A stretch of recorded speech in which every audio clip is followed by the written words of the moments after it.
Good evening. It's 7 o'clock. This is Rich Ackerman. This report is sponsored by Primo Brands, the official water sponsor of MLB, Major League Baseball trademarks used with permission. The Yanks were able to salvage a game from their road trip and can at least return home on a high note, edging the Rangers 3-2. David Bednar recorded the final 5 outs for his first save as a Yankee. Paul Goldschmidt came off the bench in the 7th and delivered a solo homer to break a 2-2 tie, and that turned out to be the game-winning run. The Mets went back to their original lineup today looking for a spark, and they were nearly no-hit. Gavin Williams threw 8 1/3 no-hit innings until Juan Soto broke it up with a solo homer in the 9th. That was it. The Mets got swept by the Guardians, losing 4-1 today. Williams threw a Major League high 126 pitches, but couldn't finish the win. Hunter Gaddis got the final out to preserve it. The Mets have now lost 8 of 9, and Carlos Mendoza trying to find ways to stop the bleeding.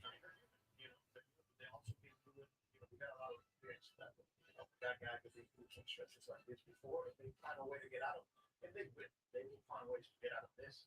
But obviously there's a sense of urgency. Mets didn't lose any ground on the Phillies, who lost to the Orioles 5-1. Jen Powell will become the first woman to umpire a Major League game when she works the Marlins-Braves series this weekend. This report is sponsored by the New Jersey Division of Highway Traffic Safety and by St. Joachim and Nursing and Rehabilitation Center. And that's what's happening. I'm Rich Ackerman.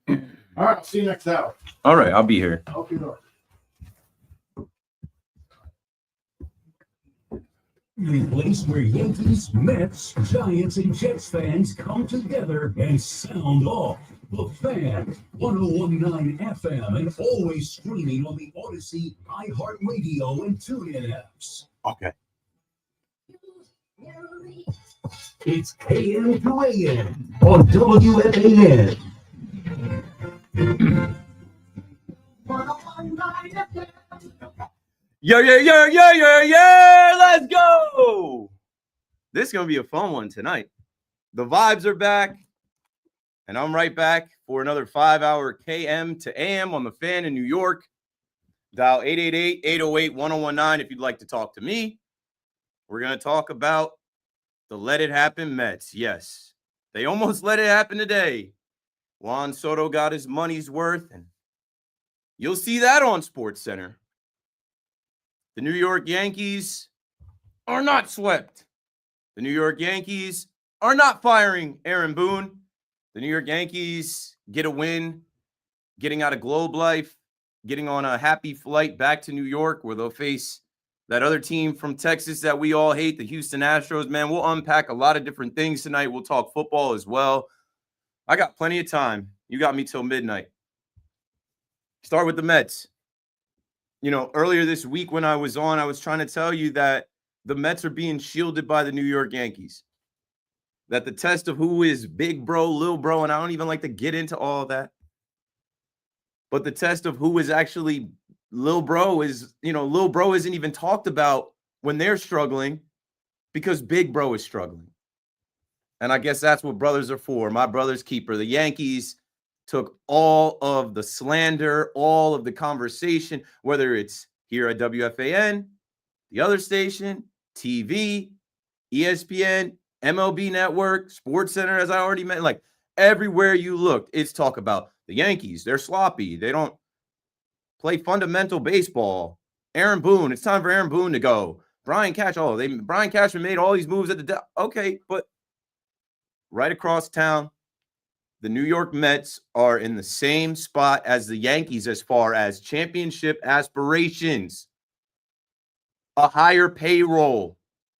They go out and sign the largest contract in the history of sports.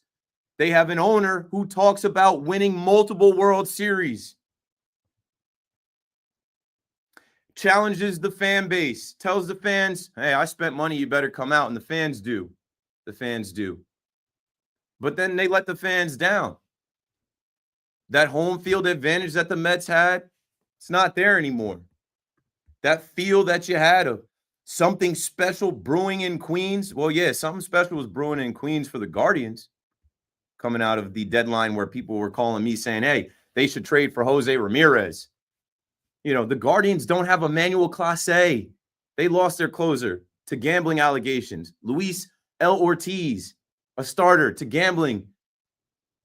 Like, this is a team right now, after the deadline, they didn't sell all their pieces, and they're a scrappy team that the Mets should be able to get a game off of, that the Mets should be able to beat. But I was telling you earlier in this week, hey, if all the calls and conversation to the fan and all the talk online is about the Yankees and how the Yankees are failing and how the Yankees are struggling, let's spread some of that over to the LGM, because they're supposed to have this potent lineup. All we heard was how this is the best lineup in baseball, or one of them, right? The owner comes out and tweets about a Fab Four. What has the Fab Four done? Lindor has been in a bad one. Maybe it's the pinky toe. Alonso started to come alive a little bit, chasing down that record. I'll leave him out of it because he actually came around this week coming home and whatnot. But, I mean, the Mets get swept by the Padres. Then they lose 2 out of 3 to the Giants, a team that they helped at the deadline.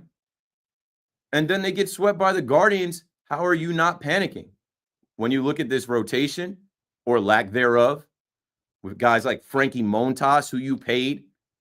What are you really going to get out of Frankie Montas, who started the season late? Kodai Senga, who's been hurt. He doesn't go deep into games. Clay Holmes in his first year as a starter.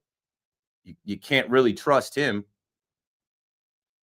David Peterson on the mound. That's the main guy, right? That's the guy that you can expect to give you some length. And that's the guy that you expected today to be the stopper, right? That's the guy today. You show up, as I just heard Sean Morash say, it was camp day. You know, there's kids in the ballpark. You show up there expecting David Peterson to hold it down. And as I'm listening to the fan today, manager Carlos Mendoza, he's not ducking. He joined Sal Licata. He tells you they got to work on it. They got to get it done. They're in it. They understand this is New York. Well, is it? Is it? They changed the lineup again. They put Lindor at the top of the lineup. Wasn't working with Nimmo. Didn't work with Marte. Cedric Mullins is in the lineup. Didn't matter because they got no hit. They were on the precipice of history. You know what I'm saying? Like, watching that game today, I'm like, no, they can't let it happen. Losers let it happen. Winners make it happen. And, hey, Juan Soto, he's an interesting cat, man. Juan Soto was shuffling in June. Juan Soto was the player of the month in June. Yeah, when he was thinking he was going to get a $100K bonus for making the All-Star team, when he was thinking he was going to go to the All-Star game with his buddies. Not this year. Where has he been? Oh, I forgot. He had the foot injury from the West Coast trip, too. Maybe he's not right. But he's grounding out, not hustling. He's asleep out in right field. But when you needed him most, game on the line, he gave you his JD Martinez moment. He homered. And I said, you know, as you watch SportsCenter, they're telling you that the Yankees are the White Sox. As far as June 1st or June 13th, how many games the Yankees have won is the same amount as the White Sox, and how bad it is for the Yankees, because the world looks at the Yankees and all the talent they have, and Aaron Judge coming back, and a team that was in the World Series last year. And I know we don't celebrate appearances. We don't care they lost. But the world looks at the Yankees and says, hey, they were in the World Series last year. Hey, they were in first place this year. What's going on over there? And I think the Yankees have enough in their lineup and enough in their pitching to right the ship. I don't know if the Mets have it. 888-808-1019. Because if your high-priced offense is not coming through, and then the baby Mets are not coming through, and you're finding ways to lose, the offense was pitiful. I don't know how many innings it was, because it wasn't just today. It went back to last night. It's not good enough. And if you're a Met fan, you should be furious. You should be upset. You should be mad. You were challenged by the owner to come to the ballpark, and you have. You celebrated the signing of Juan Soto like it was a World Series win. There was a mini parade. They made a mini movie about signing Juan Soto. And maybe that's part of the problem here.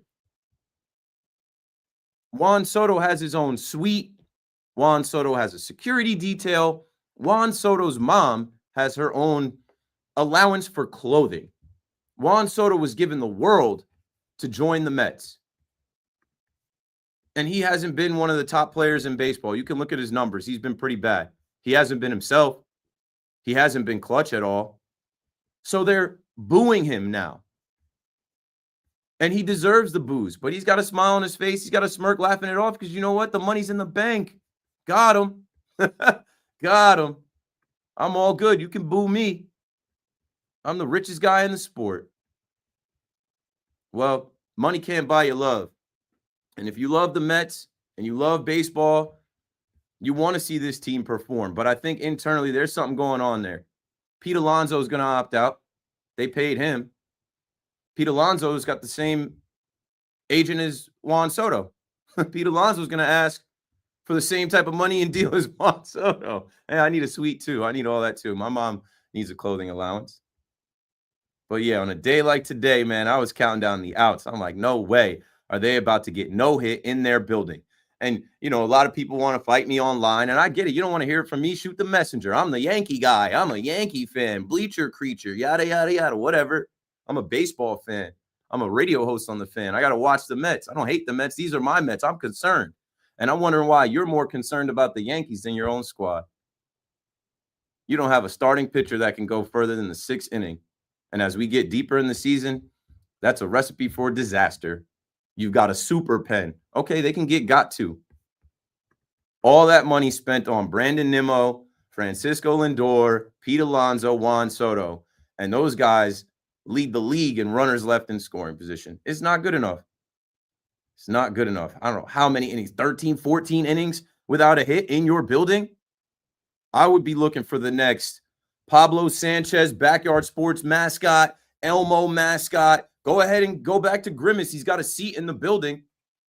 I'd be looking for anything that could conjure up the rally pimp, playoff pumpkin. Hell, have one of the players make a song like Candelita. They need some type of vibes. I thought the Shankla, the new home run celebration sandal was going to do something. No, they're in a bad one. And listen, you're expected to get to the World Series. It's not good enough to just make the postseason. You're expected to win your division. And I guess lucky for the Mets, the Phillies lost today. 888-808-1019. The Yankees won today. I buried the lead, I know. But if you've been listening to the station, you heard Sean talk about it. You heard Emmanuel talk about it. Maybe you heard Dave Sims and Susan Waldman call the game. I am happy, but I am not going to jump to any type of conclusion, say this team is back, say that this is a game for the championship DVD. It was a game they had to have. They didn't blow them out. It was a game that they had to have. They played a clean game.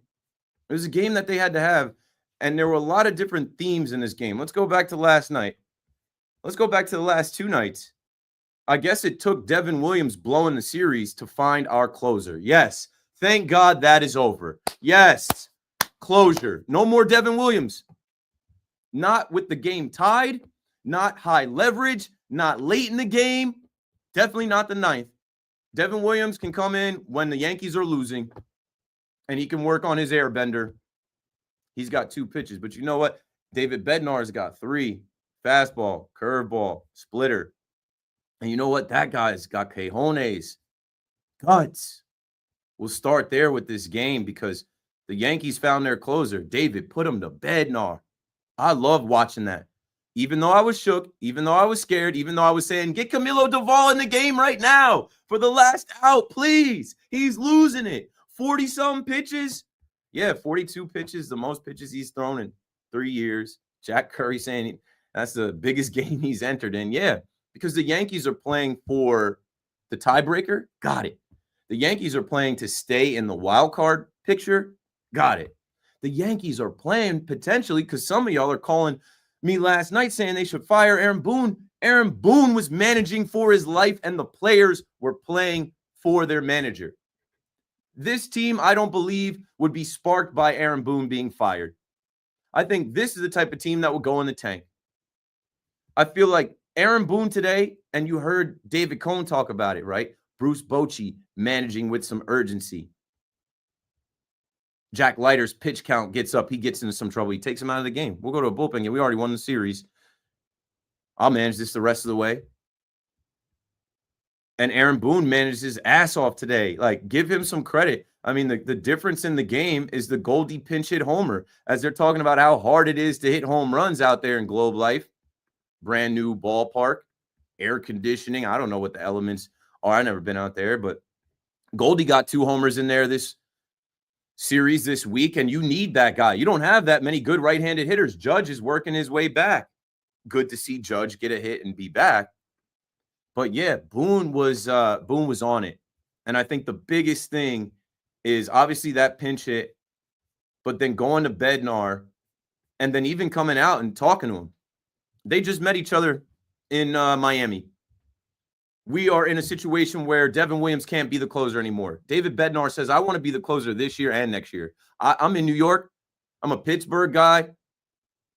I seen a video of this guy chugging beers at the Steelers game. That's a man's man.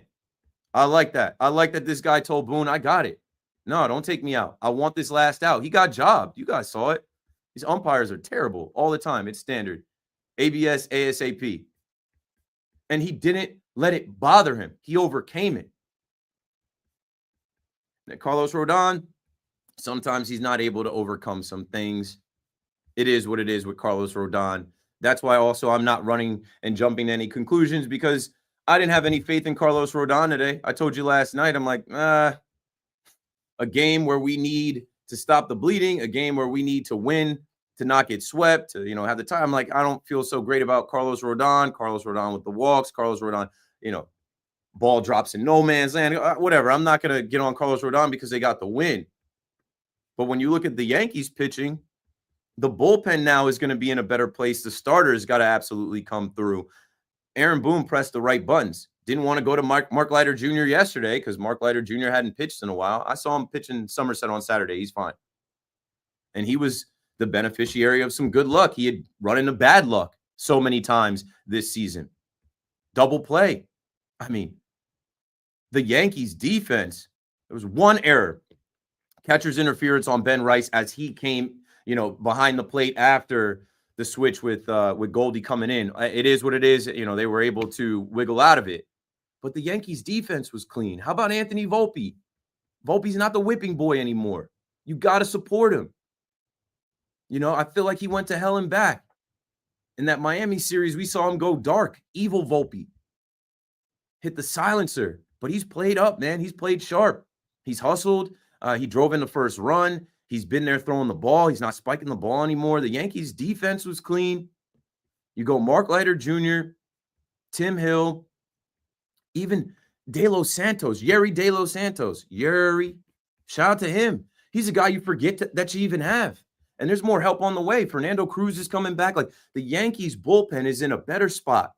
They don't owe Devin Williams anything. And I feel like that experiment is done. He's around. You're going to probably see him pitch at some point. I don't think they're going to use him in high leverage. You don't have to. You've got other guys that can get it done, and you found your closer. Today was a good day for the Yankee fan to watch a game and feel alive, feel a little bit of life, feel like your manager was managing for his life, and the moves were working. And the chess game between him and Bochy, he won. He won. So good for Aaron Boone, good for the New York Yankees to get a win. But, hey, don't start patting yourselves on the back too much. Here come the Houston Astros. They love to play in Yankee Stadium. Here comes Old Timers Day, celebrating the 25 years since the Subway Series World Series win. It's going to be packed. It's going to be packed. So you got to keep it going. You got to keep it rolling. Young guy Cam Schlittler on the mound next. We'll get into it. We'll talk Mets. We'll talk Yankees. I'll take your calls. We'll focus on these series that just ended, these 2 day games, as the Mets almost get no hit. It was almost historic. I think everybody in baseball was saying, hey, tune in. Tune in right now. The Guardians are on the precipice of history. But Juan Soto gets it done against Williams. Gavin Williams, good for Gavin Williams. I mean, he was up there. He came back out with like 111 pitches in the 9th, finishes with 126. But, yeah, we'll talk about the Mets and the Mets issues. It is time to get a little bit louder about what's going on in Queens. This is a team that now the trade deadline is over. You didn't add a starter. You added one bat. He's platooning.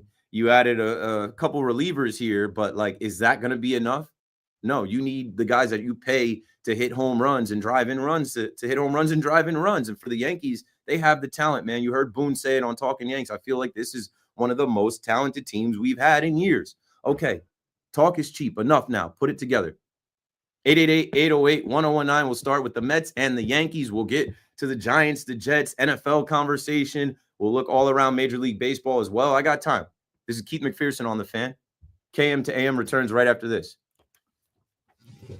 Mets or Yankees, Jets or Giants, doesn't matter. WFAN breaks it all down with passion, knowledge. Let me see something here.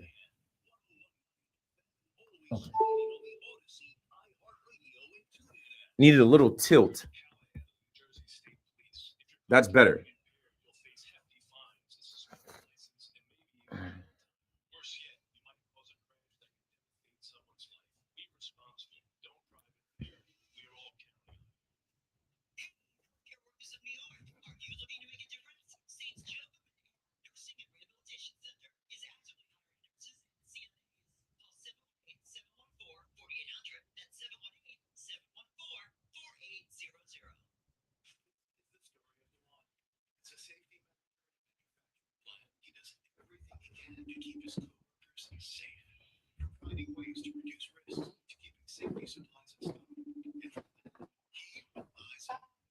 Yo, what's up, Crazy One? Jack, be good. Okay, I'll let you get to it. Love you. Love you. Love you. Be good to mom, okay? I know he's got to go to bed. I had to run. Love you guys. Good night.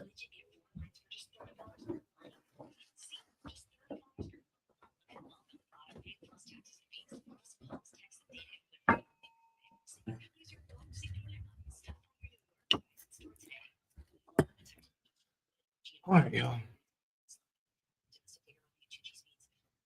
Before you begin your road trip, ask yourself, do you really need 5 full suitcases? With the new 2026 Kia Sportage X Pro's class-leading cargo space, you'll have room for what you need. Find out more at your local Kia dealer today. Keep the adventure going. Kia, movement that inspires. Nice to have him. Definitely nice to have him.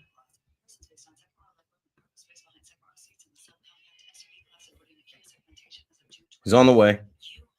So does your well-being. Call, text, or chat 988, New Jersey Suicide and Crisis Lifeline for free 24/7 support with mental health. Sure. That's what I'm not reading too much into any one game. There's so much more to do. Rock bottom for the Yankees probably was getting swept by the Marlins and giving up that game Friday night. Getting no hit today is probably rock bottom for the Mets. Shout out to Ben. Make sure you guys follow the Sports Pod. Ben's a young guy grinding. He does his thing.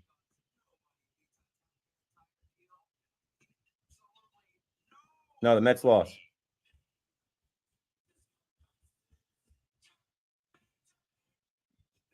I know. And they get at me.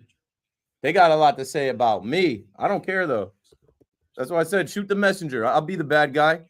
You never seen a bad guy like this. I'll be the bad guy. I'm going to tell you the truth about yourselves. All that parading and dancing around about Juan Soto, that ain't winning anything.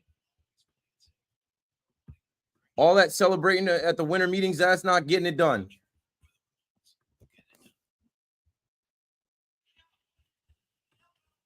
All that talk about big brother, you ain't big brother.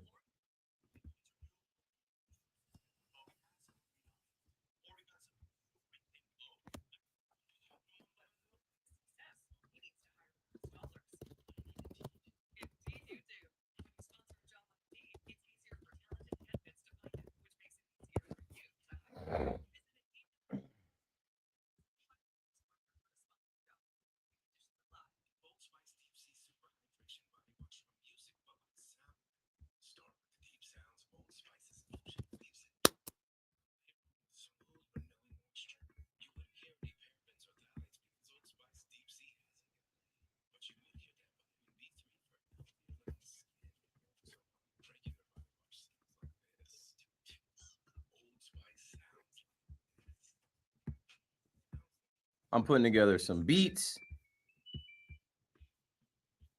I'm making sure this mic is good.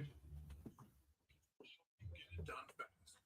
With a huge variety of metals and stuff, you can help no matter what job comes your way. Get some curls in. With a few clicks, we make buying metal online easy so you can spend less time shopping and more time getting things done. Metal Supermarkets, the convenience stores for metal. Place an order online today at metalsupermarkets.com. Talk New York sports here. The Fan. All right, let's get it.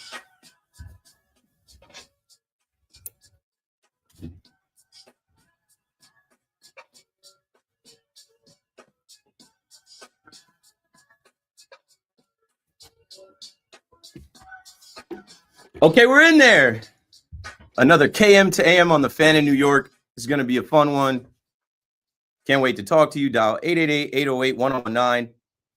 I feel like, it was a tough week for both fan bases, and misery loves company. Yup, we're going to suffer together. We're going to pull each other down together. But obviously today, with the Yankees not getting swept and getting a win, the Yankee fan feels a little bit better than the Met fan. But what I will say, and shout out to Ben in my chat, Ben from the Sports Pod, he's like, this has to be rock bottom for both teams. And I said, I don't know about that. Not today, right? Rock bottom for the Yankees was Friday. And then really Saturday, Sunday. But Friday losing that game and then going on to be swept by the Marlins for the first time ever, I feel like that was probably the rock bottom moment of the season. And then today for the Mets, to be swept by the Guardians in your building and be a couple outs away from being no hit, like that is like a reality check. Like, this is not working. What is going on? Something's got to give. Something's got to change. This is not what we signed up for. Let's go to Frankie out on Long Island first. What's up, Frankie? Thank you. Thanks for my call. Listen, I'm just going to say it. This Mets team is soft. They don't have a heart, as Frank the Tank was saying. This team can't hit. They're not clutch. And as of recently, they can't pitch. So the other night, Salmonaya, he looks like the AC was last year. Goes back out for, what was it, the 6th inning? Blows up in his face. Absolutely terrible. And then they give you that, then they give you that fight that they're coming back. But no, disappointment hits when Brett Bates throws that ball into right field. And then today, we almost get no hit, but magically Juan Soto comes out of nowhere and hits a home run. Listen, we could have used that home run last night or the night before. Yeah, but, to tie that game 3-2. You could have used that Juan Solo shot when it was 3-2 the other night. I'm so done with this team. You go out. We need a good starting pitcher, a 1 or a 2. Listen, the Mets had a good deadline, but I did not think they did enough. I did not like the Cedric Mullins acquisition, because if you look at his overall numbers this year, what is he batting? 209. Listen, all these guys say, oh, since June he's batting 290. I don't care. Look at his overall numbers. He's not good offensively this season. And then Ryan Helsley has been great so far. He's okay so far. Tyler Rogers okay. Good too, but he gave up a run the other night. Yeah, that's what I mean. They're having too many blow up innings, and that's what loses you games. And this team, they're not scoring enough runs. They're not scoring enough runs. That stops right there. You're not beating anybody scoring 1 run, 2 runs like that. It's not what you expect when you do sign a Juan Soto. Frankie, thanks for the call. Let's go back. Like, Sean Manaea implodes. Sean Manaea is a guy that you brought back, that you paid, that you waited on, that you're expecting to be what he was last year. That mojo is gone. When you went to San Diego, he looked awfully excited to see Jose Iglesias. He's missing his boy. That was those OMG Mets. But David Stern said, we don't need to bring back Jose Iglesias. We don't need to go back to that. Let's let this team be something new this year. These are the Juan Soto Mets. And there was a whole few months long parade of Juan Soto choosing the Mets, and how Juan Soto chose the Mets because the Mets are a family destination and they're building a dynasty and they're big brother in town and Steve Cohen's the new George Steinbrenner and all this other nonsense. He took the highest offer. And you know what? Money is the root of all evil. That greed, that's not always the best thing for a team. If you don't think that some of them look at Juan Soto like, bro, you make a ton of money. You make $90,000 per at bat to kill worms. You make $90,000 per at bat. You can't hustle to first. You make $900,000 a series, and you're asleep out in right field. It's not good enough. You're supposed to carry. What happened? Last year, you were third in the AL MVP voting. You know what I'm saying? Like, there's got to be a little bit of that. I think that this team's chemistry is not there. Lindor should have made him the captain. Should have let David Wright say, and now I am passing the torch to the new Mets captain, Francisco Lindor. Maybe he's still feeling that. Maybe he thought, nope.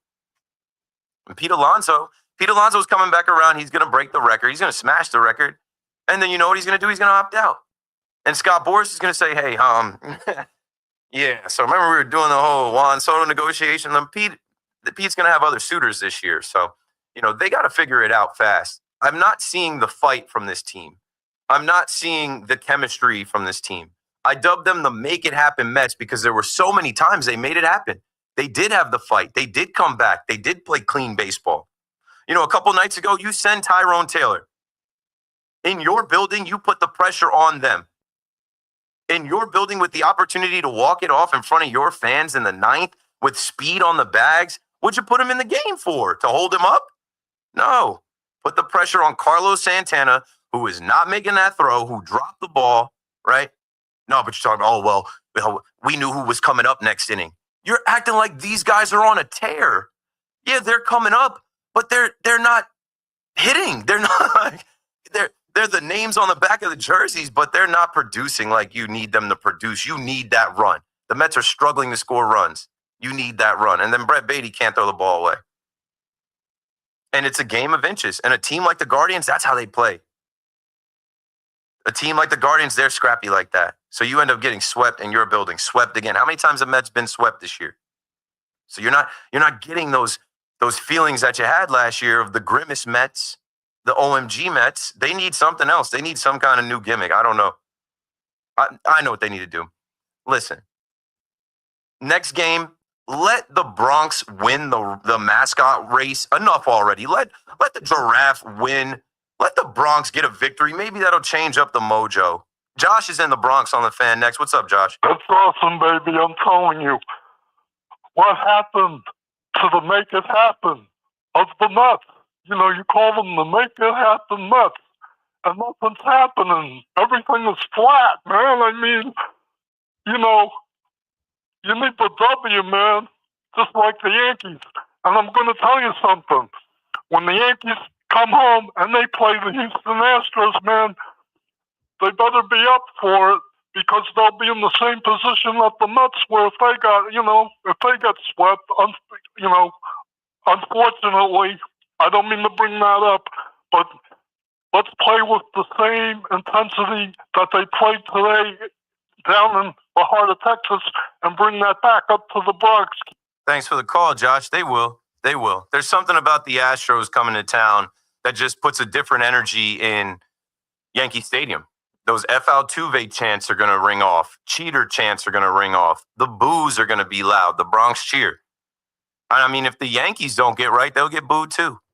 I am so glad that they won because I was talking to Fleeg last night, and I think Big Mac was in here too, and we mentioned it as we kind of passed, and I listened to Big Mac's show. We were talking about like how toxic the the ballpark was going to be if the Yankees get swept by the Marlins, swept by the Rangers, fall out of the postseason, out of the wild card spot, lose the tiebreaker to the Rangers, and then come home with Aaron Boone still the manager. It was going to be, one of those just weird energies in that building. That's not the case now. It's Friday night in the boogie down Bronx, and the Astros come to town. And if the Yankees can hit and pitch and play clean baseball again and manage with a sense of urgency, which they literally have to do the rest of the way, you lost too many games. You lost way too many games. Urgency. Urgency is the key word. That's what we felt all game today. The Mets need to have a sense of urgency. The Mets can't just roll out there and say, oh, we're the make it happen Mets. We're not. You're not. And I like the fans booing Juan Soto. I like the fans getting uneasy. Put pressure on them, right? You've been waiting for the Mets to be at the big boy table. You've been waiting for the Mets to have the same type of expectations as the New York Yankees. I'll tell you one thing, though. If Gavin Williams no-hit the Yankees in Yankee Stadium with 2 outs in the ninth, there would be no standing ovation for him. There would be no standing ovation for Nah, what? Harold's in AC, Atlantic City on the Fan in NYC. What's up, Harold? What's up, Keith? Thanks for taking my call, bro. You got it. Yeah, it's been a minute. I only call when we win, so it's been a little while. Understood, yeah. Yeah. So, real quick, I just want to talk about Aaron Boone and the win. I mean, I'm with you. I'm glad we won. We needed it, but I don't want it to get lost that this was a dreadful road trip. Overall, it was bad. So, I'm listening to Marash about an hour ago. I couldn't get on with him, but he was talking about Boone finally managed from his gut and all of this and that, and I want to believe that. But part of me believes that Boone just had less buttons to push to mess up with tonight. He didn't have everybody available. He kind of had to work with what he had, and it happened to work out. Like, for example, if Judge was still out, who do you think he would have pinched, Stanton or Goldschmidt? If Judge wasn't in the lineup, if Judge was still out, would he have put Stanton in that spot instead of Goldschmidt? No, it was a lefty. I think he wanted that matchup, and he wanted Goldie in, and then Goldie goes to first, and then Ben Rice goes to catcher. Stanton is a DH only. I don't think he would have been going for Stanton there. All right, fair enough. You're probably right about that. But same thing with the pitching. Like, there's just guys that weren't there. Like, we're obviously, unless he's an idiot, he's not going to put Williams out there for a while. But that's what it was. Thanks for the call, Harold. There was no option to build up Devin Williams' confidence. There was no option to go to your quote-unquote closer. Last week, when they got all of these arms, last week when the trade deadline passed, Aaron Boone got on that podium and told the world, Devin Williams is my closer. I got on the fan and I said, no, he's not. No, he's not. Cashman solved that problem. This has been a problem all year. He was the closer, lost the closer spot. Luke Weaver took it over. Luke Weaver got hurt. He got it back, started calling his own pitches, and he had a decent little stretch, but he's still wild shaky. I still don't trust him. He doesn't have the body language. He doesn't have the stomach for it. That's not my closer if I'm trying to win games. It felt like Clay Holmes all over again. And Clay Holmes actually better.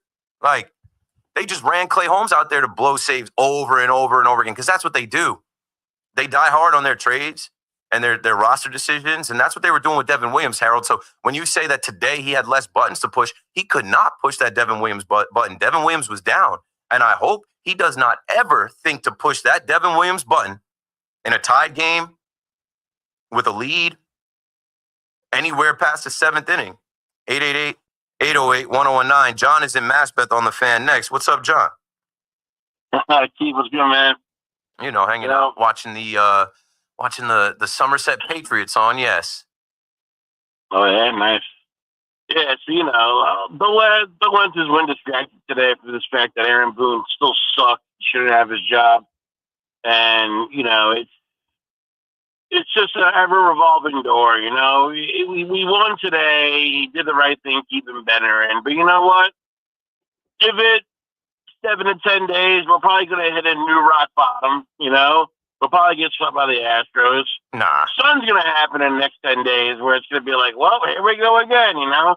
Probably going to put Devin Williams in a high-leverage situation and crap the bed again. But, I mean, it's just a continuing thing. It's like, it's just this is it. This is it, man. This is it. Thanks for the call, John. This is it, okay? Didn't you see Aaron Boone on Talking Yanks? He looked like a defeated man.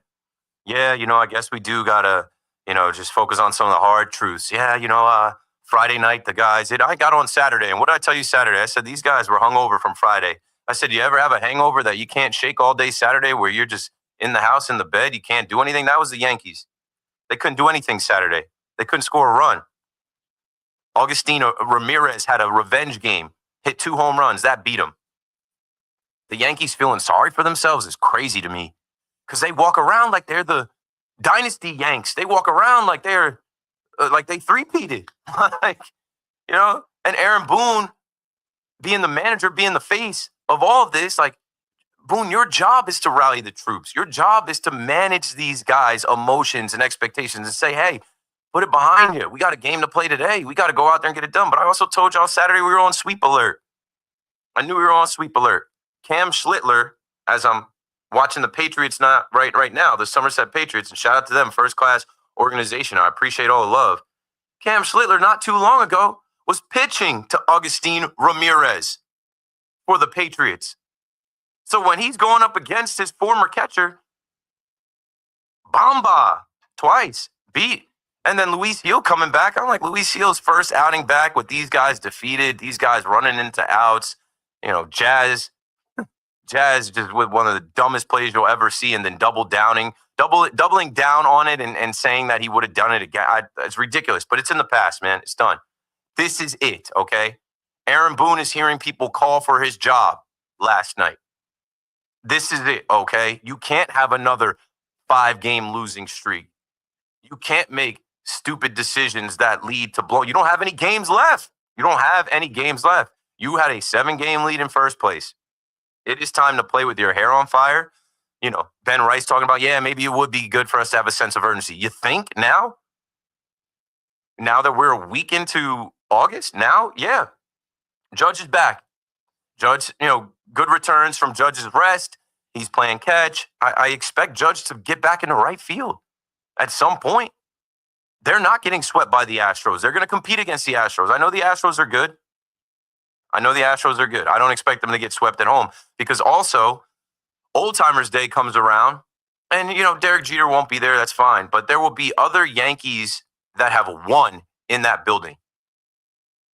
And the conversations that they will have with the players, the Old Timers Day game actually coming back where they're going to play, where the game is at 2:05 on Saturday and the festivities kick off at like 11:30, get there early. But like that type of energy, I hope that it awakes the ghost of the Bronx, the ghost of Yankee Stadium past. I hope that these guys look at these Yankees. They show their championship rings. They see these old guys in pinstripes that they used to watch growing up. Some of these guys that they see at spring training, and they realize you got this entire fan base and all these players from the past relying on you.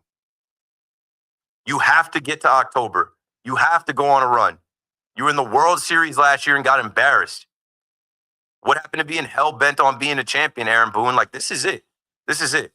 Because after this, if there's another bad stretch, you get swept, you blow some games with bullpen decisions, guys don't hit or whatever, then yeah, heads got to roll. Moose is in Jamaica on the fan next. What's up, Moose? Yankees, what it do? Hanging out, talking the talk. I hear that. Like I was explaining to C-Mac last night, it's kind of like that Missy Elliott song, Work It. You do or you don't, or you will or you won't ya.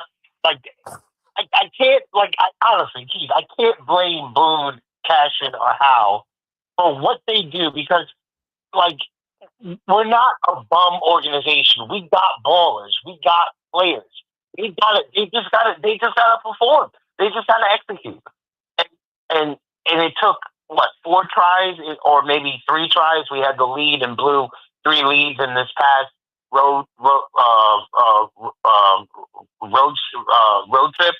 And the plan that Cashman with the trades and Boone, putting them in the slots, the analytics spots, it finally worked.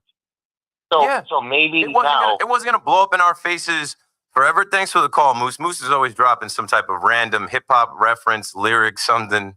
Missy Elliott. But yeah, that Friday night game in Miami is a tough one to get over. It took them a couple days to get over it.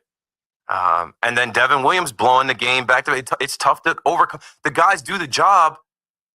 They got the game won. They're a couple outs away. That is tough to overcome. You can't let the team down. You can't let the team bleed out on behalf of Devin Williams' feelings. Enough with Devin Williams. It didn't work. Experiment over. Now, David Bednar, you can keep your beard. The rest of these guys, you can keep your beard. But that's it. Devin Williams rather be anywhere else in the world right now than a New York Yankee. He's not going to re-sign. He's not the closer. It didn't work. And I can't be mad at Cashman for taking a swing at that, going to get MLB Network's #1 reliever number one ranked reliever in baseball going into the season. But then Cashman fixed it. Like, he literally went out and got Doval and got Bednar, and you got to see Bednar today. Not the first day he landed with the team. Like, I don't think we talked enough about that. I heard Morash mention it. And the Yankees like to do this, and I think it's nonsense, but I guess it's trial by fire. It's, sink or swim, fight or flight. Like I remember last year when Michael Tonkin joined the team in Milwaukee. Clay Holmes is obviously your closer. Clay Holmes goes out there, throws 10 pitches. He can't come out. In favor of Michael Tonkin, who landed at 2 a.m. that morning. These are baseball players, I know, but they're not robots, man. I know they play a lot of analytic numbers and computers and scripts and beep, boop, beep, boop, beep, but they're human beings. They got to sleep properly. And also, they got to adjust to being around new people in a new uniform, a new team, new surroundings. And it's a ton of pressure walking into the New York Yankees in Marlins Park, where they usually have 4,000 people, but they sold out that place over the weekend. So you know what? They walked into a buzzsaw. And the Yankees script and schedule of, okay, these guys were inactive, waiting to be traded, and, our bullpen is taxed. We're going to go to all of these guys and not, deviate from that plan. It bit them in the ass. But that doesn't mean that now, Cashman, get a refund on all it. No. Even with Jake Bird, I talked about that last night, Jake Bird being sent down. People trying to make like that's a bad thing. We'll see what happens with Rock Reggio. But you trade for a guy under control with options. Now he's in your system. Send him down and get him right. David Bednar doesn't need to be sent down. David Bednar showed you today that he can do it. Doval has looked good.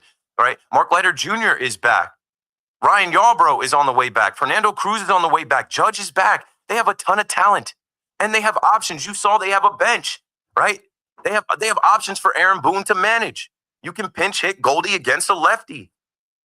You can stack the lineup against Patrick Corbin, right? You can put Ahmed Rosario in. You can put Jose Caballero in. You have some movable pieces to use to your advantage. This Yankees team, theoretically and on paper, they have enough pitching, enough hitting, enough of a bench, enough of a bullpen to compete in this American League. Here comes a big test this weekend against the Houston Astros. Here comes a big test this weekend against a nemesis that has owned us in the postseason X amount of years. And they just made moves at the deadline to bring Carlos Correa back. Last year, they signed Josh Hader. Like they expect to get back to the ALCS and the World Series. Well, let's get a quick sparring match in our building this weekend. And maybe that's a preview for the 2025 ALCS. Who knows? Bob is in Los Angeles on the Fan next. Hello, Bob. Hey, Keith. I have some thoughts sort of about the overall state of the franchise, but one sort of quick factoid to share, which I think is take it for what it is. Bryce Harper, Kyle Schwarber, combined luxury tax hit 2025, $45 million. DJ LeMahieu, Aaron Hicks, Marcus Stroman, tax hit not to play baseball, $44 million. That's Brian Cashman. So what? Like, they're gone. You move on from it. The Yankees can afford it. The way I'm looking at it after this last week or so, it really sort of came into focus to me that I think for the last 20 years, the Yankees that we knew, the 20th century Yankees, we haven't been a really special team. It's really been since 2004 that this Yankees team is just a team and not the team. And it's really sort of coming into focus now where, they're just another team. And, Sure. It's kind of a bummer. The league has closed the gap on us. Aaron Boone said that a few years back. When the Marlins are sweeping you in their building, yeah, you are just one of 30 teams. I know we all like to think that the Yankees are the elite and the mecca, but no, they were putting them side by side with you have won 24 games 2 days ago. Since June 1st, you've won 24 games. That's what the White Sox have won. The White Sox were a historically bad team last year. It's not right. To me, it is something flawed in, the Yankees front office, the Yankees culture, but they're not done. They're not done. I'm not getting off the ride yet. Let's see where this thing goes. Maybe they need to have this course of being humbled to right the ship. It seems to me like the last 20 years, the constant more than anything is not having a full-on Yankees kill, go for it at any cost. And I don't think that's ever coming back. So we may squeak out a American League pennant like last year, may squeak out a playoff win, may win a World Series. But it's just sort of really clear now that the Yankees that were the team of the 20th century, they don't have that in their DNA anymore. And it's gone, and it's not coming back. Yeah, but not too many teams have it either. Thanks for the call, Bob. There's parity in the league. If you want to say it's the Dodgers, okay. And then if you want to say that, the Yankees won't do what it takes at any cost, you just listed the players that they're not paying, that they cut, and that is at a cost. Marcus Stroman, your services are no longer needed. Goodbye. DJ LeMahieu, enough with the feelings and friendships and just having you around because of the past. Goodbye. Aaron Hicks couldn't cut it. See you later. Josh Donaldson, see you later. Maybe Brian Cashman is getting there. Maybe Brian Cashman has gotten to the point in conjunction with Hal Steinbrenner, because Hal Steinbrenner obviously is the owner and it's his money. But maybe he's gotten there where he's like, okay, we did cut some corners. Yeah, we should have signed a third baseman over the last couple years. It was wrong to think that a combination of Oswaldo Cabrera hurt, Oswald Peraza, quadruple A, and DJ LeMahieu washed could get the job done with this team. So then they go and get Ryan McMahon. And he's under control. Okay, yeah, trying to piece it together with a bullpen that's got Jonathan Loizaga, IL, Phantom IL, Scott Efros, Adios, DFA, JT Brubaker, peace, bro. You know what I'm saying? Like these guys that we've seen, they're not cutting it. We don't have any more time. I think a lot of you guys like to, be finite every game, every week, like it is the NFL, and it's not. Like, nothing ends today. When Aaron Boone tells you they still, hold the pen and can write the script, nothing is over yet. And I don't think like they need to win the division and have 100 wins and win the American League to just outright do it. You've seen teams get hot. You just played against the Texas Rangers. When they won the World Series, they failed. They lost the division. They became a wild card team that made moves at the deadline, got hot at the right time, played their best baseball, and you know what? Their stars performed. What I also feel this year is that Brian Cashman made moves to add more bats at the deadline, and specifically guys that could hit lefties, and also made moves in this offseason, the pivot from Juan Soto. And Yankee fans, I don't think you understand how much of a bullet we dodged by not paying Juan Soto that $760 million. As people tried to joke this week, oh, this is the team that thinks they're better without Juan Soto. Yeah, they are. They are. Especially for the long run. There are so many talented players on this team that wouldn't be on this team if you put that much money into one player who's all about himself and is not about the team, not about the clubhouse, and just smirks and walks around and doesn't care necessarily about winning. It's all about himself. Sorry, I had to take a shot at Juan Soto. It was right there. But what I'm getting at is this Yankees team has so many options of talented players, so many different things you could do with the lineup. It's just got to come together. And sometimes you got to go through it to get to it. The only way to it is to go through. Hit rock bottom. But there's something about this team. They have had so many highs of highs and lows of lows. And if Aaron Judge now is not down and can get back to right field and get back to hitting and they get back to the postseason, Stanton is ready. It ain't that far from now. If Judge can actually be the MVP caliber hitter that he is in the regular season this October, they can beat anybody in the American League. They can beat anybody in the National League. Now, I'm not selling you that dream.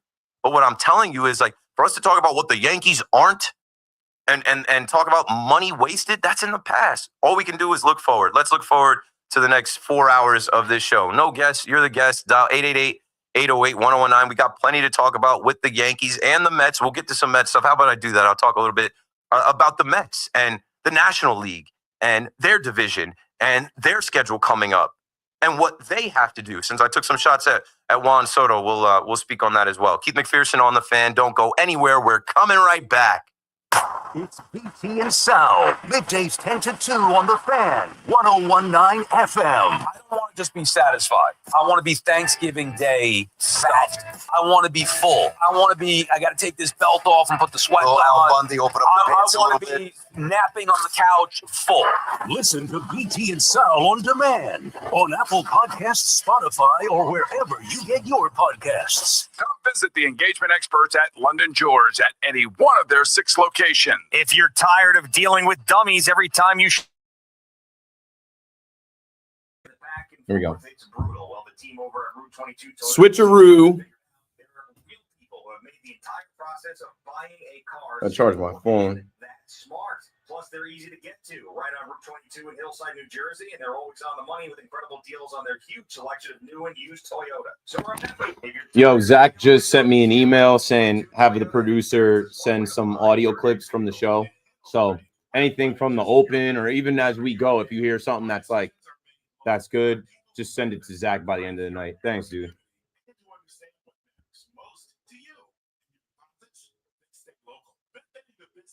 Homes, families, and futures that make our lives thrive. We believe in true relationship banking, individual service, and commitment to community. Visit HanoverBank.com to learn more today. That's HanoverBank.com.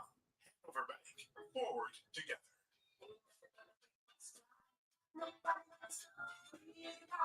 Don't let pneumococcal pneumonia break your stride. If you're 50 or older, you're at increased risk. So be proactive with Capvaxive pneumococcal 21-valent conjugate vaccine to help protect against invasive pneumococcal disease and pneumonia caused by certain types of pneumococcal bacteria. Capvaxive helps protect against the strains of bacteria that cause about 30% more IPD cases than any other pneumococcal conjugate vaccine in adults over 50, according to national level CDC stats. Regional variations may exist. Don't get Capvaxive if you're allergic to the vaccine or its ingredients. Tell your doctor if you have a weakened immune system. Common side effects include injection site reactions, feeling tired, headache, muscle aches, and fever. Capvaxive does not protect against all strains. For more information, call 1-800-927-8888 or visit capvaxive.com. Ask your doctor or pharmacist about Capvaxive. Need help paying for your Merck vaccine? Visit merckhealth.com. Sponsored by Merck. You're still glowing, flirting, grooving. You still got it. But your immune system weakens as you age, making it harder to fight flu, pneumococcal pneumonia, RSV, and COVID-19. Vaccines are a key part of any health routine and help strengthen your immune response. Ask your doctor or pharmacist which vaccines you need. Schedule in minutes at vaxassist.com. All right, let's talk Mets. Luxury just got tripled with Mercedes-Benz of Edison, Mercedes-Benz of Union, and Ray Cattina of Freehold. 3 powerhouse locations in New Jersey. 1 legendary name, Ray Cattina. More inventory, featuring one of the East Coast's largest selections of new and pre-owned Mercedes-Benz vehicles. More convenience with 3 state-of-the-art service centers to keep your Mercedes-Benz running like new. And of course, legendary Ray Cattina customer service, where you always come first. Experience the power of 3 at benzfam.com. If you're 55 or older and into that whole saving money thing, T-Mobile has an exclusive phone and internet bundle just for you. Right now, get 2 unlimited phone lines plus 5G home internet for just $30 each per month with autopay, plus taxes and fees. And with 5G home internet, setup is easy with just 1 cord and no technician needed, which is great if you're also into that whole keeping it simple. Switch now and experience the best mobile network in the U.S. Visit your local store to start saving. T-Mobile, it's better over here.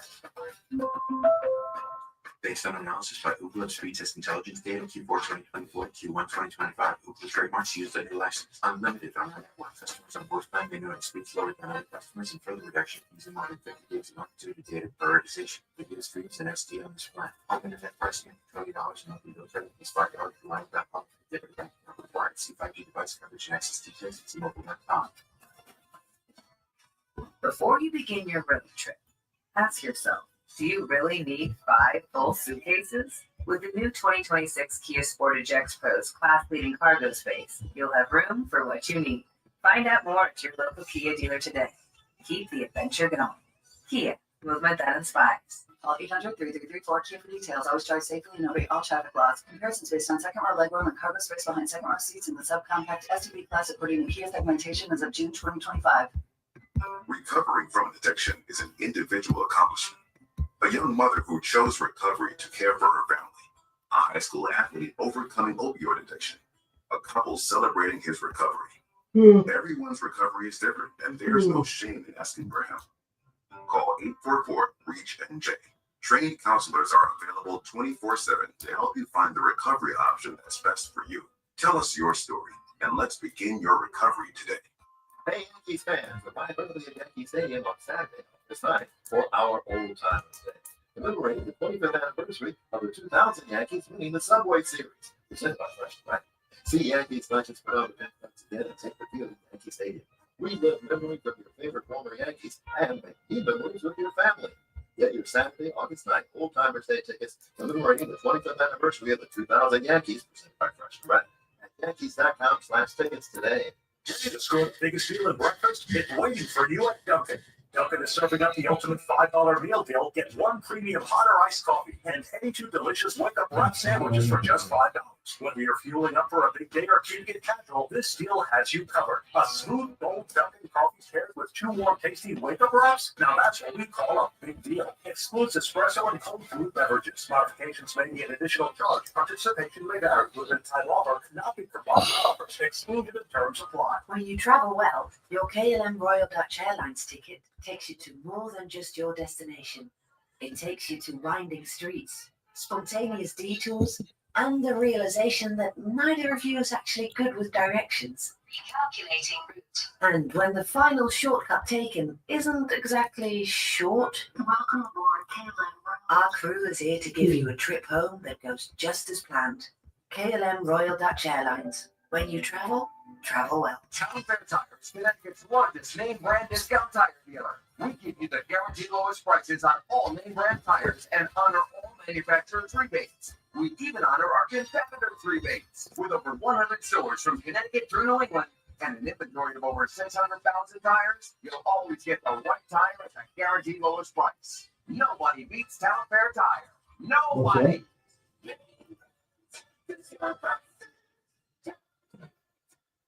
This is Sal Licata. If you live in New Jersey, your electricity rates are going up.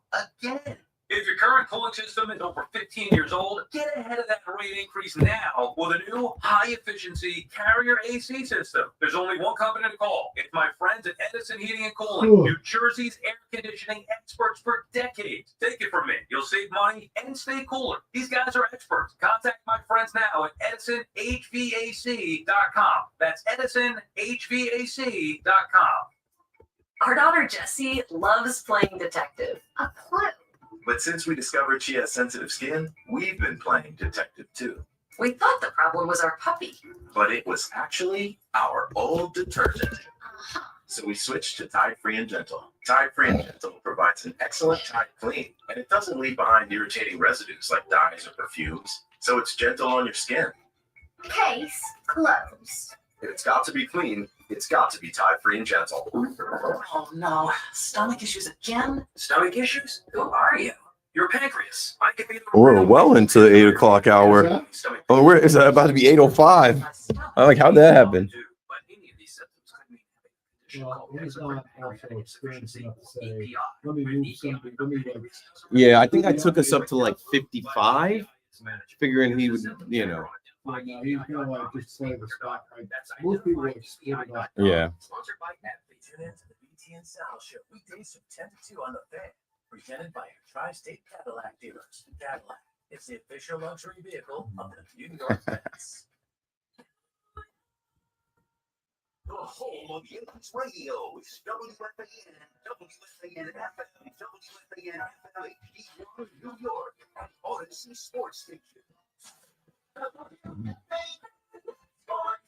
Good evening at 8:05. This is Rich Ackerman. This report is sponsored by Primo Brands, the official water sponsor of MLB. Major League Baseball trademarks used with permission. It hasn't been the best of times for the Mets and Yankees, but at least the latter could break out a smile today, ending a disappointing road trip by halting a 5-game skid with a 3-2 win over the Rangers Paul Goldschmidt's home run drought ended in this series. His second in 3 games was the difference today. Goldschmidt pinch hit for Austin Wells in the 7th and belted a solo homer to snap a 2-all tie. We know we need to make win this weekend. We know we haven't been playing our best. We lost a bunch in a row, but we can't carry that day to day, and we can't change what's happening. We just got to take it day by day and try to win as many games. David Bednar got 5 outs for his first save as a Yankee. Today might have been the low point for the Mets. They were nearly no-hit by the Guardians' Gavin Williams. Juan Soto broke up the no-hit bid with a homer with 1 out in the 9th. The Mets saved some face, but lose for the 8th time in 9 games, falling to the Guardians 4-1. They go 1-5 on this homestand, and up next, a trip to Milwaukee. The only solace for the Mets today, they didn't lose any ground on the Phillies, who were beaten by the Orioles 5-1. That's what's happening.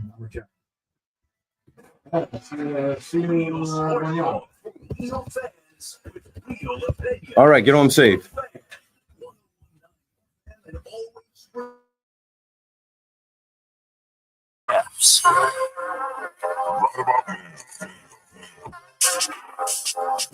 Let's get right back to it. A few minutes after 8 o'clock, Keith McPherson on the Fan, KM to AM. Let's talk about the Make It Happen Mets. They better make it happen. This is the biggest test of the season coming up. They're about to play the best team in baseball. They're about to play the Milwaukee Brewers, who are 44-16 over their last 60 games. Pat Murphy, who won Manager of the Year last year over Carlos Mendoza. Carlos Mendoza one-upped him by beating them in the wild card out there in Milwaukee. You think those guys forgot about that? They did not. They did not. And so now you leave the friendly confines of Citi Field and all your fans booing you to go to Wisconsin.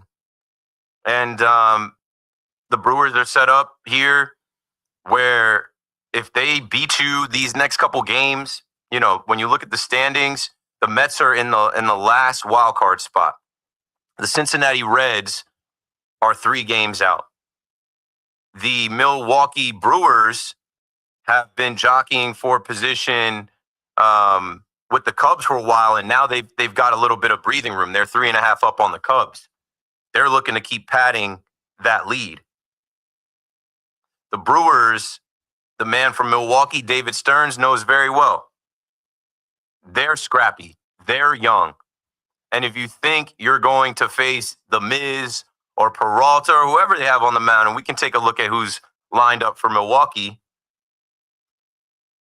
if you're not going to hit against those guys, you're not going to win. 888-808-1019. The Mets lineup, their high-priced lineup, Juan Soto. Juan Soto's got to come alive. So if you're a Met fan, you have to hope that that home run today wakes up Juan Soto. You got to hope that them escaping from being no-hit wakes up the team.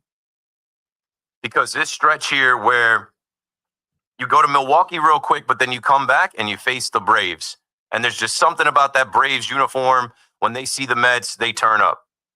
There's just something about the Braves where they don't fear the Mets, whether it's in Atlanta or it's in Queens. And it's not a guarantee that you take 2 out of 3 from them. And then the Mariners come to your place with Cal Raleigh. And they obviously have Randy Arozarena and Julio Rodriguez and J.P. Crawford. But they added Eugenio Suarez, a guy that you didn't go after. And they also added Josh Naylor. They have a very potent lineup.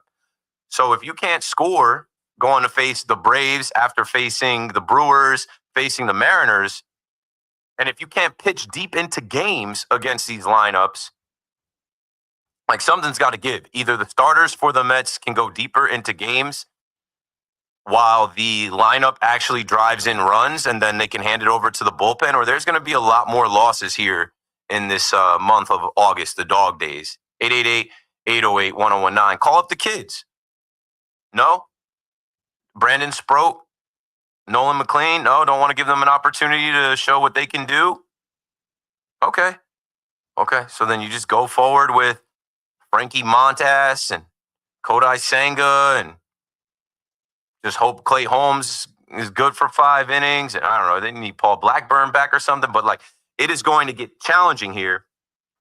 And maybe they need to go on the road. Maybe they need to be, the Mets versus the opposing team. I'll tell you, like in Miller Park, though, their fans are so chill. All they do is drink beer and eat cheese curds, and they're not a rowdy bunch.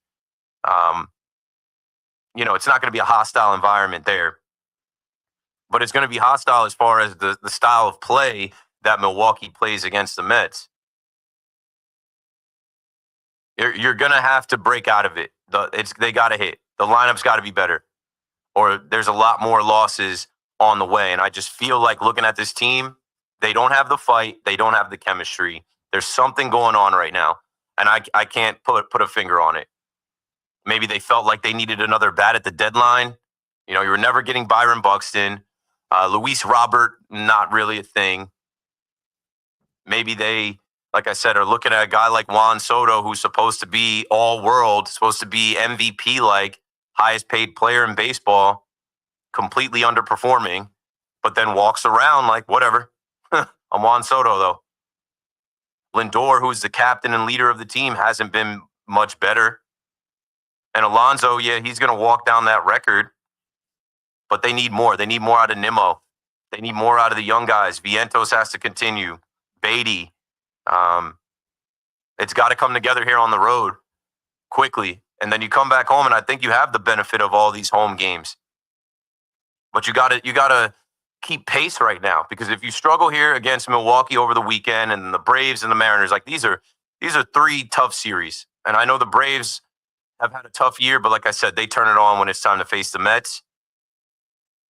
I know they're 17 games back. But then the Phillies, who you're chasing, who you're 2.5 back from, come to your building and they want smoke. They didn't forget about last year either. And they did add Duran. They did add Harrison Bader, and they do have a bunch of guys that are hitting, and they can score runs and they can pitch with the best of them as well. So this is it, right? This is a crucial stretch for the Mets. And for the Met fan, you should have high hopes and high standards for Steve Cohen, David Stearns, Juan Soto, and these guys. Just making the playoffs isn't good enough. Just having Juan Soto on the team to just barely make the playoffs isn't good enough. Mendoza was on this station today and talked about going to win the division. Right? This could be the last year of Pete Alonso in your uniform. The record is cool. That's going to be a great time and great day or whatever, but you need to win.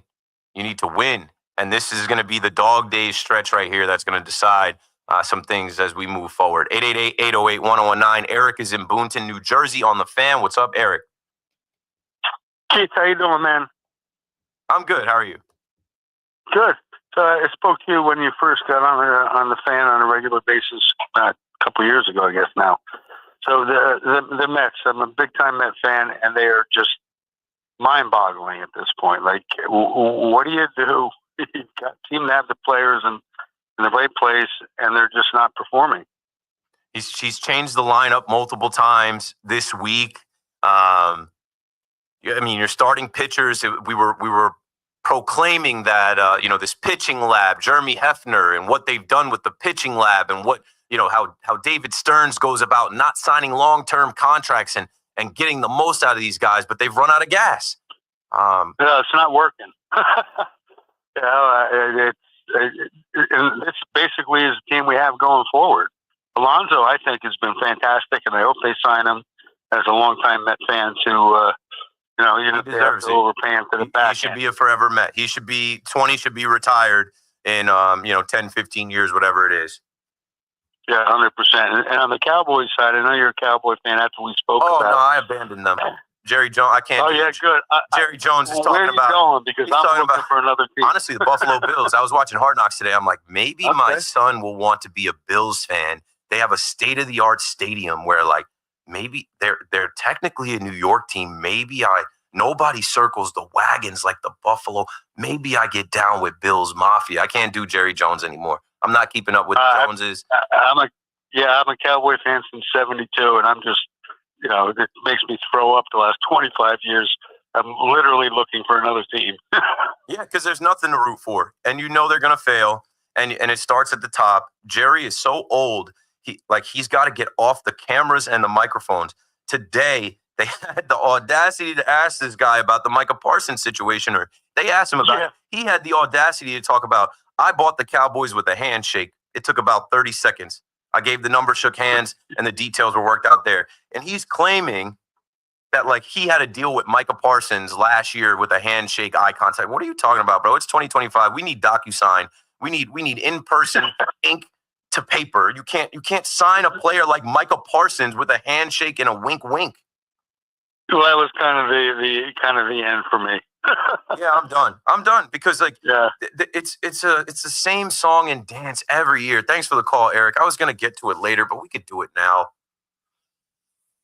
With the football, and I love football, man. We're getting the fantasy football leagues going. I'm talking to some people about some content. I'm trying to see if I got the arm still, see if I can run some routes still kind of like I'm like all the stuff I put out on the internet. I think it'd be cool if I throw the football around, go run some routes, get some of that on camera.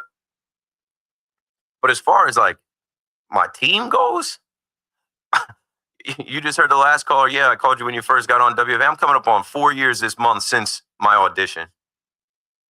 And it doesn't help me being a Dallas Cowboy fan on WFAN. This is a big year for the Giants. And I'm all for the Giants and the characters on that team and them winning some games and them shaking up some stuff and surprising some people. And I told you, figure out what weeks to bet on the Giants. They're going to get somebody. That defense is going to wreak havoc, cause some turnovers, whatever. I'm out on the Dallas Cowboys. My son's 2.5. He doesn't know what the Dallas Cowboys are. He knows what the Yankees are. He's been to spring training. He's been to Yankee game. We are not Dallas Cowboys fans in this household because of Jerry Jones. He dragged his feet last year to pay Dak, paid him hours before they kicked off on week 1. How'd that turn out? Made him the highest paid, but how'd that turn out? CeeDee Lamb had to hold out and miss camp. And like, just because, like, don't you hate that? Like, just because he's the richest guy and his franchise is worth the most in the NFL, he carries himself with this air of like, that little bit of money is nothing to me.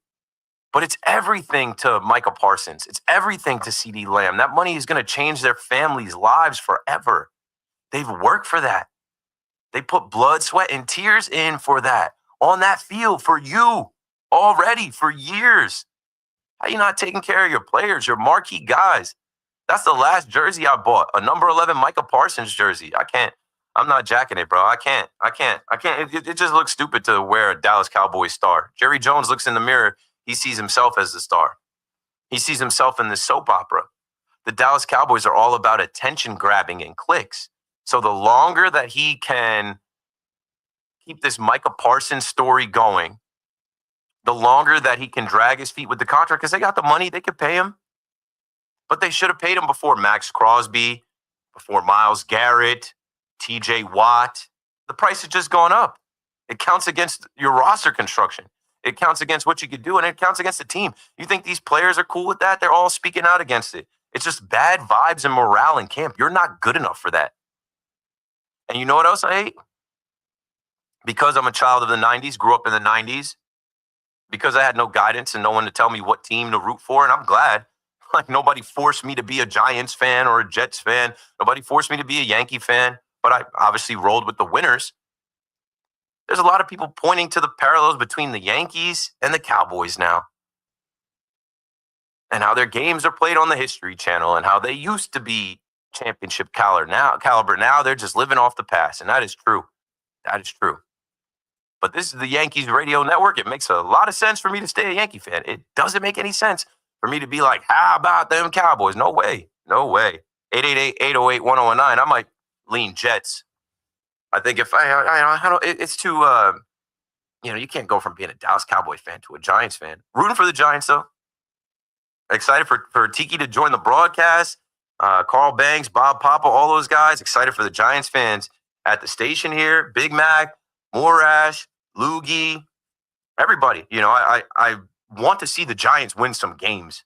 Losing 10 games in a row, picking in the top 10 every other year, like, that sucks.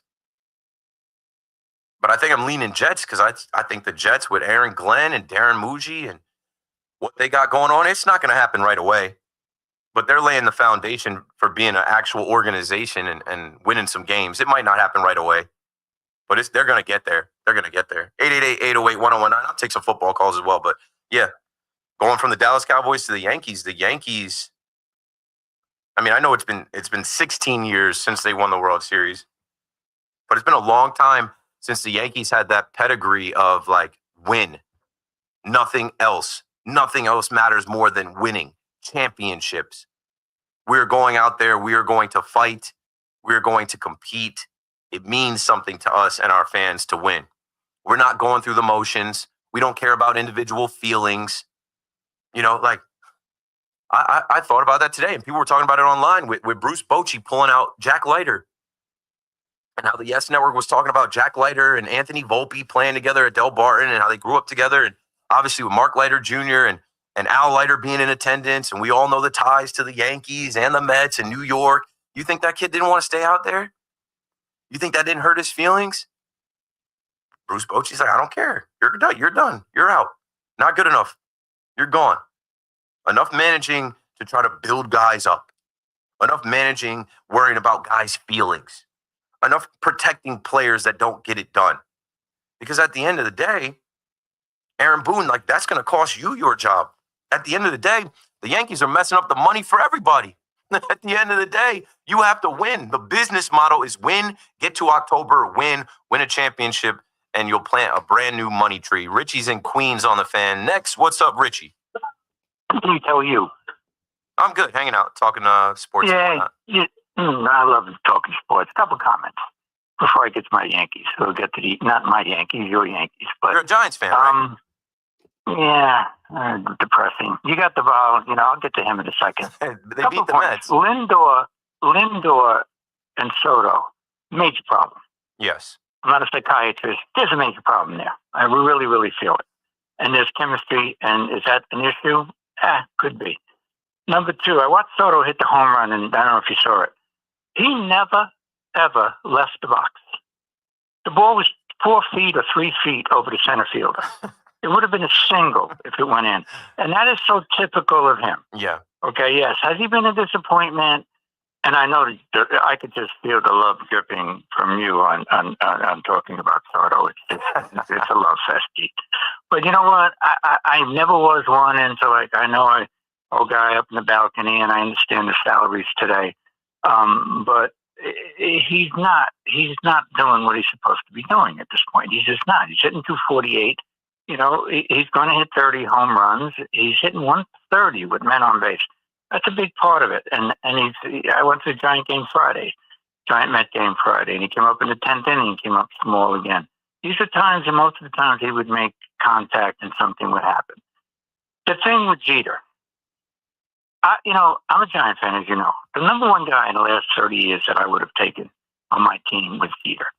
And so how could you say to you, I said, forget my affiliation. I love the guy. The fact that he's not there, that stinks. It's a missing tug. It's like going to your high school reunion and two of your teachers are not there. It's sad. And I know he's got a party or whatever. But you know what? That's him. I don't think he wants to play in the game because I know how. Yeah, I don't think he wants to play in the game. Yeah, but not the. I also don't think he cares to make the Yankees money selling tickets or show up like he's done. He feels like he gave the Yankees 20 years of his life, and now it's family time. He's a married man. He's got kids, and that's his priority. But that point holds. I can understand that to a point, but you got plenty of time for that. There are certain times an obligation has to come into play, and I think he's kind of obligated to do that. Now with the Yankees, you got Duvall. I watched him for 5 years. Keith, you're gonna say at times, wow. And other times you're gonna see the headset not working, falling behind. Bednar is more around the plate. I think he's better off suited. Duvall can be real asset. He can be, but if Weaver can come back, and I understand Williams can't be in that closing role right now, but when you think about what they've done and how bad they've played, to be 10 up on Boston, now to be 4 behind, to be 7 up on Toronto, to be 6.5 behind, to let all of those wild cards come in. It's still in their hands. But to think 2 weeks ago that, we'd be fighting for the 3rd wild card, wow. So I don't know what to think at this point with both teams. I just look at the Brewers, and they've been a disappointment in the playoffs. I look at the Astros. They've been winners in the playoffs. They've proven they got a pedigree, and Milwaukee does not. I think Milwaukee, with their team speed, their hitting, their defense, and their pitching, I'm picking them to win it all this year at this point. But look, anything can happen when you get to the playoffs. But I don't know what the Yankees are going to do. I mean, obviously, if Rodon can come up, Fried has not been that strong lately. If that middle of the bullpen, if Weaver can pick it up, and obviously Duvall and Bednar at the end, and I love you, lefty. I think he's good enough. So, the consistency has to be there. There's 53 games left. Thanks for the call, Rich. Yeah, there's still plenty of time left, but urgency is needed. Not as much time as you had. It could still shake out where the Yankees win the division. It could still shake out where the Yankees are the top wild card. They have to control that, though. They have to play like their hair is on fire. They can't. It sucks because there's so many games early in the year where I say this every season. I've been on the fan. I'm like, the math isn't mathing. It's the same math. You can't punt games. You can't put punt lineups together. You can't rest guys. You can't do scheduled rest and have your best players out because you can't go so much into analytics that are like, you play a game against Toronto and Cody Bellinger's out. He's got to play every day. You can't pitch guys out of the bullpen because it's their day to pitch and you want to build them up and you want to get their no. If a guy is shaky, you got to know that. That's part of managing the game. I think Boone is there now. Knowing guys' body language, knowing that there are no extra days to waste. Every game is crucial. You need every game the rest of the way. We're running out of time. And, the Mets, too. The Mets are expected to win. And, as I go back to the Soto stuff, that Soto contract is going to be a monster. I mean, it already is. But, the performance that you're getting out of Soto at the plate right now is not what you were expecting this year. That's what you probably expected later, year 10. Soto is supposed to be hitting around 300. And Soto's OPS is supposed to be, I watched him last year. And yeah, he was hitting in front of Judge. But there's something different about Soto this year. It's almost like he I know he's always had this arrogance and this cockiness and this swagger. But like Richie was talking about, he hit that ball and admired it. Bro, the team was about to be no hit.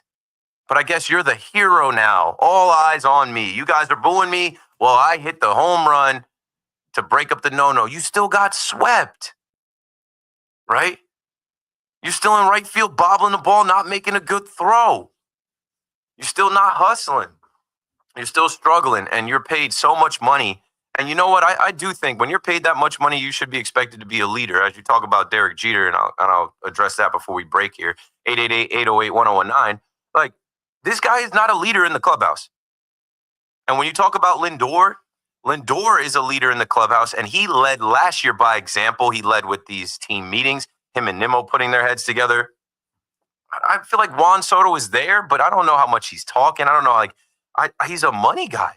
And the elephant in the room is you guys brought this dude in here, and you gave him a suite. You gave him everything before he ever swung a bat for us, and now he's had so many opportunities through the year. It's August now. The return on investment is not there. And he walks around with this air of I'm the highest paid player in the sport. I'm the best player in the sport. And that's what it is too. The sport can be fickle. Baseball is a humbling sport. It's a humbling game. You could be one of the best hitters in the game. And all these other factors come in. New York and the Yankee fans and the Met fans are booing you. And all the talk about you leaving the Yankees and going to the Mets and the richest contract, and you didn't make the All-Star game and you got snubbed and you should have been an All-Star. And this contract, it got heavy for the guy and he has not been himself. You need him to be. And I think there was just so much celebration on what Juan Soto being the piece to put the Mets over the top. Juan Soto will be the piece to get the Mets to the World Series. You're going to win World Series. You're going to start a dynasty, please. Go back and watch that press conference. What a joke now. Derek Jeter was a leader. Derek Jeter had to fight to get his money, but Derek Jeter was a leader on the field, in the clubhouse. There was a certain standard, and everybody followed behind him. So much so, Jabba Chamberlain was just speaking, and he said, I came up with Jeter and these guys where they said the regular season was just spring training for October. That was just us tightening things up and working on things for months until we got to October because it was all about winning the championship or nothing else. 8:30 on my watch. 888-808-1019. We got to break it down. Keith McPherson on the fan. KM to AM returns right after this. From the first pitch to the final whistle, WFAN delivers wall-to-wall Yankees, Mets, Giants, and Jets coverage. Because in New York, every game matters. The Fan, 101.9 FM, and always streaming on the Odyssey, iHeartRadio, and TuneIn apps. Sal Licata here, and wow, are we thrilled with the incredible job CertaPro Painters did on our house. So clean, so efficient, they actually listened to us and even satisfied my wife, which, as you know, isn't easy. If you've been putting off painting because of the economy or tariff worries, don't. Painting your house is the easiest and most efficient way to protect and raise your home's value. Do what we did. Call CertaPro Painters today. Each CertaPro Painters business is independently owned and operated. WFAN congratulates Cars for Kids on 30 years of donations into supporting children. Cars for Kids has helped more than 100,000 kids nationwide. Donate your used car today at carsforkids.org. So at 8:30, the lights cut out in here. I think what it is it's a timer. They see the S&Y logo behind me. They shoot Evan and Tiki in here, and then I think there's like a timer that's set for the studio lights that S&Y controls to turn off 90 minutes after that show. 8:30, that happens almost every day. Yeah, so all I had to do was adjust my camera. I went and tried to turn the lights on over there. I just had to adjust the white balance on my camera. Yeah.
My mom watching the chat, like, stop digging in your nose. I'm not digging in my nose. I'm scratching my nose. I have allergies. There's something in here that is making my nose itchy. And this isn't the first time. If you watch this live, yo, I had someone say, "Oh, what do you got? Coke in your nose?" No. What do you got? Boogers in your nose? No. I have allergies. My nose is itchy. That's all it is.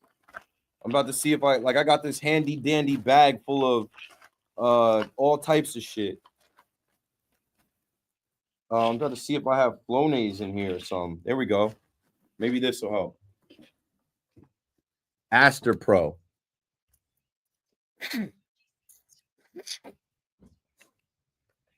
I'm a human being. I'm just on live. I don't care. I don't care. There are other things going on besides me scratching my nose. My mom's like, a wet towel would help. I don't need a wet towel. I'm just gonna itch my nose if I gotta itch my nose, bros. Maybe the need the air. Yeah, I'm like, my nose is itchy, that's all.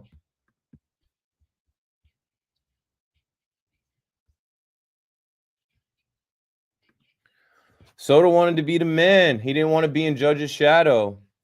Also, he wants to be one of the greatest Mets of all time, right? Like, he wouldn't have been one of the greatest Yankees of all time. He also went to, like, we just gotta like talk about the money. He took the highest offer. Just stop there. There's nothing else to say. He took the most money, and good. I'm glad the Mets paid him.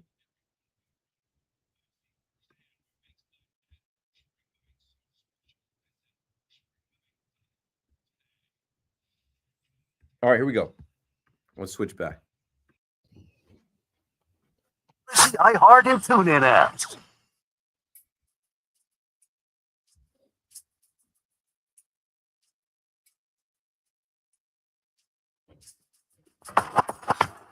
Right back at it on the Fan in New York.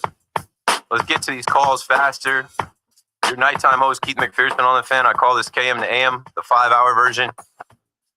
Streaming live on my YouTube, Twitter, Twitch. Just search Keith McPherson and dial 888-808-1019. We are talking about the Mets and the Yankees. When are we not?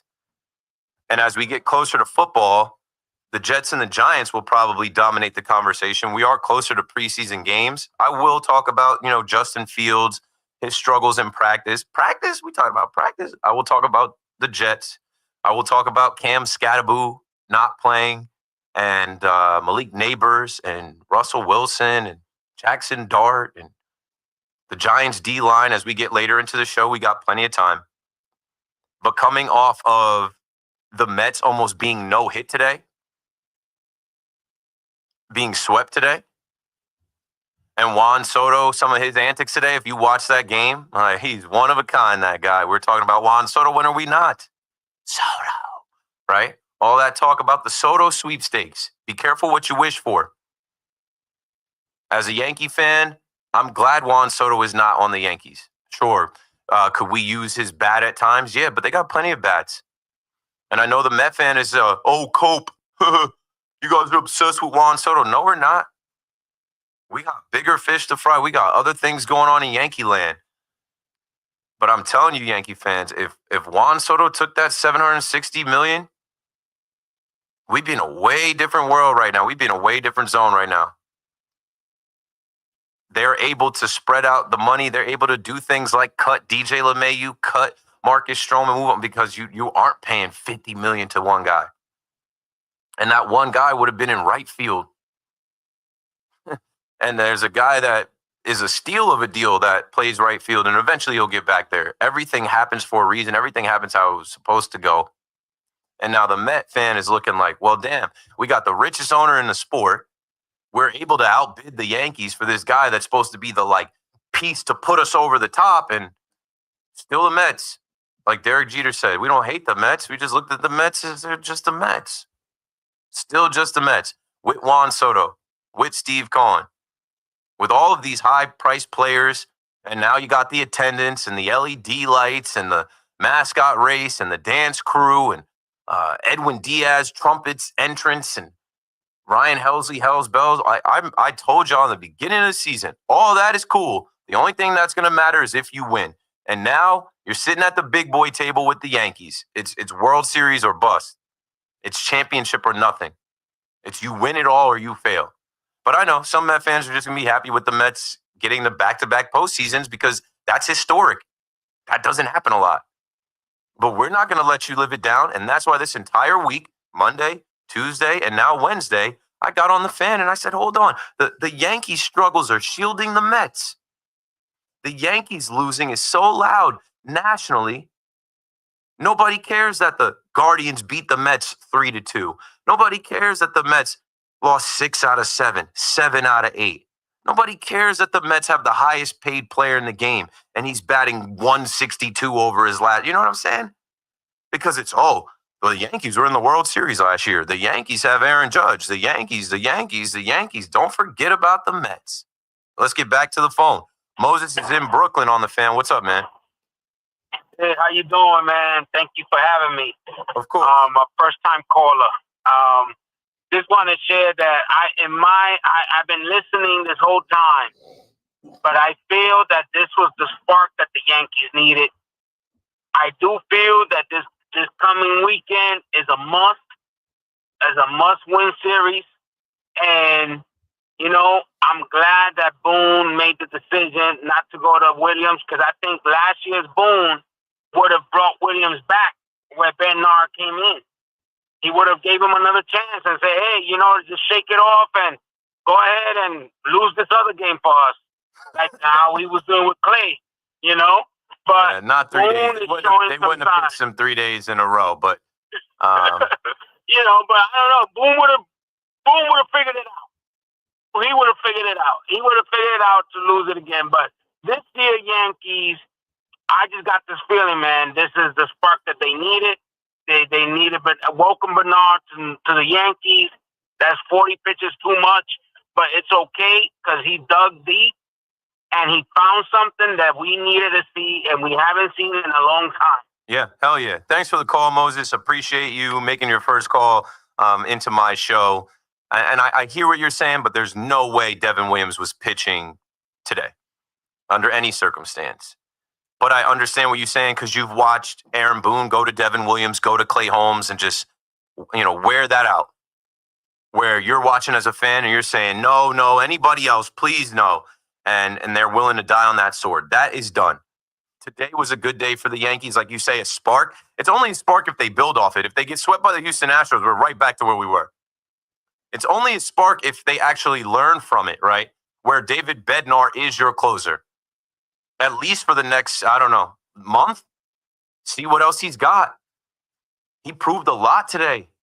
He looked like a guy that wants the closer job. Like I said, not just this year, next year. He looked like a guy that was rested and said, hey, the other time I hopped out there, that wasn't me. Nah, I'm ready. I want this today. Boom, no, I want it. I'm finishing this game. This is my game. Go back. I got it. Even though he got jobbed, he struck out Corey Seager twice.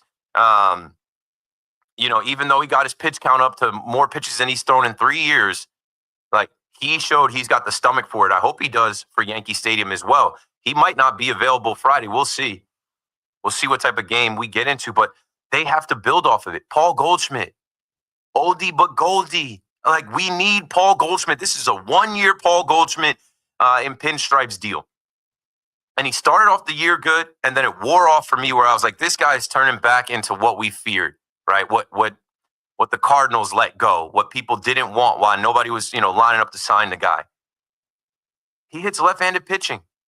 The Yankees have options now. Goldie doesn't have to be in there every day. Rice can be in there. Goldie can pinch it off the bench. Like, he's a weapon late in games, depending on who's on the mound.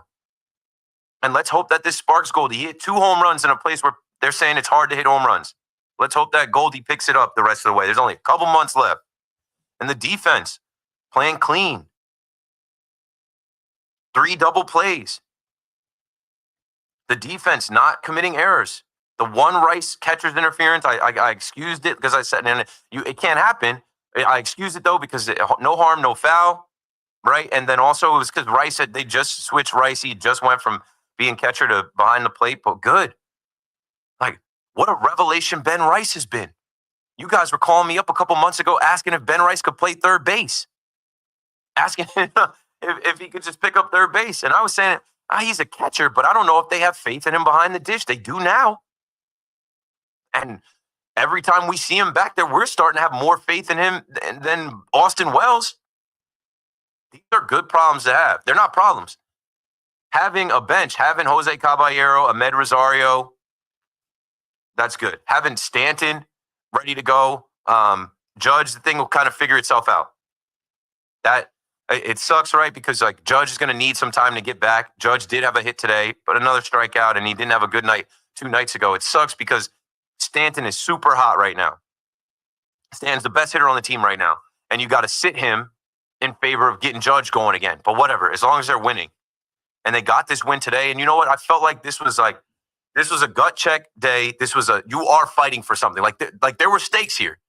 If you lose, you don't own the tiebreaker over the Texas Rangers. If you lose, the Rangers jump you and you fall out of postseason position. If you lose, you get swept. If you lose, that's your third 6-game losing streak this season. If you lose, then the conversations on WFAN tonight turn into fire Aaron Boone. Nobody has called me tonight to say fire Aaron Boone. 888-808-1019. Billy is in Westchester County, next on the Fan. Good evening, Keith. Hope all is well. Keith, I want to ask you a question, all right? The Yankees won the pennant last year.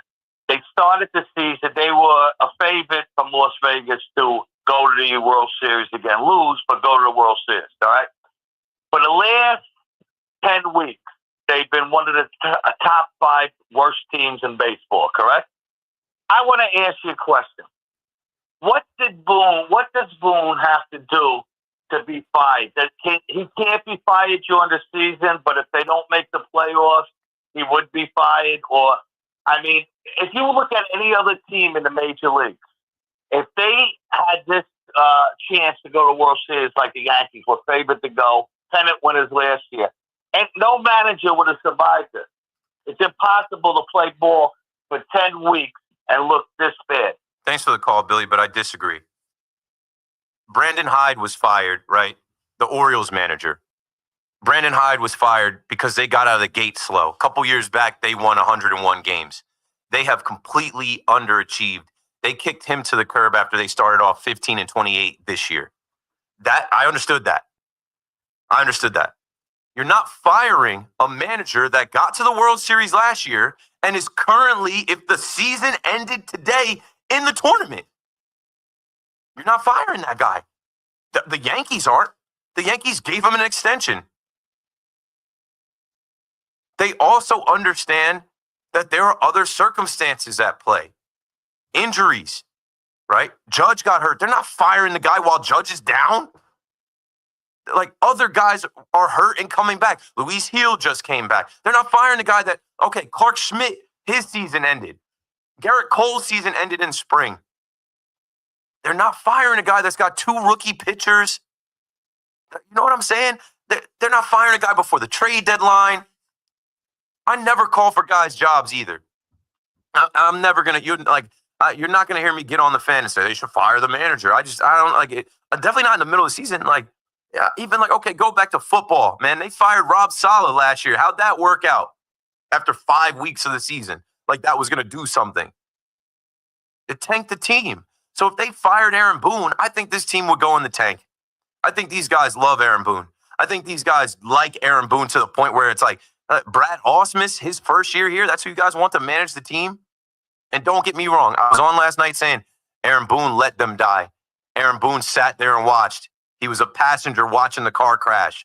But like, the Yankees don't move like that. The last time the Yankees made a move like that, at the All-Star break, they fired hitting coach Dylan Lawson. And they brought in the mayor, Sean Casey. It didn't really do anything. Where'd they end up in 2023? So I don't think that they're going to make any rash decisions like that again. And I think it's crazy that we will erase almost 8 years of Aaron Boone with the Yankees for a bad 2 months. Aaron Boone is not the best manager in baseball. Aaron Boone has never managed any other team. Aaron Boone, who I call Cool Dad, who I think does run a country club, I think now he understands.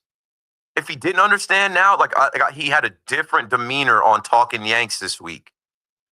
His demeanor looked like he finally got to the point where it's like, okay, we aren't who we think we are.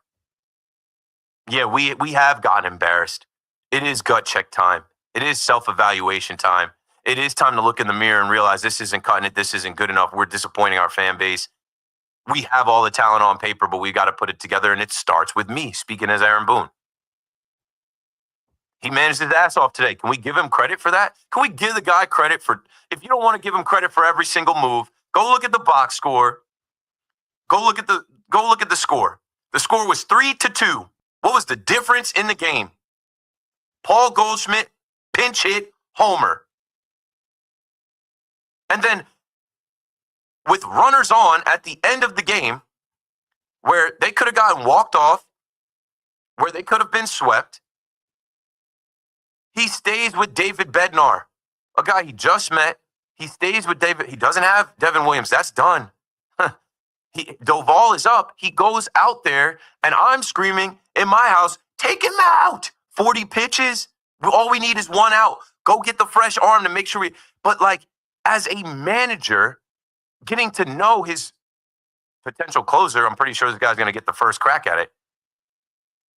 He let this guy go out and finish the job. And I'm telling you, that type of stuff the team can build off of. that type of stuff. They're talking about that as they're getting ready for the flight. I heard Susan after the game. She said, I haven't heard music in this clubhouse in so long, it seems. Yeah, because they just lost 5 in a row. I've been in the Yankee clubhouse after a game. It's supposed to turn into Club 161. They have a whole playlist that they play. They have a whole ritual for things that they do, game awards and stuff like that. But when you lose, it's zoop. It's Devin Williams is sitting in silence in the corner by himself, and everybody's sulking and feeling bad for themselves. Well, enough. Enough feeling bad for yourselves. You got the rest of the season in front of you. You are in the dance. You are in the wild card. Improve your position. You're going to get everybody's best shot the rest of the way. Here come the Astros. So if you're not ready to play Friday, the Astros are going to let you know about it, and so are the Yankee fans. It's time. Brian's in Stamford, Connecticut next. Hello, Brian. What's going on, Keith? Love the show. Thanks, man. I'm, just getting through the first couple hours, talking that Yankee talk. Yeah, no, that's what I wanted to talk about. And, I was listening to what you were saying before, and I really agree with you. Just the fact that, they have the roster, they have the team, they have the lineup and the pitching, but they just haven't been doing it. And, as a big fan, it's tough just watching every game and seeing how bad they've played over the past couple months. And, you say they like Boone, it's just, I guess I just go back and forth. Is it just the players not locked in, or is it that there's just no accountability? Like, why do you think every year this team, the past 4 or 5 years, goes through an elongated stretch where they're one of the worst teams in baseball? I honestly, I've talked about it a bunch. Like I said, I think they live off the Yankees of the past. I think that they are coddled. I think that they are protected to the point where, like, the lines get blurred, where, we always hear about, oh, it's different behind closed doors, but is it? Is it? Like, it gets kind of crazy how much, these guys are able to run into outs, do stupid things, not get benched, not get held accountable. Like, I feel like the lines are blurred. I do feel like these are the participation trophy era Yankees. The hunger isn't always there. The compete level isn't always there. And maybe now going through this much losing and looking in the mirror, like, this is a hard truth. Like, you are no better than the White Sox since June. You got to get it together. Now is the time. Judge is back.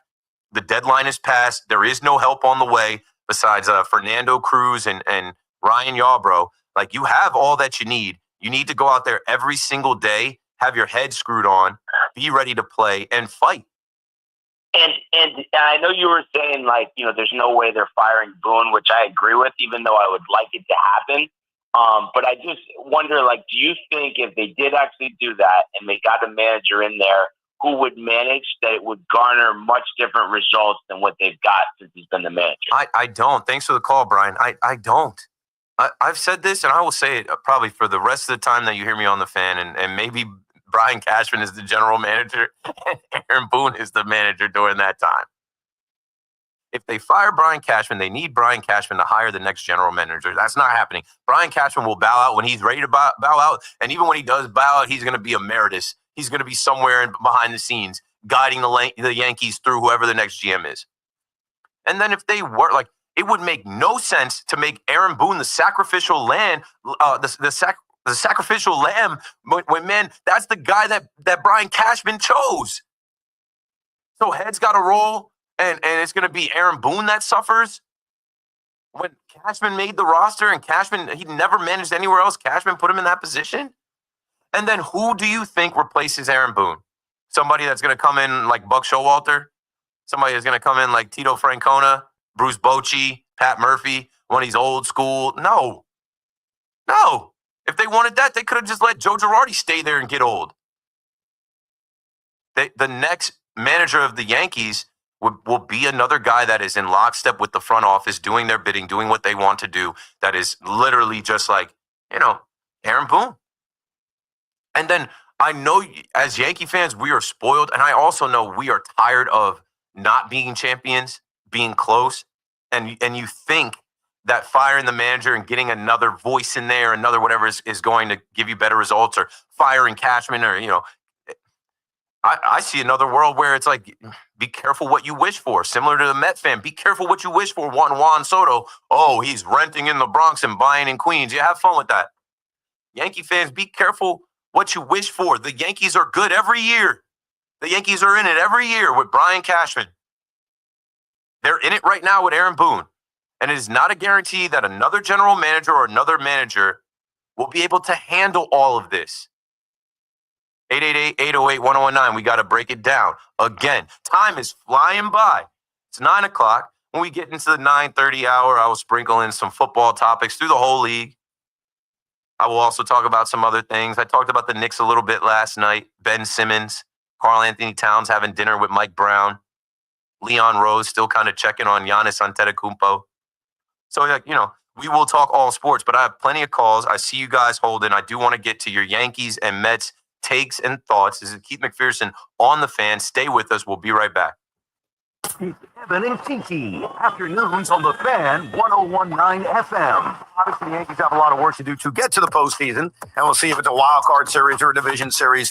Right now, the Yankees have two guys who are making postseason starts, assuming they're healthy. Max Fried, your ace, no question. Carlos Rodon's had a solid. Listen to Evan and Tiki on demand on Apple Podcasts, Spotify, or wherever you get your podcasts. If you're tired of dealing with dummies every time you shop for a car, I get it. All the games they play, the back and forth, it's brutal. Well, the team over at Route 22 Toyota seem to have it figured out. There are real people who have made the entire process of buying a car simple and that smart. Plus, they're easy to get to, right on Route 22 in Hillside, New Jersey, and they're always on the money with incredible deals on their huge selection of new and used Toyota. So remember, if you're tired of dealing with dummies, get over to Route 22 Toyota and experience the smart way to buy your next vehicle. The biggest football contests in Vegas, Circa Million and Circa Survivor, are back with a massive $21 million in guaranteed prizes. Circa Million, pick 5 games against the spread each week. 126 ways to win with $6 million guaranteed. Circa Survivor, 1 pick a week. No point spread, lasts the longest to win it all. $15 million guaranteed. Enter in Nevada. Play from anywhere. $21 million guaranteed. Visit circasports.com for details. Back to school is on the brain. That means new notebooks, pencils, new everything. And while the kids are getting ready to get book smart, it's time for you to save smart with Straight Talk Wireless. Switch now and get a free Moto G 2025 with 5G when you activate select plans. Now that's a smart call. Get Straight Talk covered by Verizon's 5G network. Available at straighttalk.com and Walmart. Offer valid through 10/19/25. Taxes and fees apply. Purchase of gold unlimited plan or higher required for offer. Must activate the plan in-store at Walmart. Cannot be combined with other offers. Luxury just got tripled with Mercedes-Benz of Edison, Union, and Freehold, New Jersey. 3 powerhouse locations, 1 legendary name. Ray Katina. More selection, more convenience, and more ways to drive excellence. Experience the power of 3. Visit benzfam.com.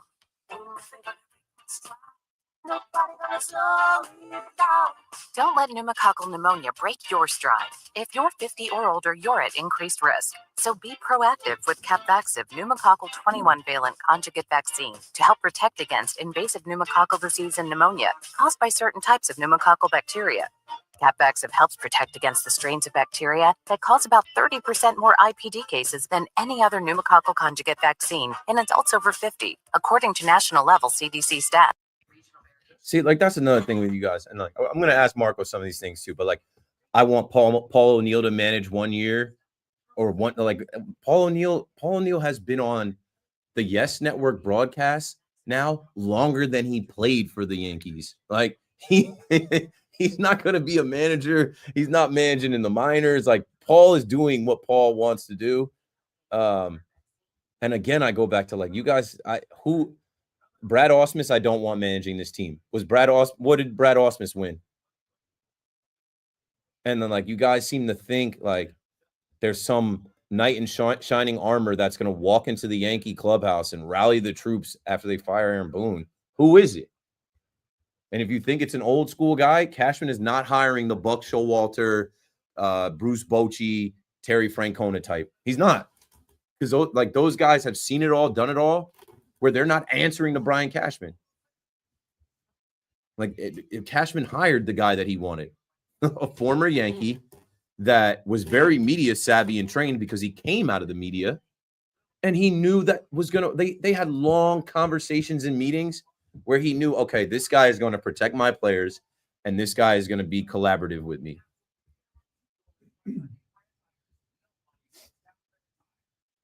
Yeah, Paul O'Neill is not going to manage, guys. Mets are not the better team as of right now. You guys are so fooled with all that. You guys don't have a pitcher that can get you to the 6th inning. You have one. You guys have a lineup full of high-paid players that can't score runners in scoring position. Just because of the record, like, you guys got fat off of the Rockies, the Nationals. Like, let me go back to June. I meant to bring that up too because I know somebody's going to want to talk about Juan Soto. I'll save it for the air. The Yankees and the Mets split. Remember that. And you're in the National League and the National League East. Like, the Yankees play in a better division than you. Excuse me. All right, here we go. We're coming back.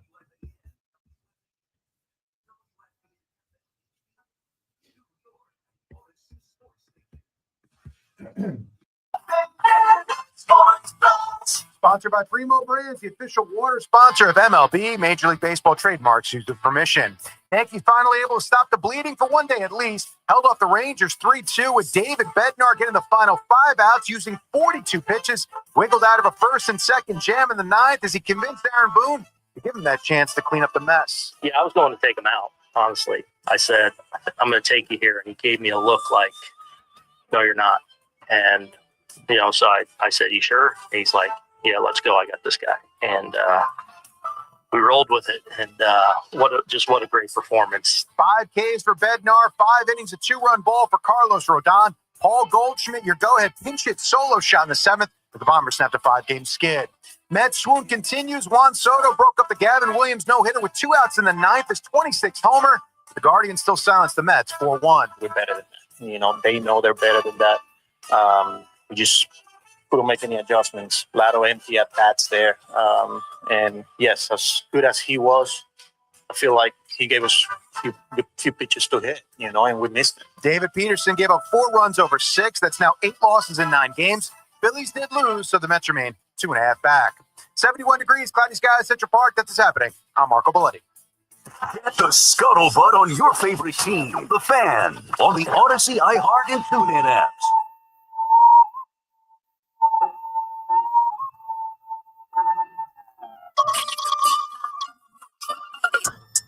Rolling right along here. Inside the 9 o'clock hour tonight on the Fan in New York, it's August 6th. The Mets already lost. The Yankees won, and the Mets were swept. Almost no hit. But something happened with the Yankees. There's not too many Yankee fans in the building. I know you guys know if you listen to WFAN. We do have Marco Belletti here with me who just did the update. Marco always has a Yankee hat on. He has lived through more Yankee seasons than me, can recall more Yankee seasons than me. Marco, question for you. After that win today, is that the one? Is that the one they build off of? They rally? Is that the one that sparks the team? Are you feeling it after that win today? I would love to tell you yes. No. I'm not so fast to say that either. Look, there's problems with this roster. There's problems with this team. There's problems all over the place. And I don't think one game, which was a great win and a tremendous win, and having Bednar come up as gutty as he did in the 9th inning, and Aaron Boone riding it out and trusting his gut, all those things are great. They're good signs. They're things that you want to clutch, you want to hold on to. But I still go back to some of the issues that they have confounding all over the place. Aaron Judge, when is he going to play right field? We don't know. So Giancarlo Stanton is now a spectator for what, 2 weeks? So you have a lineup that's been impotent, and you have one of your biggest bats who's basically now, right now down to 1 at bat per game. That's not the way you want to construct this thing.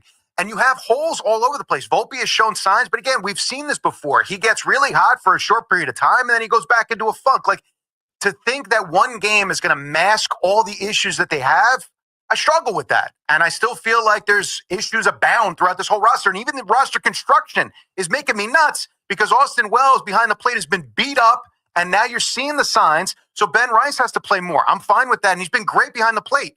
But now you have your first baseman basically as your backup catcher who has to play behind the plate and needs to be taken out defensively in the 7th inning from first, and you have no backup catcher. It's a disaster. Still a little bit of a maze to navigate. To me, I feel like they're playing with fire, and eventually it's going to come down to it where they're going to get burned. And Aaron Boone has to navigate through this maze so that we don't get burned. How do you feel about Aaron Boone? He saved his job in that one win today. They were calling last night saying fire Aaron Boone. How do you feel about Aaron Boone managing the team the rest of the way, getting them to October and through October? And yeah, look, Boone is who he is. He's not going anywhere. The Yankees are not going to make that change mid-season. So you can yell, you can scream, you can talk to the clouds. I don't see a change coming. So to me, I like to deal in reality. Would I have made a change right now or in this week? No, probably not, because I don't think that really does anything to the team. I know sometimes where it's like, it shakes up the club. Sometimes you need that. I don't think this team is because they need to be shaken up. If anything, I think they need to be, believe it or not, calm down. Yeah. I see tension. Breathe, play, have fun, smile. Volpe's got the yips. It seems like everybody's is walking on eggshells. And it's not because Boone is, pushing the buttons that is making them what. No, they feel pressure. They've played so poorly for so long. They feel pressure. I don't think taking away their blanket, if you will, in Boone is going to spark them. If anything, it's going to make them spiral because right now they're not handling pressure. Agreed. I said this team, you fire Boone, they go in the tank completely. You fire Boone and they feel slighted. You mentioned Volpe having the yips. A thought I had about Volpe is like Friday in that Miami game, I feel like he got away from Yankee Stadium. He homered. He showed us the swag with the silencer. He kind of crossed over to the dark side. He played well today. They turned double plays today, but that was away from Yankee Stadium. He had the yips in Yankee Stadium.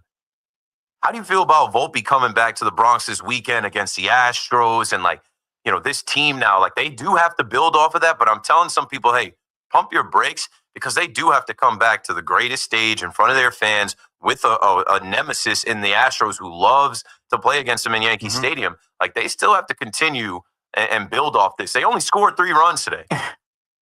Yeah, no, it's kind of lost in that, right? When you see like a win, but Paul Goldschmidt pinch hit homer, great, but look, Yankee Stadium can be a tremendous benefit. Yeah, it could also be a really big detriment. And when it becomes, where the cathedral and whatever, it also becomes, almost like a gravesite. When things are going bad, it either becomes toxic, so quiet, or it becomes just so toxic, like you said, where it gets to the point where guys they feel it. The vibe is there. It's fun. It's great when you're winning. When it's not, it can really hurt you unless you got the right players that can flip that thing around or not let it bother them. Unfortunately, we've seen a lot of these guys, it bothers them. And Anthony Volpe, it's been something that's bothered him, whether it's in the field or at the plate. He's human. I get it. I understand that. And and grew up in the stadium. Yeah, no, and I get it. And it's not to say Yankee fans, hey, you got to be nicer. Like, you could do whatever the hell you want to do. You pay your money, you can do whatever the hell you want. And if you're going to be annoyed, you're going to be annoyed. You're getting bad product, you're down 6-3, you're going to be pissed. Yeah. So, I understand all of it, but the players feel it. And they do need to be able to get some of these wins and some of these exhales and some of these, moving on. It needs to be at the stadium because you need to get some sort of a good vibe when you're at home, because I think a lot of these guys need that feel and they don't get it at home. They get it, seems like, on the road all the time. It seems like whenever they break through that game in Atlanta, I know they had the game against the Mariners at home, but that's basically the only one. Too many of these games where it feels like, they've settled, they're on the road, then you got to turn around and come back. And then what do? Do you pick up on it? Do you build off of it? Or do you wind up right back where you were, which is every starter goes no more than 5. Your bullpen is constantly overused, and you had a lineup that, if you're lucky, gets the one swing. Other than that, they're anemic. It seems like it's the same thing over and over and over and over. Speaking of the bullpen now, I feel like what I got from today is that we do have our closer. Devin Williams is done. If we had to lose this series in Texas to the Rangers, the first 2 games being on the back of Devin Williams not having it, obviously giving up the homer to Jock Peterson, and then, blowing it with Rowdy Tellez last night, good. It's over. David Bednar showed you, hey, I can go out there and I have the stomach for it. I want the job, not just this year. Next year, when Devin Williams doesn't re-sign and I'm still here, I want that closer job. What are your thoughts about David Bednar and what they'll do with Devin Williams the rest of the way? I don't know where Williams winds up slotting in. Obviously, he's never going to be able to close for this team. That's something that they should have known by now, but they finally figured it out. I don't know. To me, he can't be high leverage. I know they want to say that, and at some point for the Yankees to go where they want to go, you'll need him to do something, but it's not now. Right now, he's mentally shot. And at some point, you have to have a reset. When that means that if he's in the 5th inning of a 6-run game, he's in the 5th inning of a 6-run game. He needs to get some confidence and build some things up. It's almost like he needs to be broken down and rebuilt. And you can't do that in a high leverage 7th inning situation because you go, well, you're not the closer anymore. No high leverage. You're going to pitch when they're out of arms. You're going to pitch in situations where you're not used to it. Figure it out. Get yourself back mentally. Get yourself right on the mound, your mechanics, and we'll see if maybe you could become a high leverage down the road. I think Bednar today earned the right to close from here on in and not have a committee, because I don't think Aaron Boone and the Yankees wanted to do the committee anyway. I think Doval's part of that. I think Weaver's part of that too, because as much as we forget about it and he's had his ups and downs, he's looked much, much better over the last week or so. And I think a lot of that is because of the overuse hasn't been there in the last week. Yeah. Changeup looks better. He's got more command of his fastball. So he's part of that mix too. But I think Bednar becomes the default closer. And I think Aaron Boone with his lanes that the Yankees like to talk about, you're going to see Weaver in those, Hill in those, Doval in those, and wherever you need to go. But I don't see Devin Williams being in a high leverage for, in my mind, it's got to be at least 5 or 6 runs. Good out. High leverage, you got to put together at least 6 or 7 good outs. No. Run lead. No. Never in a tie game. No. Never late in the game with a 1-run lead. No. High leverage means if the game is in question, you're not allowed to come out of the bullpen. You're not. You can only pitch when games are not in question, whether it's one way or the other. One way or the other. So you can't be in any high leverage until you put together, to me, 6 or 7. So I'm looking at 3 to 4 weeks before you can even be trusted to be in a 6th inning 2-run game. I know that stinks. I know you're a professional. You've earned this by your poor performance. And the Yankees right now have enough options in that bullpen, if they don't overuse it, to be able to get by without Devin Williams. And if you're going to just keep trotting him out there, then congratulations, you'll wind up looking up at the rest of the American League, and you'll be at home scratching your head in November going, what the hell just happened? That's if you let Devin Williams be in any game that's close. No, it's done. It's over. I said we found our closer, Bednar. You're the guy. If that's what it took to finally move on from Devin Williams, so be it. So be it. Last thing for you, a lot of talk about Derek Jeter not being at Old Timers Day, and that's coming up this weekend. And I hope it has a good effect on the players. I hope some of these new players that are new Yankees get to see, some of the Yankees of old and get to rub shoulders with these guys and see their rings and feel like that pride and the pride and pinstripes and all that stuff. One, what do you think about Jeter not making it a priority to be there? And two, do you think that the Yankees fold under the pressure of the old school Yankees being there and the Astros being there? Like, what are you expecting this weekend? I'll be fair. I don't expect a lot of good things when the Astros come to the Bronx. Like it's been. They love playing here. It hasn't been a good recipe for the Yankees for who knows how long. 10 years now. It seems like the Astros have had their number. They enjoy this.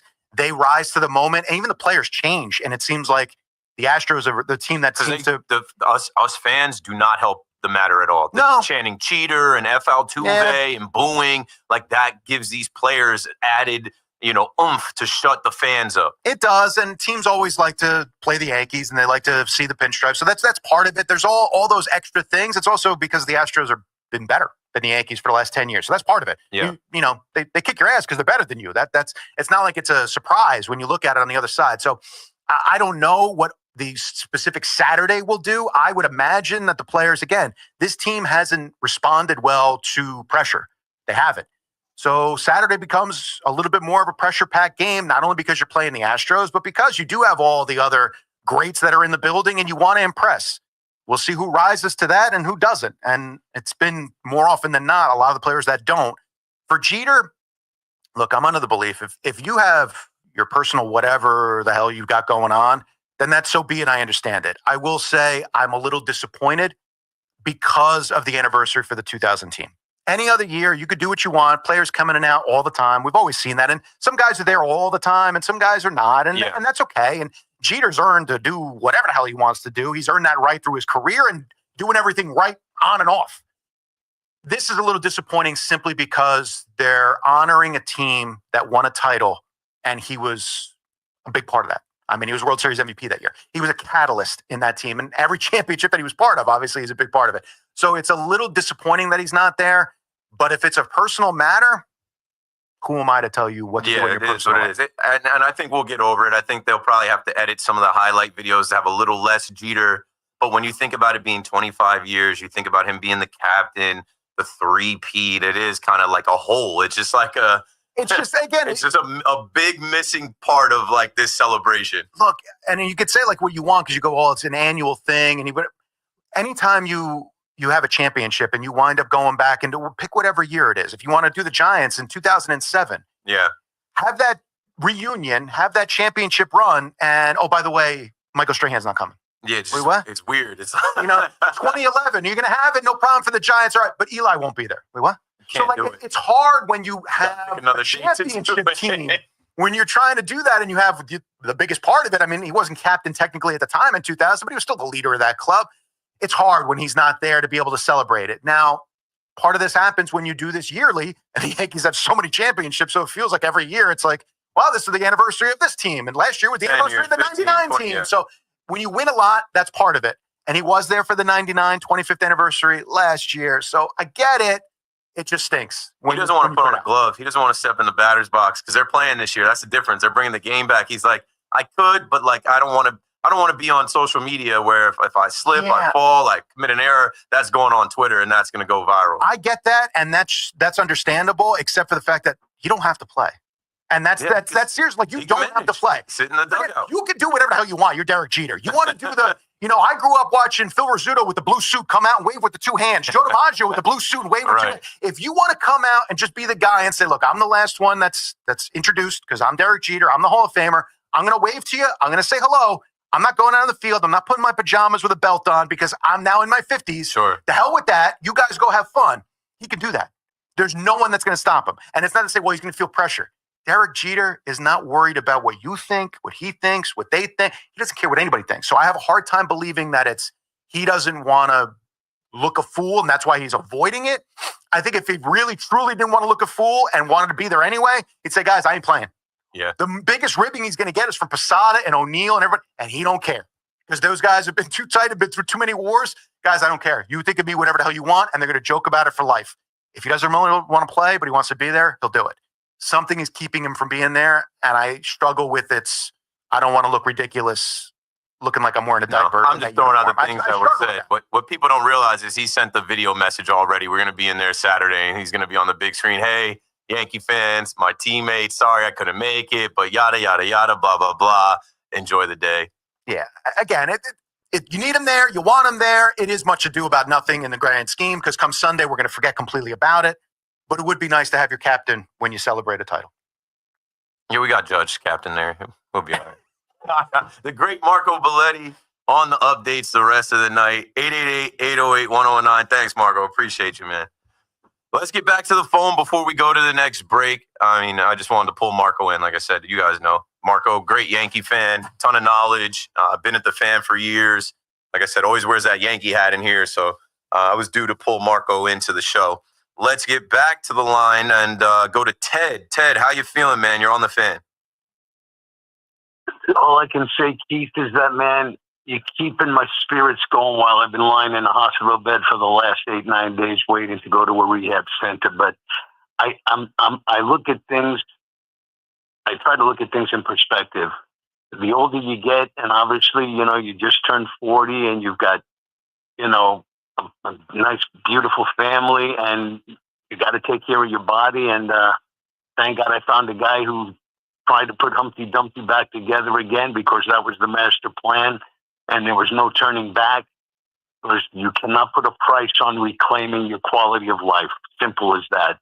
Well, Ted, God bless you. I hope you're feeling okay, and we thank you for listening to WFAN while you kind of recover, and hopefully you have a speedy recovery as well. Well, thank you, my man. Like I said, I had 2 spinal procedures within the span of 3 days, though. But it's what I see what the medical profession can do. People shouldn't have any fear, and I'm just going to leave them with that before I get into my baseball point. Do not fear medical technology. There's so many people out there suffering. You used to play athletics. You know what it's like trying to recover from injuries, and then after that, when an injury can literally shut down an aspiring career, actually. So for me, I wasn't quite that good. But at 65, it's all about just trying to keep going, trying to make sure I can walk, just trying to make sure I go to Met games. I see people with rolling wheelchairs. I see people getting taken out of Citi Field in wheelchairs. And I don't know.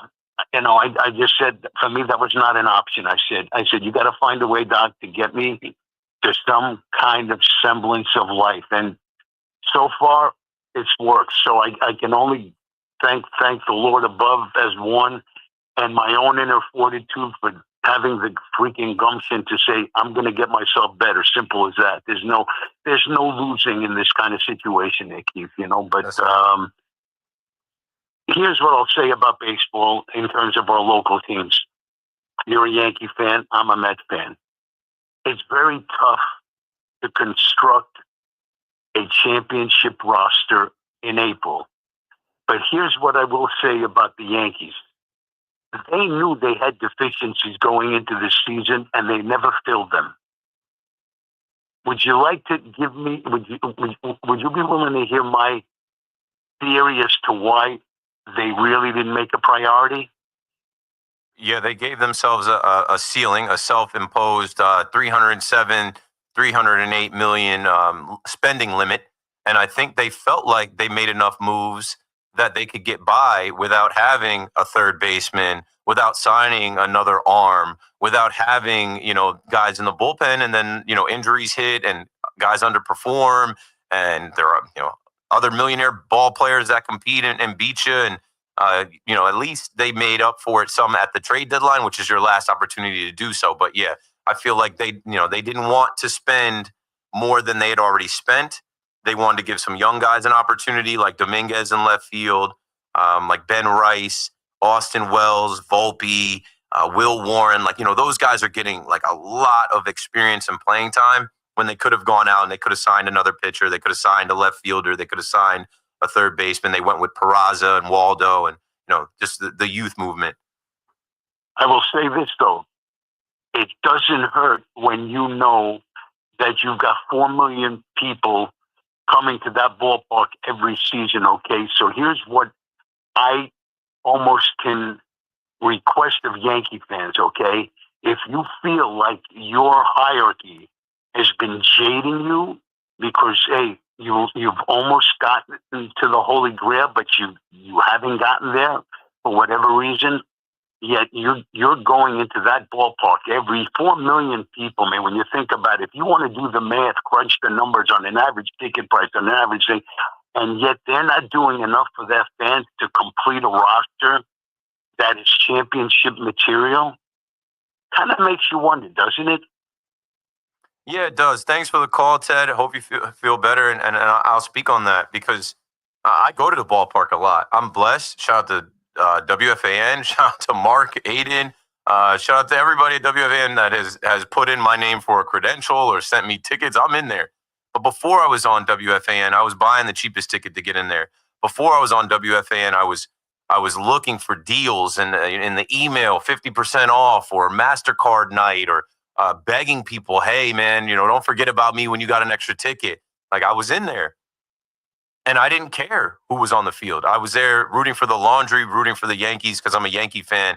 And I felt like I could affect the game by going there and yelling and being loud. And I fell in love with the atmosphere. I fell in love with the camaraderie, the bleacher creatures, season ticket holders. Some of you guys listening right now, you saw me before I ever got to this microphone. So there's a whole fraternity and family and like coalition of Yankee fans that they're showing up there. And they're not going to not go because they feel like we should have traded for Nolan Arenado. They're not going to not go because they feel like we should have went above and beyond to sign Juan Soto. We're there to watch the Yankees play and go on the ride with them. Like I've been saying this whole week, it's not time to get off the ride yet. I understand if they frustrated you with getting swept by the Marlins, losing the series to the Rangers, and you said, I'm done and you got to protect your own peace. But I understand Brian Cashman wants to win. I understand that Brian Cashman, he just had a masterful deadline. I understand that Cashman also works with Hal, where if Hal, when they made the beard policy change, they came out and said that they spent enough and they don't feel like you got to spend. I was vocal about it because I'm like, you can't tell us that you feel like spending the most money doesn't turn into a championship when you just got defeated by the Dodgers, who spent the most money going into that season and then came out of this season and spent the most money again in efforts to go back to back. But I don't know. I'm not a fan that ever feels like they didn't spend enough.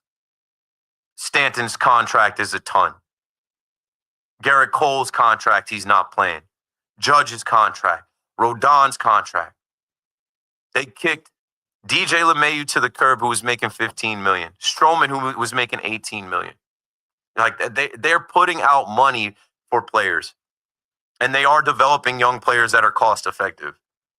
I don't know. I never kind of held back my dollars because that's where I want to go anyway. I don't have any more fun in anywhere else in New York City than Yankee Stadium. Some of the best nights are on 161st and River. I probably would have had more if I didn't pick up this job because I'm always in there like checking ways. Like, oh, I got to get out. Like, I got to get in the car. I got to drive the WFAN.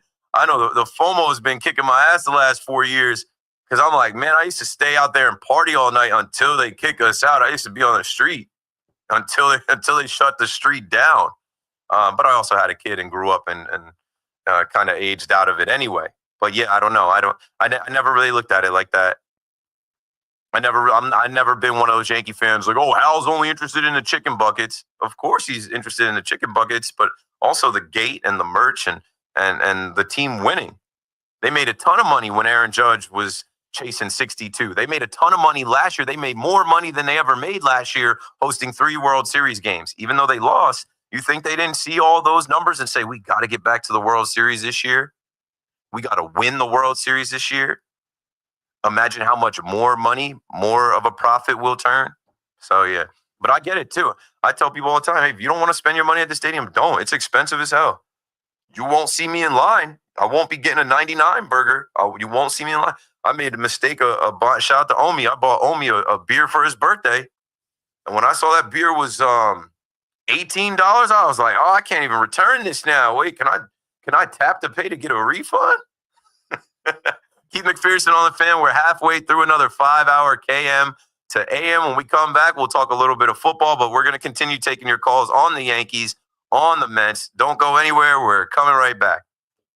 Baseball or football, WFAN runs the city. Yankees bats, Mets heat, Giants defense, Jets dreams. It's all here every day. The Fan, 101.9 FM and always streaming on the Odyssey, iHeartRadio, and TuneIn apps. You've got real work to do. Metal Supermarkets will.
Yeah, you won't see. I never had one. You won't see me in line because when I got it down to a science, bro. And any of y'all, man, hit me up on Twitter, Instagram. Next time you go to the stadium, pull up on me. Like, I'm out there.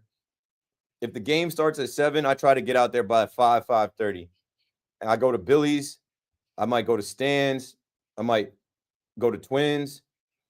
I'm obviously at the bodega with the Creatures, maybe Yankee Tavern. I kind of bop around, say what's up. A lot of times I'm not drinking because I'll go to the game and I got to drive here and go to work.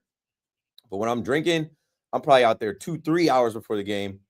And I'll eat at El Pollo Sabroso. I'll eat at the Dominican spot over there by the bodega. $13. They'll pack you up some Dominican chicken, rice, beans, whatever. I'll eat there before I go in the game, or I'll get something from there and bring it into the stadium. $13, no more than that. And you can get a water or a canned soda included.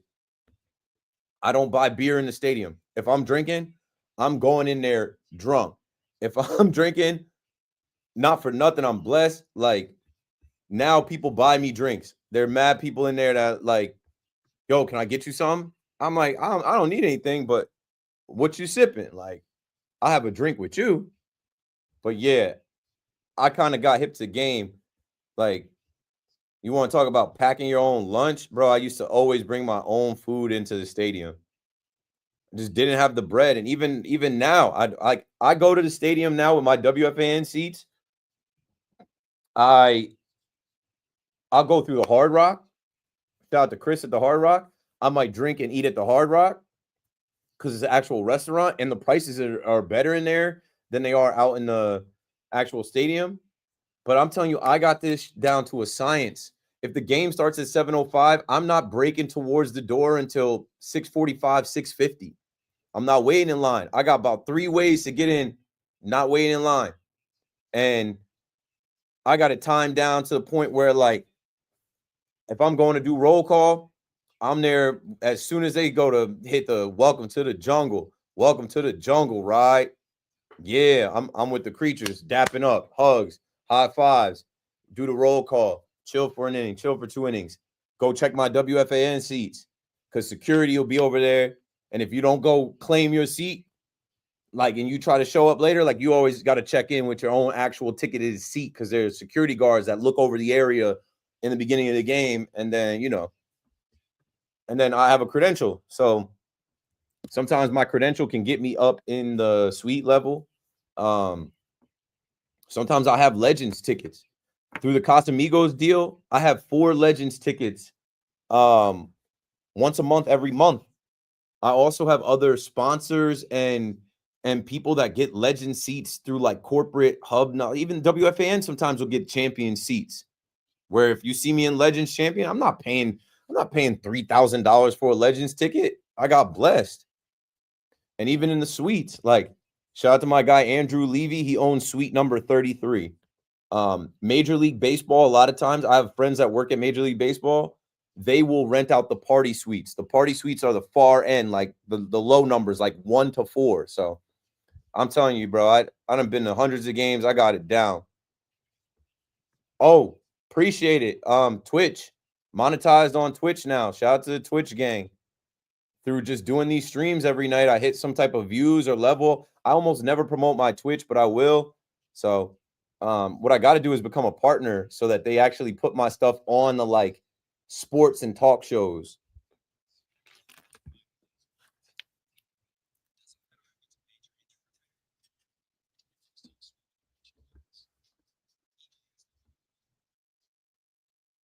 Yo, I get the KP a lot. Somebody hit me today and they're like, yo, KP. KM. The P is capital, but nobody calls me KP. KM. They used to call me K Matt. Never KP. Never KP. Somebody DM me like, yo, I'm rocking with you, KP. I'm like, there's no KP. If my name was Keith Pearson, yeah, but it's McPherson. Keith McPherson. So KM. You know what I'm saying? KM to M.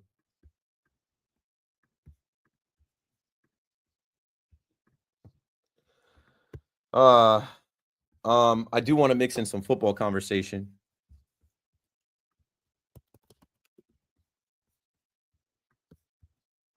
New York Jets. Let's see here.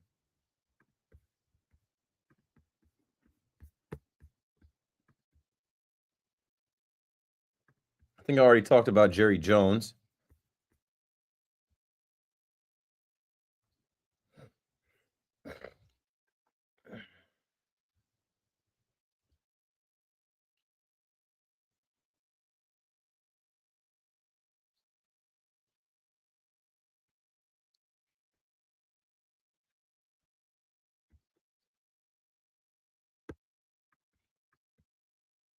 Let me get these box scores together. That was today. That was last night. I can get rid of that. Let me look at the scores across Major League Baseball.